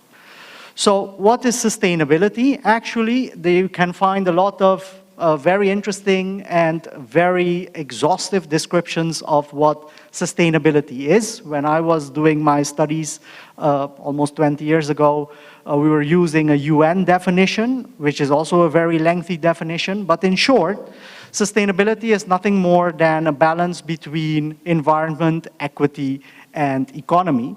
And it takes into account that when you practice sustainability, there is this interconnectedness, this systems approach that you need to use when you are going to balance all the actions that you are pursuing. So if you go to the next slide, then what is rural development actually? And then in the Surinamese context, it is very important to define what we mean with rural. So with rural, we actually mean a disconnected region, disconnected being that by typical means of transport, it is not really easily connected to urban areas. But it also encompasses that there is no spillover or what they call backwash effect between the urban centers and what we call a hinterland or rural community. So rural development means nothing more than processes whereby the aim is to improve the quality of life and well-being of people living in those rural areas. And to get to a condition of improved rural development, or to get rural development, it means that you need to take a series of actions, and of course those actions need to be coordinated. So some of the actions are listed here, like for example, you need to have active promotion of eradicating poverty. It also means that specifically for tribal and indigenous communities in our hinterland and rural centers, it means that you need to empower those communities such that, for example, when it comes to using agriculture as a resource, for example, that they have sufficient availability of land and that it should be distributed appropriately. This also means that laws and regulations need to be in place. One critical thing, specifically within the framework of this conference, is that the access and reliance to affordable energy needs to be increased. So it means that you need to provide them with more and affordable, renewable or alternative sources of energy, electricity. In this specific case, if you go to the next slide, I have listed some more topics, for example, encouraging the use of land resources in a sustainable way so that they can practice agriculture, promoting the use of environmentally friendly practices, enhancing resiliency and circularity, which is basically that wastes are not wastes but should be used, and so on. So you can go to the next slide. Actually, you can skip it because it's more about actions you should take. Now, let's look at the relationship between, you see an image whereby it indicates the state of progress that Suriname has made with regard to the sustainable development goals. And if you focus on item number 7, there is a snapshot on where we are. Now, unfortunately, in that image, you cannot see the evolution of the Sustainable Development Goal through the years. But nonetheless, if you go to the image on the right, and if you are going to look at data specifically available for Suriname, and then going to translate that to rural communities, you will see that among specifically access to electricity, which is very important because access to electricity implies that you can increase the productivity or the health or education of a community. You can see based on the numbers that communities in our hinterland are suffering from energy poverty. There is an energy poverty measure. So for example, typically it's used that we can talk about energy poverty if the energy use is less than 1,000 kilowatt hours per person per year.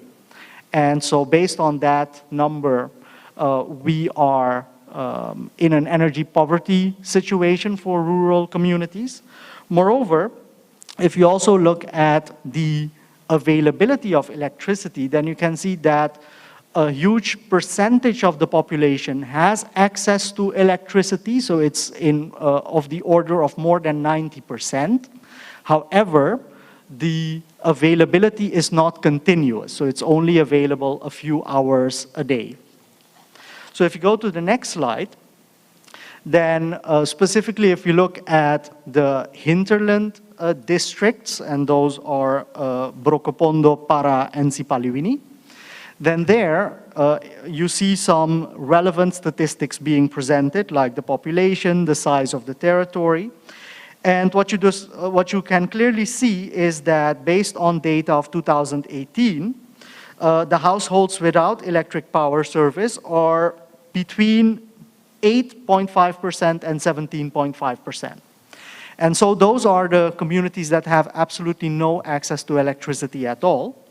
Some of the communities and some of the residential buildings there do have access to electricity via an EBS connection, so with the utility. And also you see that the number of people who do have access to clean energy is listed. So all in all, if we go to the next slide, we see that there is this case of energy poverty.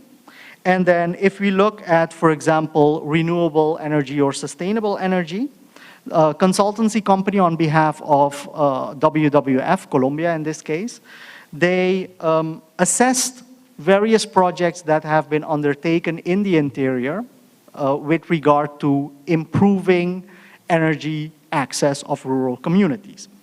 And the way they did that was by identifying a number of criteria, and those criteria are listed on the right-hand side of the image. So for example, they looked at a characterization of the community, details of the energy system, environmental aspects, which were then subdivided in different additional criteria.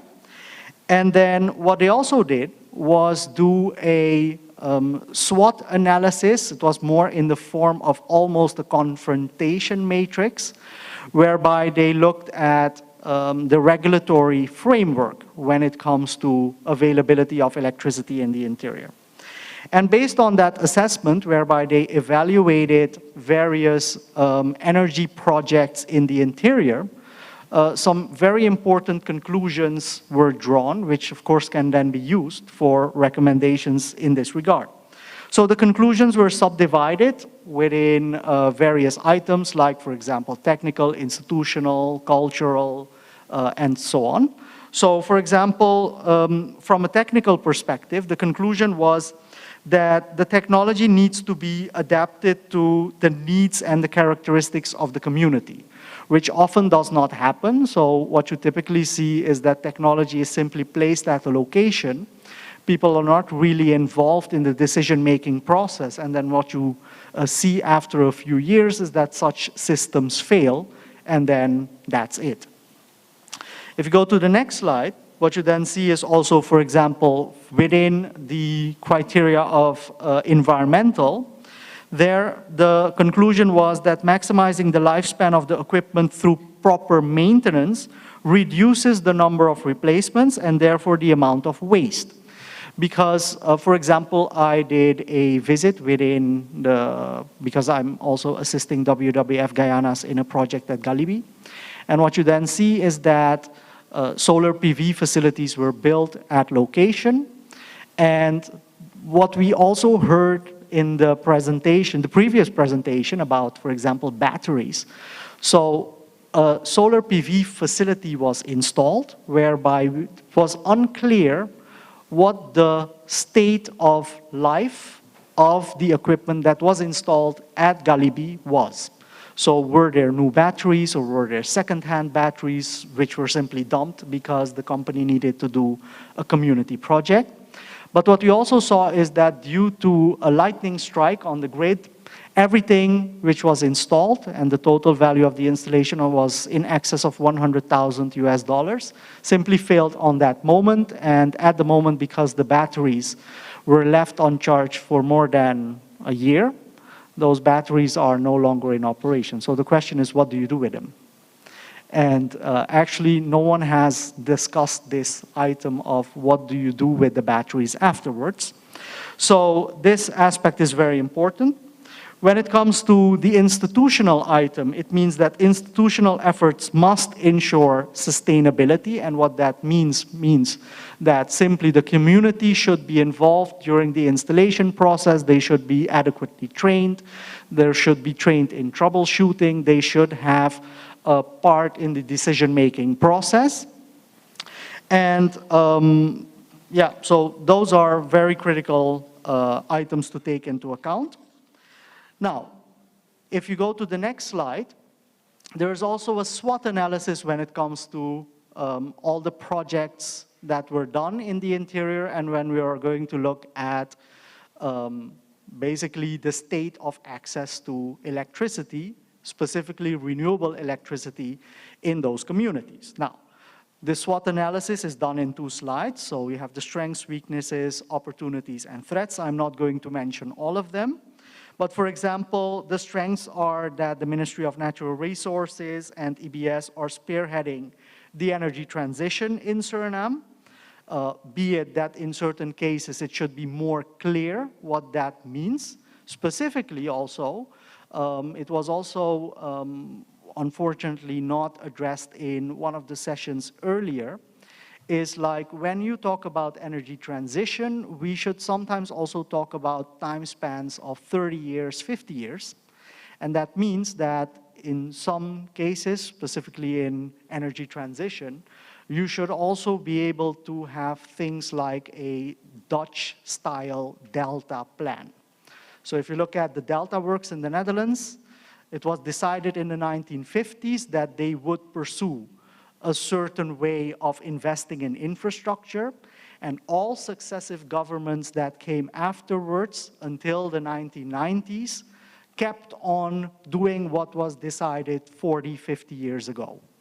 So the important thing is, how do you create that similar situation here, whereby it's not that some government is doing this, and then when another government comes, they can change everything as they like. So that is not something that is what you want to have when you know where you want to be 50 years from now. If you look at the weaknesses, for example, there is a stark disparity between urban areas in and around Paramaribo and the rest of the country. There is no specific plan for rural areas yet, be it that such a plan is being discussed. There is a lack of strong institutions with responsibilities and coordination among the different sectors. And if we go to the next slide, for example, we'll also look at some opportunities and threats. So for example, if you look on the opportunity side, we see that renewable energy is an opportunity to achieve climate change goals in more remote areas. And if you look at the interior, you will see that actually, if you look at the amount of energy that is being consumed in those areas, it's very small if you compare it to the rest of the country. However, it still involves 60,000 people. So it means that if you are going to increase their access to electricity, this will, of course, indeed, if you do not do that in a well-coordinated way, will not allow us to do anything with regard to climate change goals. Also, for example, providing 24/7 hours of electricity using renewable energy in these villages is a priority for the government, and some actions are currently being taken. And if you look at the threats, for example, we can simply pick a few. There are no public funds directed towards the sector.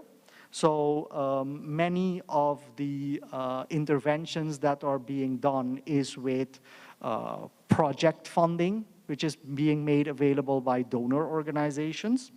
And there is no specific framework for public-private partnerships. So if you go to the next slide, let's then look at some recommendations to increase electricity access in the interior.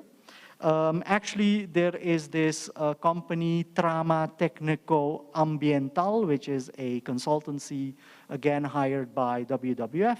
They are based in Mexico. And what they have compiled is recent data. So recent being what the state of the art was until 2 months ago.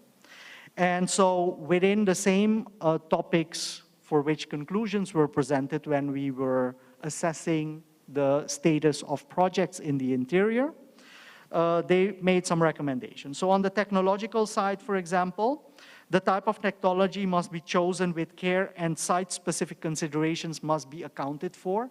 This is very important because what my impression is that everyone is simply pushing for solar PV because why not? Everyone else is doing that.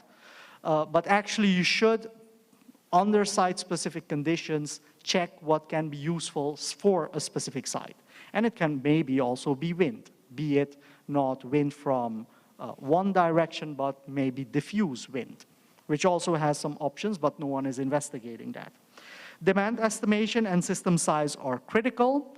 Typically, that's not being done, and what you see is that a lot of situations arise whereby people have expectations that are totally different from what the reality is of the system being capable to provide.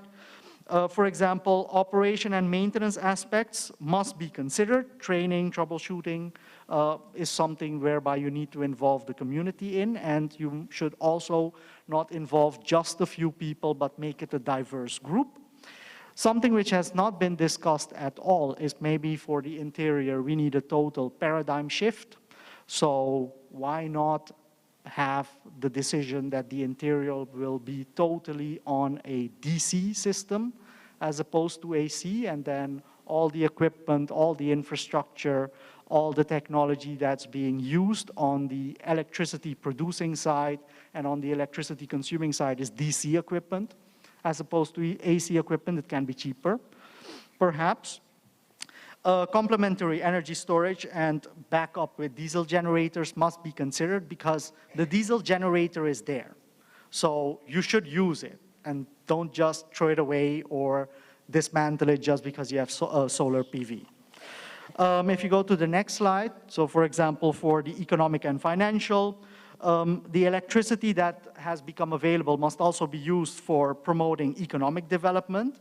I think one thing which is not taken into account is investor participation. So all the projects thus far is you have a donor which gives money and you provide a solar PV facility there, and that's it. But I think there are a lot of people who are living in the interior who can invest in power generating equipment, can invest in a grid, and why not make them part of a business solution whereby they can earn something, and basically you have small independent power producers, and maybe the role of the government or an authority is just to create a level playing field and have good rules of engagement in this regard. If you look at social cultural, for example, local engagement with the community is important, whereby aspects of trust, commitment, and support is important. I often get the impression that due to this disconnectedness and lack of engagement between people in the city and people living in a rural area, we often don't understand what the challenges are in such a location. And what you then typically see, a system fails, and then when the next mission from the city goes to a village, it's like, look, they're going to tell us what to do here again. So if you have systematic failure of interventions after periodic times, you create a lack of trust. And of course, we should focus on climate change and resilience. And if you go to the next slide, which is the last slide on recommendations. On the institutional side, we should focus on local electricity businesses, as I said before, fast-tracking tools, because sometimes the timeline is unclear from a visit to when a technical system for electricity generation will be at a location. There should be clear roles, tasks, responsibilities, and a line of authority, because, and this item has been written down in 2 reports, in a green paper that was authored in 2012, and also a document commissioned by the UNDP also highlights that there must be clear roles, tasks, responsibilities, and a line of authority. Depoliticize the process, which is quite a problem in Suriname. Why do I say that? Because some of these items which are mentioned here are being done, for example, in Colombia, whereby you have private entities who are engaging in these aspects. And when it comes to sustainability, what we saw, for example, at Galibi is solar PV facilities were installed. No one knew who the owner was. The beneficiary was not always the same person or the same group of people. There was no strategic inventory kept. So basically, you have equipment with a value of $100,000 and just because one inverter fails, and the inverter costs maybe just $3,000, the entire system is flat. And because it's not running for 1 year, you can throw out all the batteries. So that's something which no one talks about. And also, if you ask the community, who is responsible for maintaining this? I don't know. I think EBS. So those are very important things to take into account. So ownership and beneficiary must be clear. So that having been said, let's talk according to the next slide.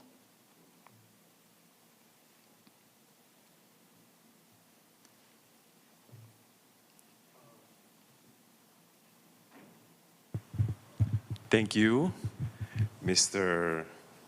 Professor Nanan. I think you are expecting some questions from the audience. Yeah, but there is a discussion session which then follows now. Yes. Oh, okay. So, Mr. Orlando Olenberg. Okay.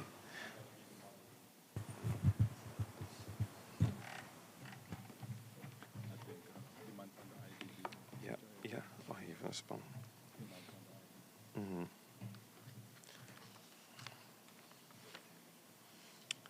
So the following session is a discussion session. Now, Mr. Olenberg will be the moderator. Professor Nanan, Mr. Kopp, he's going to be virtual. Sergio Balon. Sergio?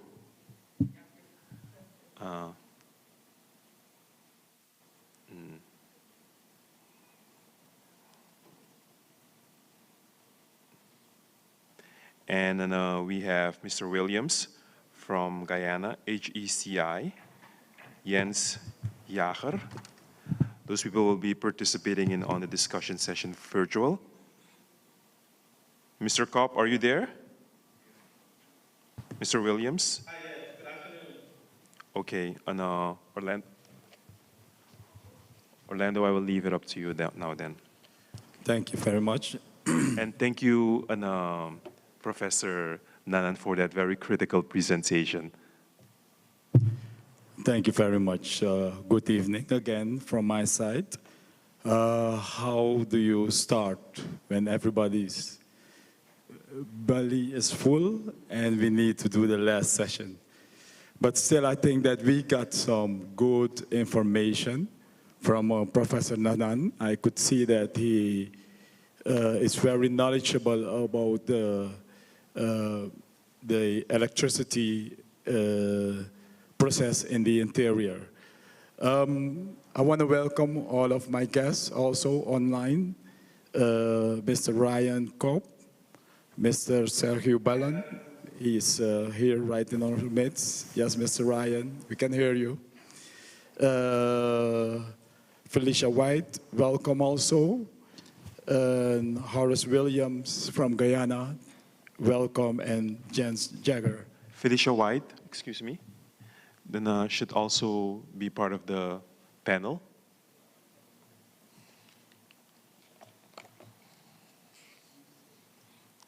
Apologies, I guess I forgot to announce your name. Can you give her applause for me?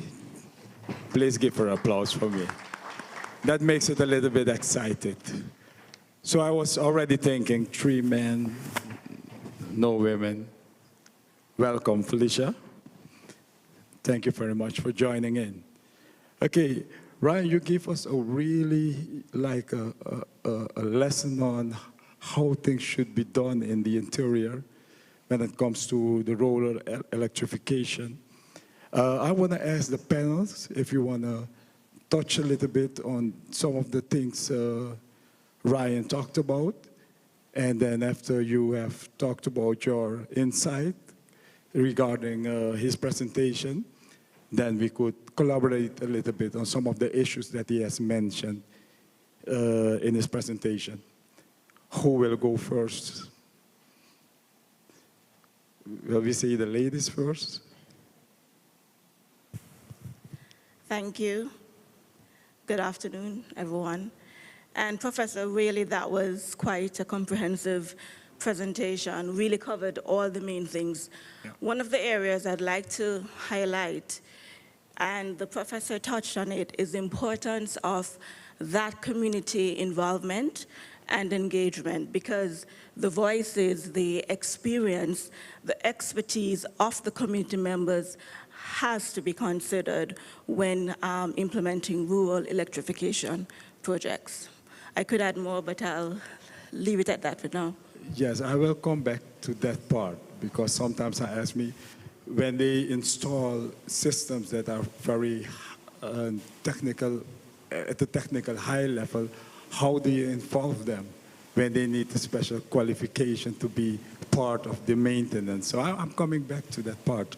So, Mr. Sergio Balon, I mean, you're the man right now in Suriname that's helping through the IDB to lead a lot of these initiatives.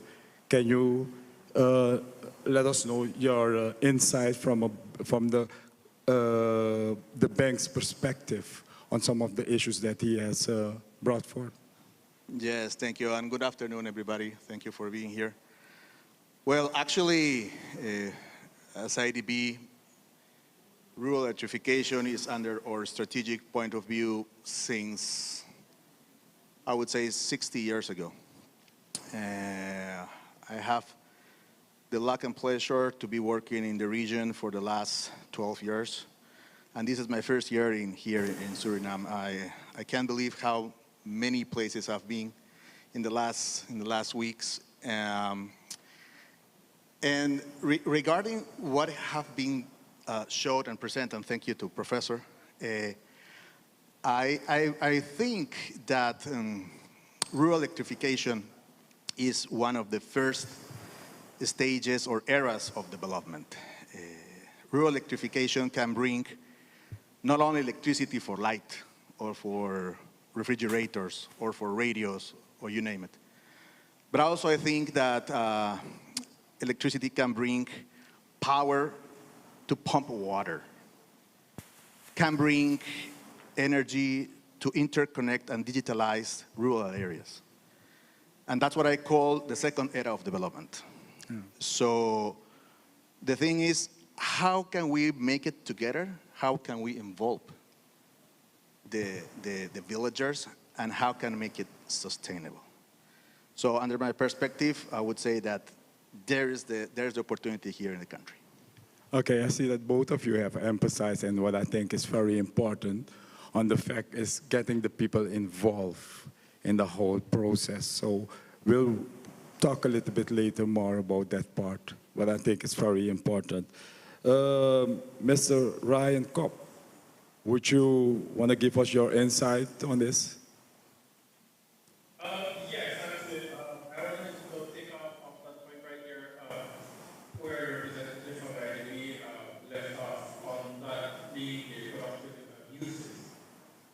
We have to take into consideration that whenever we are giving electricity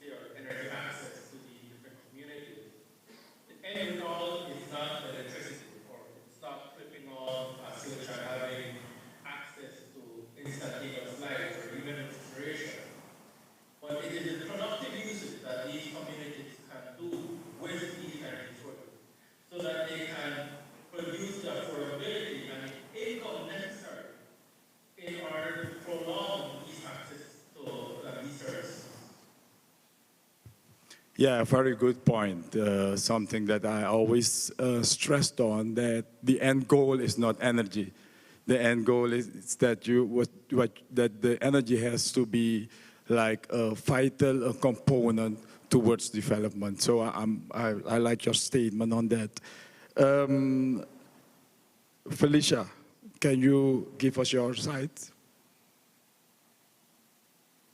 Sorry, could you repeat? Oh, sorry, I'm sorry. No, I meant Horace. Williams, can you give us your side? Especially given that Guyana and Suriname have a similar situation when it comes to rural electrification. Ms. Williams, are you there? Are you there? Probably not. I would really like to get his input on... Okay, Jens Jagger, are you there? Not? Let me try. Okay, let's just then move on. They can always come in.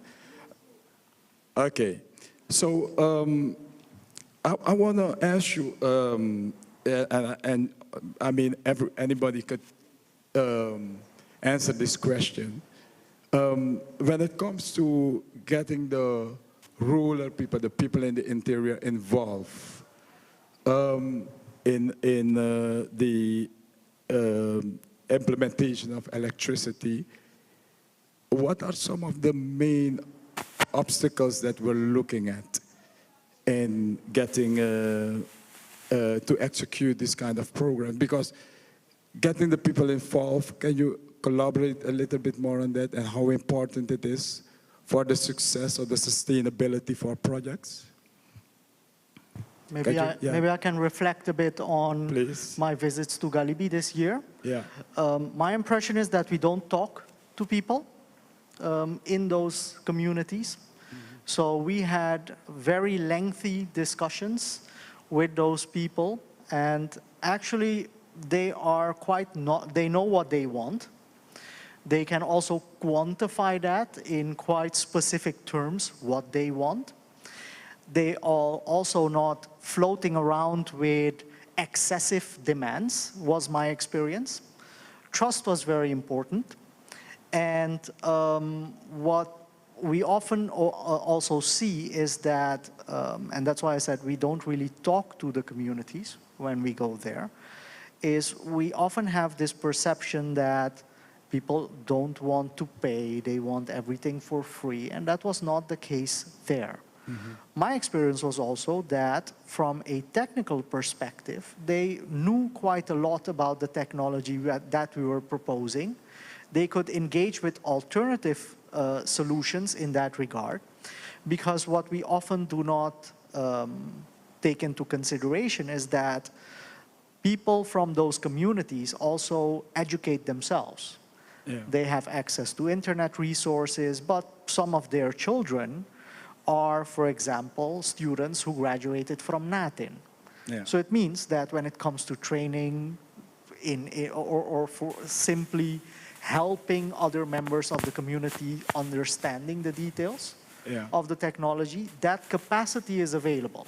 Now, Galibi is one specific case. Of course, I do not expect that all villages are the same, but we should not treat everyone in the same way. So you're saying something very important. It isn't just one size fit all solutions for the interior. And I would like to ask Sergio to comment a little bit on that when it comes to projects of within the interior. So, because one of the things that the professor said is that we have to get the community involved when it comes to the kind of solutions that we want to bring to the community. So how does the IDB deal with that?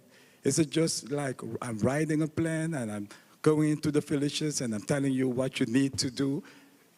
How do you do that? How do you get the people involved, not when you tell them that this is the project, but from the very start? How does the bank do that? Okay, there's one way to do it. And that's the way of survey people. You survey families and ask them what they need, what they want, how they want, when it want, and how much that will cost. Just in general. Of course, there's many other detailed questions in that. And then what we do with our teams is prepare a solution. I liked what Mr. Anand said this morning. We have to bring solutions. We don't have to bring outputs, right? And that's very true. So when you do that, you're marking a baseline. Economist says that baseline is the first step to the contrafactual stage. So what we do is try to improve their lives with basic services and with the solutions they want, and trying to enhance those solutions, improve those solutions, and then bring in the solutions. After that, what we do is the evaluation, impact evaluation, which is measure the impact that this intervention has done. I have been done like 6 or 7 impact evaluations, and let me tell you, money is not a matter of fact these days. People in the interior have money. What they don't have is the power to go and buy spare parts, to go and buy electricity at a glance, to go and buy 1 potable liter of water, or send a message through internet to somebody in the city saying, send me this, send me that. So that is the thing. Second of all is the lack of information. There is the medium voltage electrification lines, but people don't know. So communication programs are super important. And last but not least, it is budget for sustainability. But last, not the first, not the second, it is the last. Okay. And you were saying about the obstacles. In rural electrification, the biggest obstacle is transportation. Yeah. Transportation is a big of an issue, can double or can triple the budget of the investments. So that's very important to acknowledge. And even more here in Suriname, I've been in Kwamasalamuttu 2 weeks ago, and I was saying to the villagers, how is the fastest way to get here with 100 kilos load? 26 days by boat. Yes. So when the river allows to do that. So my direct question then, before I go to Felicia, is, of Mr. Kopp, you can also come in, is it possible to have a good business model to implement solar energy in the interior for the people in the interior? Is it possible to have a good business model where you can make revenue for the people, to do projects in the interior? Is it possible? Right, you can add to that also. Well, I think... I can give that a shot. Yeah. Is it possible? Yes, it is possible. But there are lots of things to take into consideration as well. I mean, I wouldn't be able to specifically talk to the case within Suriname, but let me relay a little bit of the experience that we've had with the case with Belize. Yeah. With Belize, we are also developing microgrids to install in villages that are in the hinterlands. Because we're a unique case where we have one distributor within the country, we have partnered with that distributor so that they will also be in charge of operating these microgrids in the different villages. What this allows us to do is that it allows us to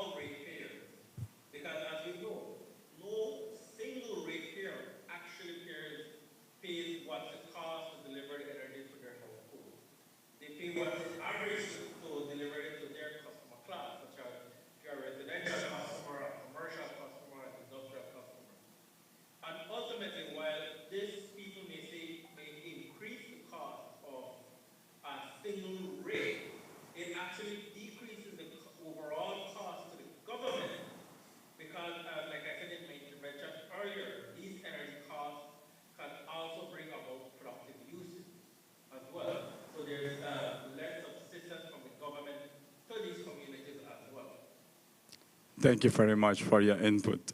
We'll talk a little bit about that, and especially when we come to the point of can we get independent power producers to be a part of that plan of the government to bring energy to the interior. Felicia, you want to come in? Because maybe we've touched a little bit on the topic that you started with to get the people involved. You want to add to the conversation? Sure. I think in the Caribbean, we have about 8 million persons without access to electricity. And there is no silver bullet. Solutions have to be tailored to match the local circumstances. And so going into that community, having that conversation, we've heard the word partnership a lot today. It has to be a partnership. Going in, doing that engagement, understanding the profile of that community, what their needs are, what their culture is, all of that is critical to implementing a solution that is sustainable. As I touch on the concepts of bringing different players together, the private sector, I think, is also another key stakeholder that has to be involved, and I'm not sure of the extent to which they have been engaged to the extent that they should within the Caribbean. But it is something that we perhaps need to look at as we develop strategies and plans to accelerate rural electrification. Thank you very much. I want to give the crowd a chance to ask a question, and I really hope that I'm getting at least one question from the crowd. I know that some of you are in the solar energy business, and I know that some of you are a lot active in the rural electrification. So the floor is yours. I know your belly is full. I know it's the time to go home. I know you're thinking about your bed, but can I get a question? I'm asking for a question. Anybody to give me a question? In fact, I'm going to back about the question. I need a question from the crowd. I just want to get you a little bit involved so that it's not a monologue, just us talking and you're not getting involved. So I just want your brain to work a little bit, you know? And if nobody has a question, I'll just show somebody. I want you to ask. Okay, I have somebody. Thank you very much. Oh, from the Ministry of Natural Resources. Those, oh, good. I'm looking forward for your questions because this is your area. Yes, thank you. Hi, my name is Valerie Lalji. I'm within the Ministry of Natural Resources. I don't have a question. I just want to support and make an additional remark to support the presentation of Professor Nanan, and actually also emphasize that indeed engagement is a very important activity that we start doing whenever we go into the community. Yeah. It is one of the main activities actually that we start with. If we don't do the initial engagement, we cannot enter the villages. As Mr. Ballon said, 2 weeks ago we went to Kwamalasamutu, and the first thing that we did in all the villages is engage the community and actually asking permission to do assessments and to come and explore in their village in order for us to be able to bring the electricity that is so much needed. And one of the nice concepts that we are now actually working on, which I want to share with you, is that we don't only try to bring clean energy, but also clean water and the digital connectivity that the minister talked about as well. And it is something really supported by the IDB as well, which is maybe not a new concept, but it is a new way of working here in Suriname. And what has been happening indeed is that a lot of organizations, as Mr. Nanan said, come here and they just plunge something in the villages, and then in the end it's someone's responsibility. So we try to have a holistic approach, engagement, getting permission, getting the community involved, but also training them, depending on which system we're going to implement there. It's training them. And one additional piece of information is that we're also looking into drafting or establishing a rural electrification plan, which will consist of what kind of model is best for which village, what kind of system is best for which village. So I just wanted to contribute that. Yeah, my question directly to you is, how do you come to that conclusion? Do you involve the village, as what Professor Nanan said, to come to the conclusion what kind of system is good for which village? How do you come to that conclusion? That is something that the consultant needs to tell us. Okay. Depending on the assessment or what is needed. Some of the villages only have like 20 or 30 households. Yeah. So you have to look into, will you set up a central system, or will it be like standalone units as we also know them? So it depends on what the needs and the wants are of the community. Thank you very much. I see that the ladies have awoken. Right there in the back, we have somebody that's... Yes, I want to ask the man, please don't let me down. 2 women ask a question. Man, you need to ask me a question. And even if it's just a question, just ask me a question. Don't let me down on this. Yes, thank you, Joy dos Santos Damon. I echo your words. The presentation was really very rich, educational, and also very nice contributions from the panel. I agree, we need to involve the people from each and every district of Suriname, and not just go there according to the book, you know, the manual, but I believe in our minds, those of us who live in this capital or in the coastal area, I believe we may need to start thinking of the Surinamers in other parts of our country as those people from the hinterland or in remote areas, rather the Surinamers from Para, or a Surinamer from Nikeri, or a Surinamer from Sipaliwini, so that I believe we might be better able to engage with them. I wonder if we're not still stuck in that time when we used to call Paramaribo the stad, the city, and the rest is the rest. Yeah. So this is just to add a bit, a humble contribution to Ryan's already critical presentation. Very open and honest presentation. And my question would be, is there anybody who could elaborate a bit on, we're talking about rural electrification, about materials like residue that can be used for renewable energy purposes, maybe not only from agriculture, but from forestry. I believe there's an opportunity there. If you look at the map of Suriname, it looks a bit scary what's happening in East Central Suriname in terms of the small-scale gold mining. It's eating away.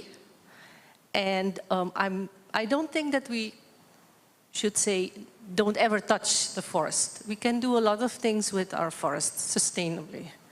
So if anyone could elaborate a bit on that residue use part. Thank you. Any of you want to touch on?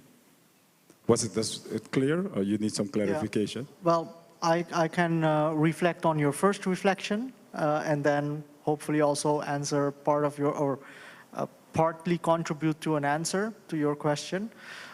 Well, at the moment, I do acknowledge that we should treat everyone the same, but of course you need to, the context in which we live at the moment is that there is this disparity between the city and what is not the city. So of course, when you're going to make policy and are going to strategize about solving a problem, you need to take that into account. I think we need to use a systems approach, whereby you also account for the fact that, so even if you look at the Sustainable Development Goals, the focus is not only on Sustainable Development Goal 7, which focuses on energy access. It focuses on way more than that. It focuses on food, on gender, on poverty reduction. So when you look at trying to provide a solution for a village or a cluster of villages, you need to take all those aspects perhaps into account and not just the metric, how much kilowatt hours per day do you need, and how can we provide that? It's also actively engaging perhaps in, but what are your plans about these items? And maybe we should then think about size or maintenance or whatever, taking into account maybe the modularity that, you know, today we cannot do everything you want, but we're going to make the system in such a way that you can expand upon it, that in 5 years from now, maybe your idea of I don't know, setting some processing equipment there in that village because you have food that you want to process and sell to people in the city, that you can do that maybe five years from now using that modularity approach, system approach.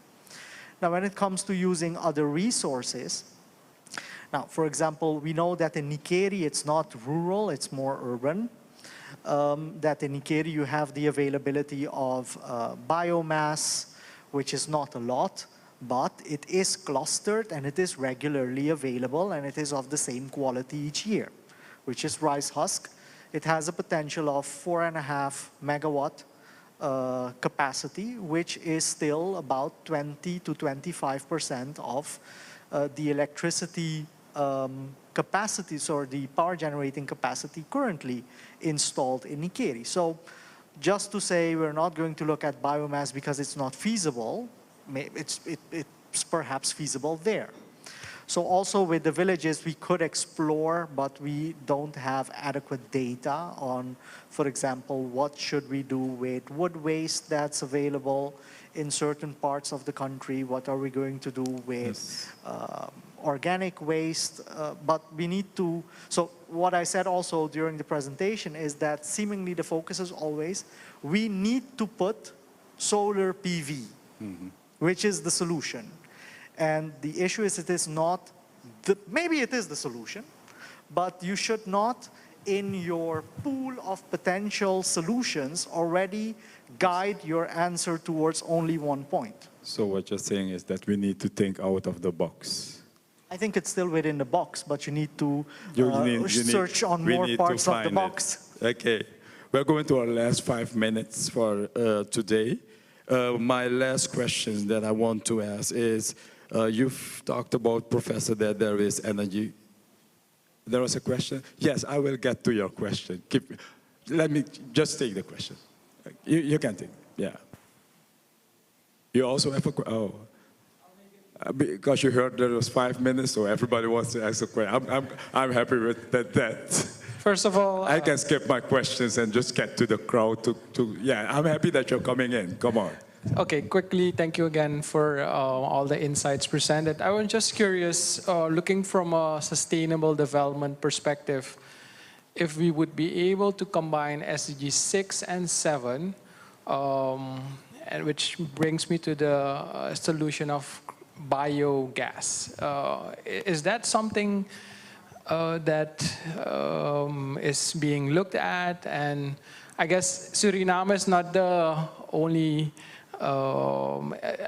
possibly other countries also looked at this. So is biogas a potential alternative? Because we're all producing some biomaterials. SDG 6 talks about sanitation, clean sanitation, etc. Yeah. So if we would set up bioplants in all these areas, is that something interesting? It's already happening? Or just, I'm curious. Okay, who wants to answer on this one? Well, let me offer a comment and then I'll allow other members of the panel to weigh in. One of the things is, as you move towards rural electrification, there should be a focus on no specific technology. So it has to be, I think, technology neutral or technology agnostic. And then based on your local circumstances, you develop that solution to match. So if it's biogas, if it's solar PV, if it's something else, if it's hybrid, I think that's perhaps the best way to go forward. Instead of being prescriptive, you assess the situation and then develop a solution based on that. The other point I would like to make is that through energy access, right, a number of the other SDGs can be achieved. So you can, in terms of a healthy population, in terms of education, so persons getting that access to electricity, a lot of the other sustainable development goals can be achieved. I'm not saying that's going to happen automatically, but with strategic interventions, it can happen. I hope that was clear enough. Any of you want to add to that? Well, when it comes to biogas, I think you're focusing on the fact that you're going to use human waste to produce biogas. I think I've not seen that occurring broadly, and I think you also are not allowed to do that by law. So it depends on all the products that are generated in addition to the biogas, so it's still organic waste. So what you typically see is that when you have cow manure, for example, or chicken manure, that can be processed to, for example, in a digester to methane gas. So within the region, I'm not aware of the fact that human waste is being used to produce energy in one form or the other form. Also, when you want to produce biogas, methane, it means that typically you need some wet form of biomass. So of course, we could, for example, look at waste from all the canals, and then have a collection system, and then perhaps use supercritical CO2 technology to, from those plant materials, extract energy, but it becomes very complex. And then it also becomes an issue of, do you have regular supply of your resource for that? So, for example, there was also a study done a few years ago on if we would do waste separation, so household waste separation in organic and non-organic, could we then in a landfill produce methane gas? So possibilities were available, but it means that you need to have a series of interventions and stakeholders and all those people involved before you can do that in a economically viable way as well, a feasible way. So if people are simply unwilling to separate their garbage, for example, and then your garbage collection should also be such that organic garbage is collected on this day, non-organic on another day, and so on. So I don't see that happening soon. Okay, thank you very much. We're going to take the last question. Thanks a lot, Mr. Devon Gardner. Thanks a lot, Orlando. Part question, part comment. I want to jump in on the biogas conversation because it's one that is very dear to my heart. As he's happy, he started laughing, so go ahead. Someone who has, done a lot in thermodynamics and that side.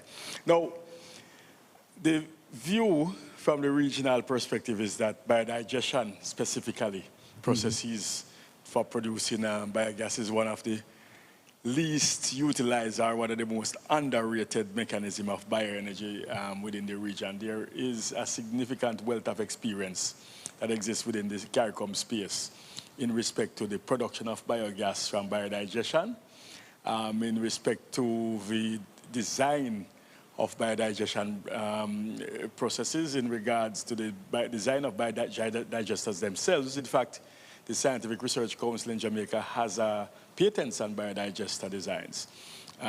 There was a full-scale program on biodigestion in Jamaica in the 90s and the early 2000s.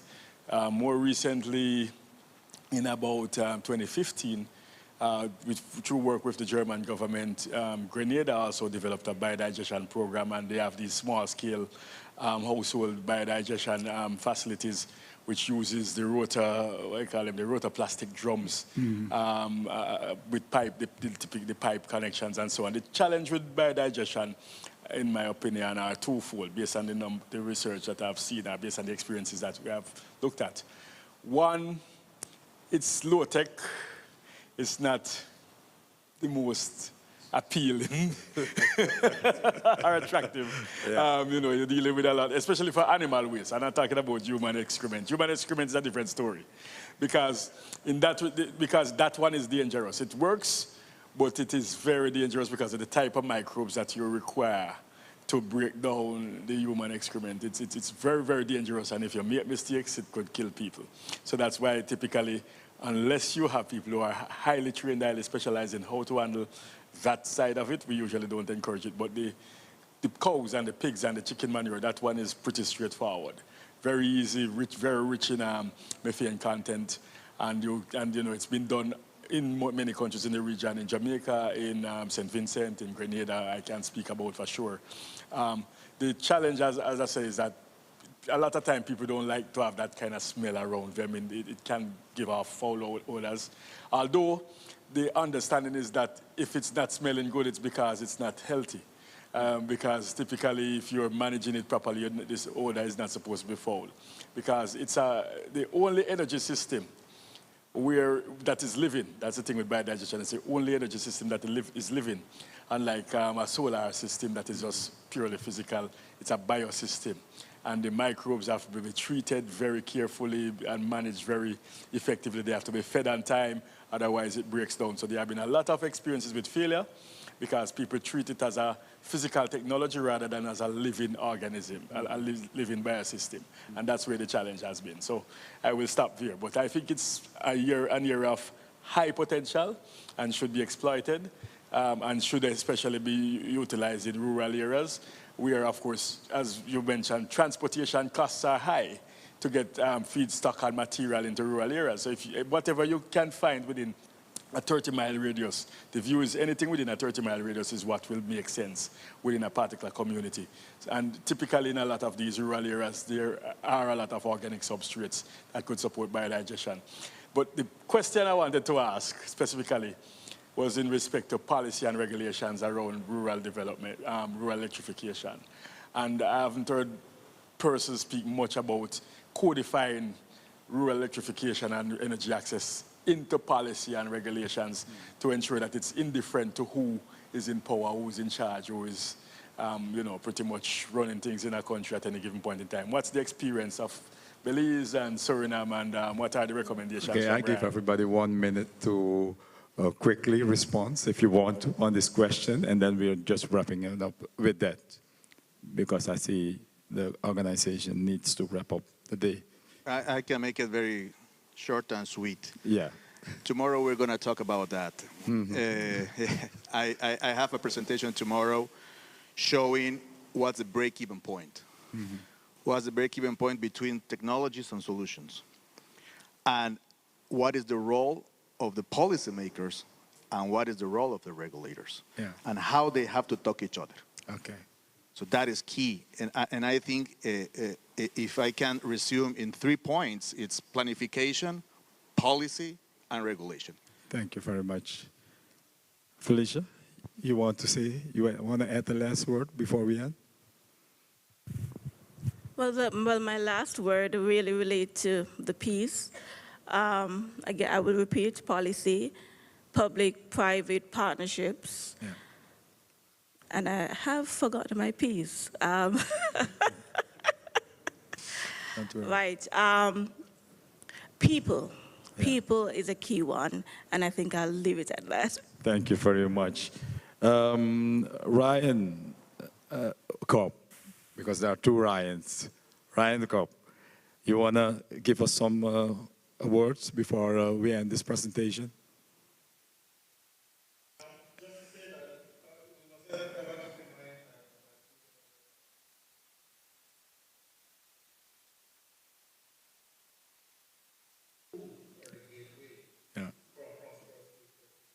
Yeah. Ryan, Professor Ryan. I would just like to say, learn also from Colombia, what they are doing with their rural electrification and the schematic that they have developed.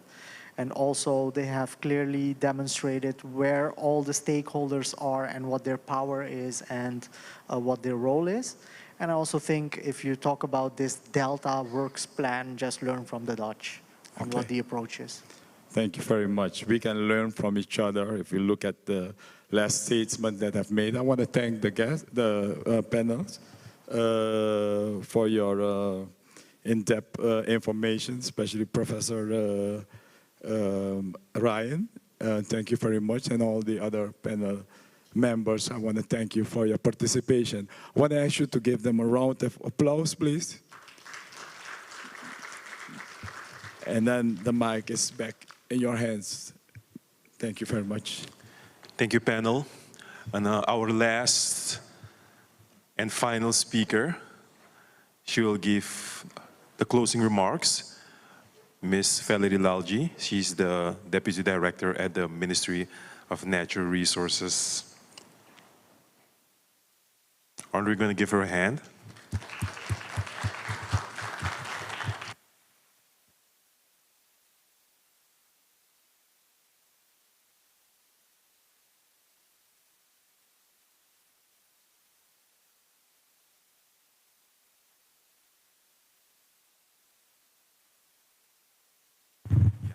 Yes.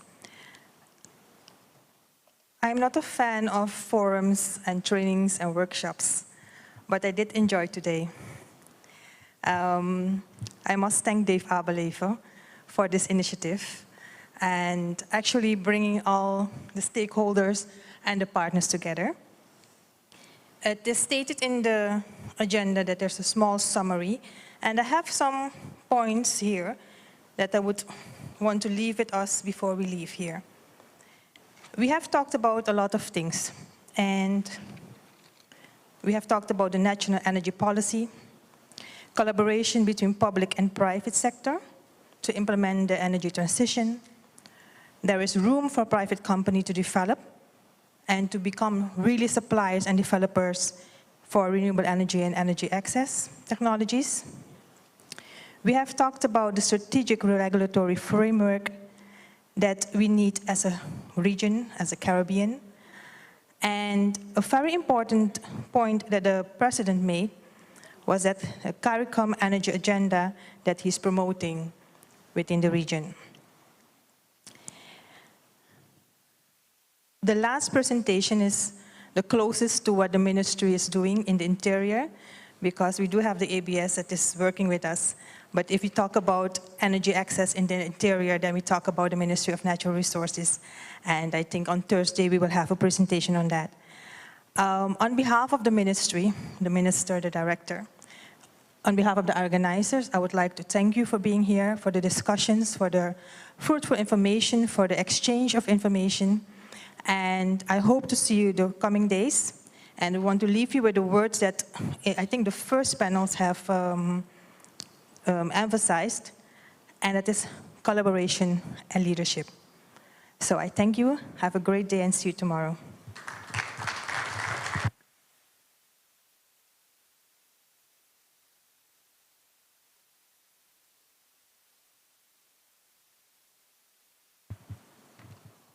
Okay, time to wrap things up. First and foremost, I think we would like to thank the different partners that came together to organize this forum. Energy Authority Suriname, Suriname Energy Chamber, Inter-American Development Bank, Caribbean Community and Common Market, Caribbean Center for Renewable Energy and Energy Efficiency, Caribbean Development Bank, Staatsholie New Energy, and the Ministry of Natural Resources. Thank you all. I also want to thank the participants for their patience and for participating at the first day of the forum. I'll see you, ladies and gentlemen, tomorrow at 9 o'clock for the second day of the forum. Thank you very much.